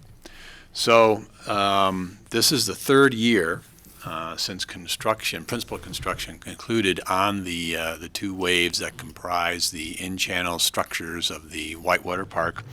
Since that construction concluded, of the 3 years since the three runoffs, I guess we should say, we've had on the wave structures, last year was pretty much off the chart as far as producing any usable data due to the drought conditions all year long. So we never really got much of a flow over the waves. So we've had 2 good years to study the hydrology. After the first year, River Restoration, the collective team, came up with a couple of principal tweaks to the wave structures to reduce the curl, principally on the first wave structure going downstream, and also to create a sneak, as it's called, so that river users and floaters could bypass the waves when the flows were up higher. And then another thing was to basically reduce the drop in the second wave structure by building up the depth, so to speak, of the area in between the two wave structures. So this year, we've had a chance to take a look at that. Reports coming in to the county and to your staff and to River Restoration have all related that there's still a hydrologic effect that is occurring at a higher flow level that creates a stickiness, so to speak, to the waves, and that's a possibility. The waves, of course, were done to allow the county to call on its water right. We have a RISD water right. The RISD is triggered at a low flow regime.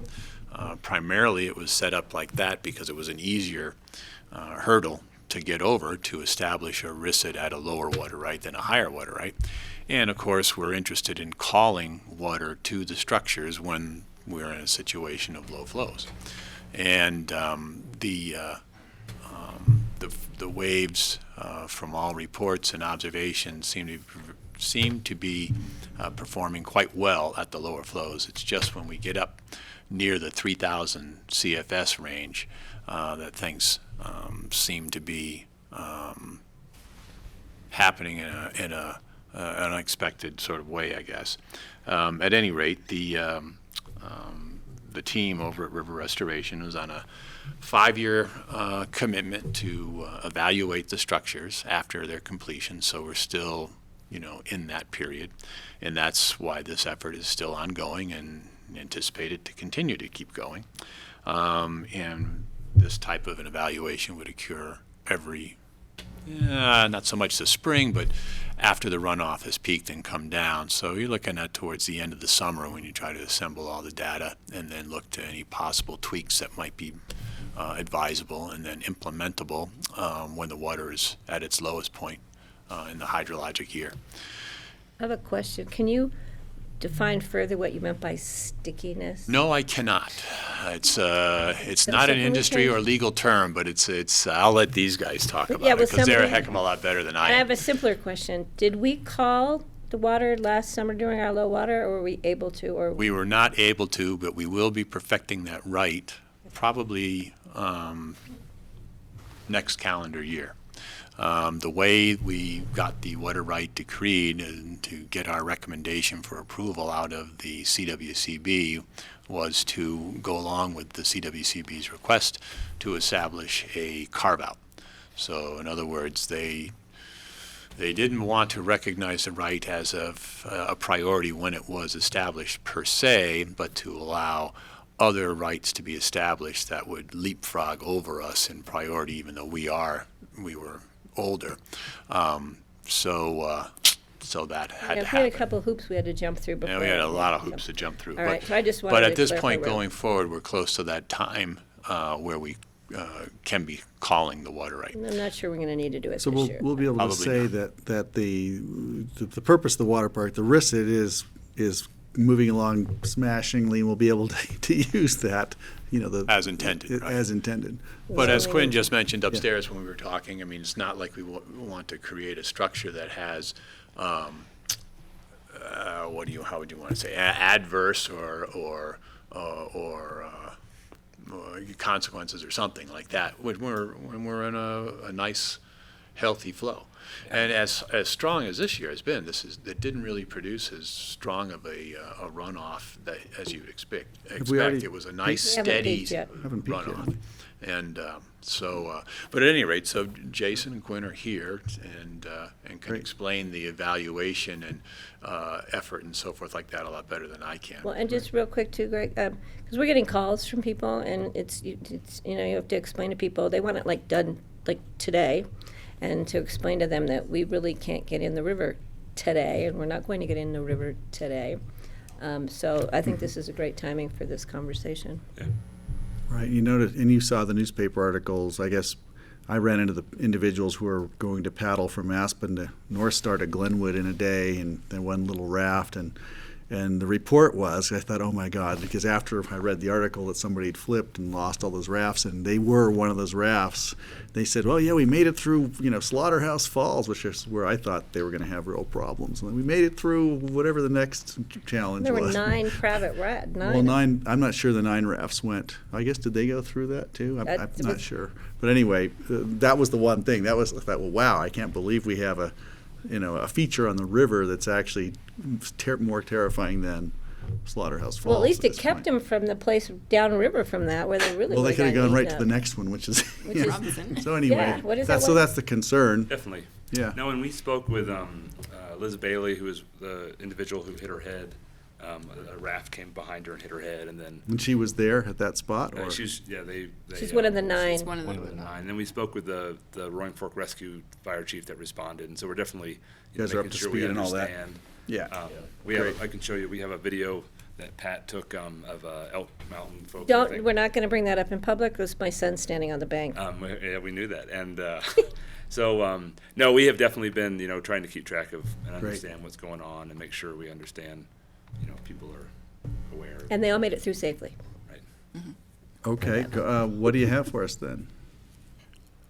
Well, we're really here to answer Jason Carey from Carbondale, Colorado, and we're really here to answer your questions, to let you know that we are aware of the incidents on the river. We regret anybody getting hurt on the river, and we have talked to and investigated, investigated some of the reports and kind of found out some of the details about them, and we're evaluating the wave through the runoff, and as Commissioner Clapper pointed out, there's not a lot of immediate things that we can do. To reiterate what John and Quinn said, our RISD flow is as low as 240 CFS. And that's the important time to have a RISD in the low water times. But hydraulically, what that creates is that we have kind of a big constriction at 240 CFS to create the recreational experience. And that constriction, since it's not adjustable, is a large constriction at these higher flows. We did create a sneak. That sneak does require knowledge of it and a navigation move, and so I think it,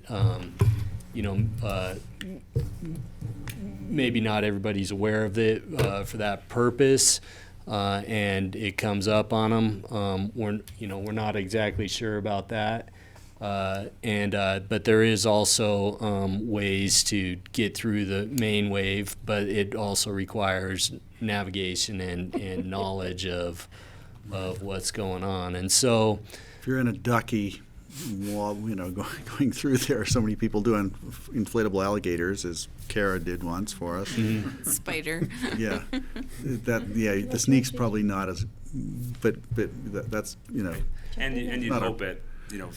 They'd hope they wouldn't be in the river at 3,000 CFS on an alligator. Well, God, he certainly would. Yeah, there's some Well, personal yeah. responsibility involved. George? So on the sneak, is that wide enough for a raft, or is it just set up for a kayak? Where is the sneak? That's what. Well, you had the Elk Mountain video. You can see it being. Is that where deployed. Trevor was saying flat water to the left, river left? You can't. I can't yeah, hear it's him. the sneaks on river left. But- It is. It's narrow, but it's wide enough for a raft. Wide enough for a It's not oversized for a raft. But there's enough room for a raft. Is the water sweeping you pretty hard to the right there? The water it's a the pull. water sweeps pretty hard to the right, so it is a navigation move to get to the left, and some of the craft can ferry is a term we use. Some of the craft can ferry much easier than other craft. Usually the paddle rafts are probably the really stuck in the current more than the other craft, and those are the crafts that have been having troubles in here. Doesn't need to Real listen quick. to the guy who's telling you to go to the left. And real quick, so this is the downstream wave on the screen here. So the sneak is on, this is looking downstream. Is that showing up? Oh, there it is. Left side, yeah, So we've the got it right sneak's here. on the left there, where you see the green water where it comes up, Mm-hmm, and then the whole feature is here on the right. So it's, Well, the hole's in the middle. yeah, So sorry. it's right here, so it's, And So it's river right? it's River left. River left is the sneak. river left is the sneak. The hole is in the middle, and on river right there is a breaking wave that can be navigated Yeah. easily. But the hole did pose problems for navigation at high water. so you can see. Okay, there it is. Yeah. This now is you the can see. upstream feature, and so the sneak's over in this area. So Right. I have a question. We have another corridor or channel on the other side of that little island. Could that at some point be made deeper so in high water it could be totally navigable by rafts that could avoid coming through here at all? That's certainly possibility? It's certainly a possibility. That's very astute, Commissioner Clapper. I had a little help with that. That's certainly a possibility. Again, to get back to kind of the flow ranges, the holes are not difficult to punch. Basically, below about 2,200 CFS, you can kind of run anywhere and reasonably get through with some effort. Of course, not drifting on an alligator, but with some easily reasonable navigation for this reach of river. Those flow rates between 2,200 and 3,200 about is really when all the water is in the main channel here and the side channel is not connected. We have not really seen flows above that yet, but we know from our hydraulic modeling that above that side channel is connected, and the hydraulics mellow out a lot because a lot of the water, Right, instead of takes being it from the pitched in the main channel, is pushed over into that channel. Because it's running right now over there, isn't it? Obviously. Not today, but earlier It was. this week. I thought I saw it the Yeah. other. Yeah. Has it peaked already then, or we're just seeing it up and down depending I on the think temperature? it's up and down, but it's hard to tell. I have won the office pool 5 years in a row, but it's So what's your purely out date? of luck. What it's, date? It's not. What's the date? After July 4th? We go on flow rate, so Oh, yeah, okay. yeah. Has the Colorado peaked yet? I think the Colorado has. I did go to a water users meeting in Grand Junction, and the reservoirs are starting to hold back. So they're anticipating that that it's time to fill up the reservoirs, which will also tail off the runoff, is my understanding. So And if you look at the Colorado River Forecast Center, they're predicting that it's peaked already. It's basically going to stay at this kind of level. Because we've had a high level up in the Upper Valley. I mean, the Upper Roaring Fork looks like the Middle Roaring Fork Yeah. right now. I mean, it's Right. it's technically roaring, but because I walk it, almost every day, and it is pretty consistent. I mean, the breaching of the banks is pretty consistent where I walk. Well, I guess So it's the- very interesting. The question I have is that, we've got a couple more years to tweak it, right? A couple more, maybe 2 more iterations. Is that what kind of where we're thinking, or you're reviewing it each year, trying to decide what could be done? And it sounds to me, if I've got you right, the constriction for the RISD requires the current configuration that gets scary when it gets big. So, and it's really the requirement from the RISD is demanding this. I didn't think I that think had so. anything with it. The RISD is at a lower flow. Right. Because, quite frankly, in 2002, when there was no flow to speak of at all, and you could hop across the thing on rocks, you want to be able to call water in those conditions. Right. So in a year that's wet, or an average year or above average year, we're not that concerned with calling the water because the flow is healthy Right. from a quantity perspective already. So the wave structure is designed to produce a wave that is enjoyable, enticing, so people are in the river and wanting to use it, so that the call can be made against the RISD water right and have water continue down the river and not see a dry hole in the middle of the Roaring Fork. So when you have a wet or above, an average or above average year, then the pinch that Jason was describing to create that that wave at a low flow starts to funnel, all of that flow into one, one spot So you get until it blows out into the side channel, the separate side channel. And so the issue then is, well, what do you do to expand that area so that the water isn't, going through? So it's not constricted at 3,200. Right. Yeah, absolutely. And one of the requirements of the RISD statute is capture and control the entire flow of the channel. And so you cannot have multiple channels in a RISD, technically speaking. I mean, Right, because you want it all going through here, not over there. At those RISD. At Right, at when the you're calling the RISD RISD. structure at the time of the call. And so the RISD flow, the Right. RISD flow is 240 to 1,300. So above 1,300, we don't have a real problem at 1,300 and really up to 2,200. But above 1,300 is when you could start to consider the side channel connecting better. And what's it running now? Today it was only at about 1,600. 16, yeah. 1,500 today. Yeah, it came down a lot with the cold weather. It was probably peaked at like 3,300. So tonight at 2 o'clock, it'll wake me up again when it's roaring through the. That's right. It probably. I can hear it. I'm sure it's not coming down for good. I don't doubt it'll come back Yeah. up. So what do you guys think you'll be doing come spring or come fall? Yeah.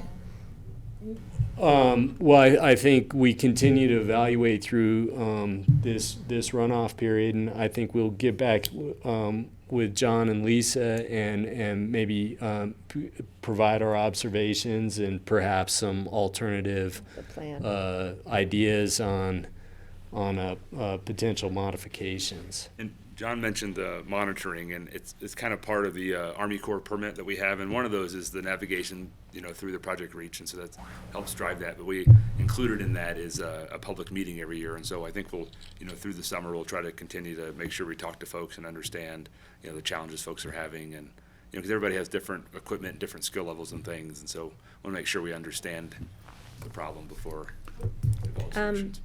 Stickiness. Versus flushing. I want to know what stickiness. If everybody flushed through, would it still be a useful RISD? And real quick, just the difference between this is not if you fell out of your raft and into this hole, it's not sticky to where it would hold a person in there. There's even if you're wearing a life jacket, there's enough current where it's going to flush you out. I watched that on the video. It popped everybody out. People don't. It's not like a keeper low head dam where somebody's going to be stuck there. The problem is, if you're not lined up correctly in the raft. I know in the video, hit it a little sideways and dumped some people out. Actually, the one that went straight through dumped them out. The sideways one, nobody came out. Yeah. But so sticky means you get stuck in the wave. I thought it was like the water, I'm a substance kind of person. The water this was picture sticky. here, that the middle part, the difference between, so on the left-hand side, that's more of a wave where it's green and it comes up and then you go over Nice and out. and smooth over there. And the hole is where the water's kind of falling in on itself. And the bigger that hole gets, the more sticky it gets. And, like an unmanned raft or a watercraft might stay in there for a little bit. It's kind of, because when we came through to cut the ribbon, we, thanks to George, went right through the middle of it there. Good job, George. Yeah.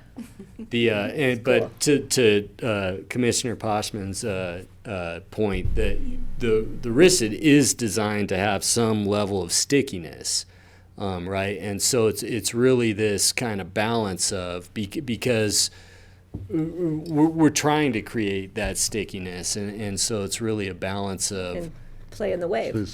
Exactly. That's what holds the surfers. That's what holds the boats. That's what holds the craft in there to create the recreational experience. But the real balance is making sure. Well, certainly one that it's not holding a body by any means, and I don't think that this holds a body by any means. All of the injuries that occurred were from people swimming in the river. Flipping it was out. getting hit by another boat, getting hit by rocks downstream, and hypothermia. Those were the injuries, and so they were not injuries directly due to the configuration, but they but the stickiness is what dumped them into the river to Right, swim. right. One of the other things that came up, one of the commenters said that he lives there, he checks it out, he's a river runner, and he said he can't help but notice there just aren't that many people playing. And I don't know if he's saying year-round or if he's saying maybe just in high water. It's not like a super attractive place where people are seeking it out. Well, I think So- a lot of that's because we haven't really had a year. This year, right now, they're not going to play in it because it's too high. Last year, they didn't play in it because it was too low. Sounds like the Three Right. Bears. Maybe it's just never not And the year right yet. before, it was brand new, so nobody really knew they could play in it. But I think when we were down in the basalt office, staff frequented, and so we all did, that area a lot, and there were more and more people being attracted to it on a daily basis. But we had an off year, now we have a high year. So Well, the off year actually produced a lot of use because it was at did. that lower flow and I know we had a lot the of waves fishing. worked as intended.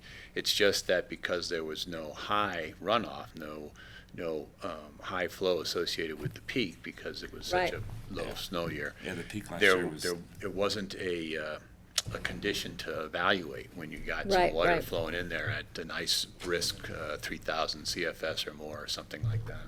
And the peak was only 1,300 I'm last not year. sure how much outreach. I know there's been a lot of outreach over the years. I was involved on Healthy Rivers when it first came up, and so I'm glad to see everything that's been accomplished with it. If there was a way to do more outreach to the boater community to say, hey, what do you think? Because every kayaker is going to have a different opinion, but you probably ought to get with them and hear it. We've got two more years in this cycle to Definitely. sort it out. I'm sure you The guys do plan. that, everybody, but if we know there's some outreach and requesting feedback, it'd be worth sorting through it again. And I'll read it too, just so I'm not trying to dump it on anyone else. On another quick note, though, I think it was really exciting when we first reopened the river, brought back the rocks and put them back where they belonged, how quickly the aquatic life returned. I think that was really, because we weren't really sure. We kind of displaced them and then, had to call them back home. And they actually answered the call and came back over. And I heard that from, not just from anglers that I'm really familiar with, but from the fishing general public. It's amazing how quickly the bugs return. It's I pretty couldn't impressive. believe it, yeah. Yeah, we've actually done a lot of work with the Roaring Fork Guide Alliance, and we've heard a lot of positive comments from them. Well, one, they don't really fish it at the muddy yeah. flows, and so when they're in it, they generally didn't see as much issue with. They did say that their clients get wet, and they warned their clients of that there's potential to get wet, but not a danger other than that. But also in the wintertime, they find it very valuable for just kind of a destination bank fishing for the people that aren't getting See, in along the that boat. whole stretch now, more and more, I think. But there's also more and more anglers out there, so. Yeah, so an incidental use, and yes, I love to see the life return, and it really did It was there. pretty fast, it was surprising. Yeah, really quickly, really nicely. With any new constriction in a river, whether it's a rock slide or something, causes a lot of change and a lot of consternation, and people are surprised by it. And so maybe as this evolves and people get used to it, everyone will understand about the left sneak and what you have to do. And like any major rapid that's been around a while, you really start understanding it. So maybe we're just still in the honeymoon phase. Oh, definitely. And if there are folks that contact you, you're welcome to give our name and number. We would love to talk to them. We can meet them out on the site, and We learn a lot from them. any feedback exactly. Right. You guys know who the usual suspects are. I stopped Charlie by last MacArthur night and just to those guys watch who it are on my out way back home playing from all down the valley. time in the valley. So you probably know most of those guys. So you've probably already heard it. I just want to make sure. It's a beautiful stretch of river. Yeah. Thank you. Anything else? No, but thanks, we really appreciate this. Appreciate And you hopefully the showing public us. knows we're paying attention and concerned about safety and making sure we do the right thing there. It's a huge project and we're very Sorry, we proud of only it. had the one video. Right. Yeah. Darn. Yeah. So why didn't we get to see the video? What's up with Because of commercial competition reasons. that? Oh. Okay. My Yeah. son was asking too much money in residuals and. Didn't have, yeah. And that was okay with me, but I think it would have been a Well, conflict of thanks interest. for bringing it in. Really appreciate it. It helps. I think it'll help make everyone feel Thank you. better that, Thanks, that guys. we're on it. Appreciate We're it. paying attention and we're going to make it work. Thank you, Commissioner. Do you know Trevor from Carbondale, too? He lives in Carbondale. Trevor? My son. Oh, your son? I don't think I know him. I think Andy knows him really well. Oh, yeah. Yeah. Thank you so much. Thanks, for your guys. We time. appreciate it. Thank you. I've got a couple. Okay, John? All right, just a couple items before we turn it over to you guys for open discussion.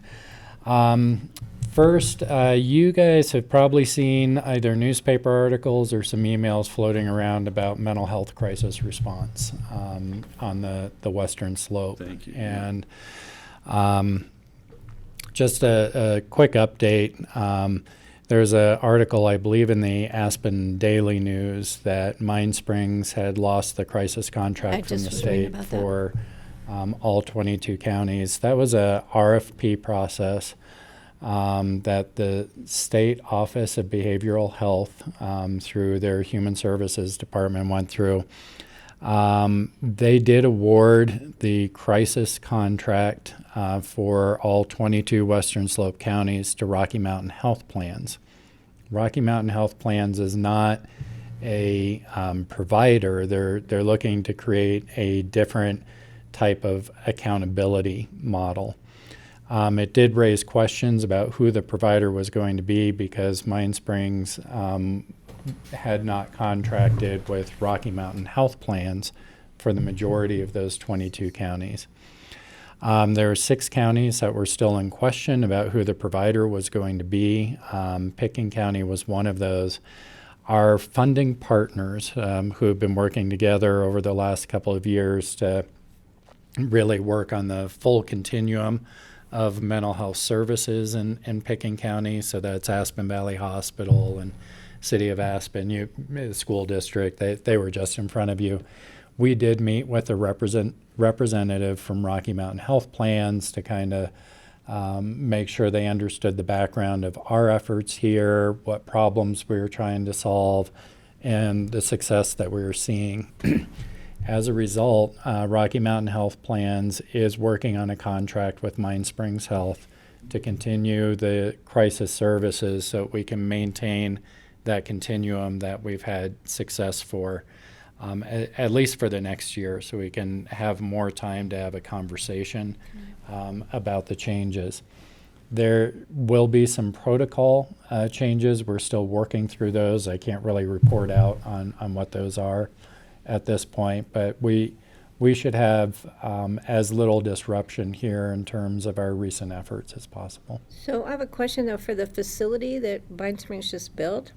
They were shutting down portions of it? Was that? That's not the case, actually. But it kind of came across in what I briefly. There's a walk-in. So the mental health hospital is for mental health holds like M1. Right. That is not affected at all. What is affected is Mesa County is one of the 6 counties where Mine Springs will not be the provider for crisis, and so they had a walk-in clinic as well as mobile crisis response units. And when I say they will not, I think it's still in question. Mine Springs had a walk-in clinic and mobile response for Mesa County? Correct. And that has been temporarily in the absence of a contract, that would shut down July 1st, yeah. Okay. So That's Monday. So what I read. all these changes are taking place on Monday. I think it's been a little disruptive, I think, for a number of counties on the Western Slope. But we did have a good conversation with a representative from Rocky Mountain Health Plans yesterday, and we did confirm with Sharon Raggio from Mine Springs Health that they are working on a contract and intend to continue serving Pickens County.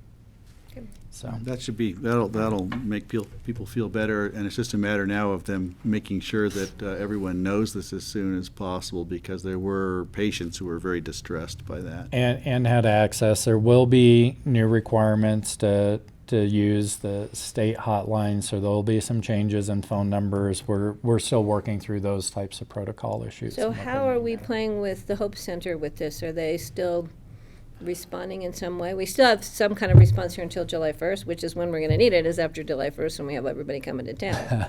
So we should have no disruption. If all goes as planned, we should have no disruption. Just keep us in that loop. We are still partnering with the Hope Center in our continuum, just like we were before for critical incident response and such. So we felt like we've had success building the continuum that we've started working on. And in fact, we were just in a strategic planning meeting yesterday for what comes next for the continuum with all the partners. Now, to be clear, critical response and crisis response aren't the same thing, right? Where you're using Yeah, the terms. so crisis is going to be when either law enforcement or an individual has, an immediate crisis, potential harm to self or others. The critical incident is going to be more wrapping the services. So, for example, if there's a mountain rescue where there's been a fatality, the critical incident would be going in to work with the families and the responders and that sort of thing. Okay. Right. Thank you for the clarification. Yeah. Good question. Great, thanks. And we didn't have a CSU in the Upper Valley. So if a CSU closed, we didn't have one anyway, right? That's correct. Crisis Stabilization Unit Right. is what the Was that CSU Colorado is. State University? Yeah. I know. Crisis Stabilization Unit. We, Yeah, so we we have didn't even neither have an a- extension agent nor a Yeah, we crisis don't have either one over stabilization here. unit, but no, that was in Grand Junction, however, and so we're still waiting to see how all of this shakes out on the western slope. I think right now, Jackson counties, Grand County, Routt County, Mesa County, Pickens County, and I'm missing one. There are 6 counties that we're still figuring out how the services are going to be provided come Monday. John makes it all sound so easy and calm, but I think the conversation has been there's been some real frustration. There's a little bit of emotion. A little in the stress conversation going on there? yesterday. Yeah. So thank you for getting to the bottom of that. Second thing, a little bit more fun. We will be going live, lighting up our first phase of broadband. Whoa. Monday, July 1st. We'll be providing service from Elephant, Williams, and the Crown. Currently, we have 2 internet service providers, Visionary Broadband and Pathfinders, that are linked into our middle mile system that are out signing up customers, and they plan to be lighting up that phase 1 service on Monday. I do not have a map for you to remind you about what that phase 1 service is, but we'll be putting out a press release either tomorrow or Thursday on that. So just in wanted time you for to the have a heads up. fireworks we're not having. How are they doing the outreach for The- potential the- customers? The internet service providers are doing their own marketing. So we're not providing marketing, we're just providing the middle mile network. No, I understand. I was just curious how because you said they're doing outreach, but I haven't heard anything, so I was just curious. Yeah, and I don't know how they're doing their marketing Yeah, off the okay. top of my head, George. Yeah. Sorry. Steve? I took a picture when we had it on the screen there, and I had to look on that picture to find the website to go to, because if I went to Mammoth Networks, It's pretty big. it didn't connect me Yeah. to the Visionary or the Pathfinder. Yeah, and they're really responsible for doing their own marketing and signing up. So that the idea is for us to have somewhat of an arm's length relationship From that with that aspect. piece, because we don't want to be managing the service. That's But exciting. I think we have it on our website in terms of who the ISPs are, so people can contact them. Yeah, and I don't have that up right now. Yeah, I can- okay. So anyway, just we do plan on lighting up phase 1. I think it's going to be a slower sign up as we get folks live, but just know that that broadband project That's is amazing that it's already happening. starting. Underway. Great. Progress. And they do need to send a technician to your house, number one, to make sure that you do get the signal there before I think they'd put any Before they hardware bill or you, anything that's else. probably a good thing. Before they can bill you. Yeah. Okay, anything else? I got a couple of things. Wait, John has one more. Oh, you do? I know that was the No, two no, you're that not going to be brought it. here? Did you Oh tell us yes, that? thank you. Yeah, I'm gonna be out of town. We're gonna be going up to Wyoming for a little jaunt in the Wind Rivers. I'll be back on Be Monday. careful up there. Will do. Are you delivering a daughter? We are up there? delivering a very anxious child for a 30-day Noel. So. Oh, wow. I'll go in Let's her place. hope you deliver. Yeah, I know. If she doesn't escape first. She doesn't watch this show, does she? George? Oh, a couple of emails. One I saw that Phyllis sent back on June 13th about the power outage on Lower Red Mountain TV communication site due to malfunction of electric service line. Do we have any update on that? What that has done is it's knocked out Grassroots and CGTV as well. I didn't get KSPN either for a And- while, and but not- it's back. KSPN is back. Yeah. I think Grassroots and CGTV is still out. So I was just curious about Yeah, I'll have to, and Phyllis is out right now. Bill's too, out. so. Okay. The other one, which is an older one as well, let me find it. It's actually a recent one, but this fella came before us from Hoagland Ranch. There was a follow-up. He came for The neighbor. for February 27th at our regular meeting, asking help against this real estate developer who was, and it's an APSHA property, and Yeah, so Greg has asked for an update through the attorney's office, as I recall. I emailed that out a week or so ago. I Yeah, guess. so, and that may happen in exec, I'm not sure. okay, all right. So someone's responding to him. HOA and the neighbor. But thanks for bringing that back up, because I'd forgotten Second about time it. it's come to us, Okay. at least. Right, they've been before us. Right. Yeah. Right. And I know we said we would look into him, try to Right. help him or steer him in the right The direction. gentleman to let him know we're looking into it. I didn't. I think we probably have by now, but we should follow up. Okay. Yeah. Okay. And then, I don't know, last week, since I wasn't here, did you guys do or discuss board appointments for APSHA? No, we're going to put that on the agenda for the next work session, next Okay. Tuesday. All right, I had a call from KJAX one night. Oh, yeah. And I said, well, we haven't made any formal action, so. Oh, for our board. So, For our yeah, board. so For what, our what we board. had talked about is putting it on the agenda for the next work session, and then we'd include the appointment with the citizen board members in the resolution. Oh, We okay. need to figure out how to get Kelly involved in that discussion since she's interested. Well, yeah, George- wasn't anticipating. I'll take the baby and leave the really. room. We didn't expect that. George wasn't here when John Whitney from Michael Bennett's office spoke to us, right? With- Yeah, I was here. Were you here then? Yeah. Okay, I wasn't Yeah. sure if you were here for the most recent time. He you- was here. Okay. Now, where did you get? Where were you? Where'd you go? I was back east. There was a bay. There was a bay with a. Oh, I was here and there. Okay. All right. He had a good time, though. All He was, right, he was good. glad to be out of town for a while. It looked like fun. But he's glad to be back. Okay. Garden though. Well, that reminds me, though, but how did your meeting go in D.C.? Right, I could give a little report on that. We had probably about 5 or 6 meetings total. What we were told by Tipton and Gardner's staffs, and the others as well, is that, they're not going to be, we're there to talk about the CORE Act, and they're saying, really, Tipton's probably not going to be in favor of it unless the Garfield County Commissioners are on board. That's a good That was one issue. And then the other issue was the high altitude training was a sticking point, but that's been resolved, where the high altitude training people could go into these areas and still keep functioning. Right. So that's been resolved. There have been a lot of land use, little small border adjustments and things down in the southern district that have been resolved. And then this whole thing with the Methane gas. fugitive methane in Thompson Divide. I think having us, I was going to suggest that we would make sure that Garfield County Commissioners know that we really appreciated their suggestion, or they were pointing out and discussing methane as a possible sticking point. And I think we came away feeling on board with that yes, we want to pursue the pilot project with capturing or flaring the fugitive methane, either for energy production or for whatever.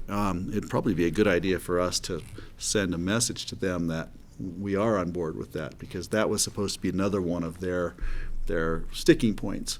It's really questionable whether or not that's going to change Tipton's mind or not, or Gardner's.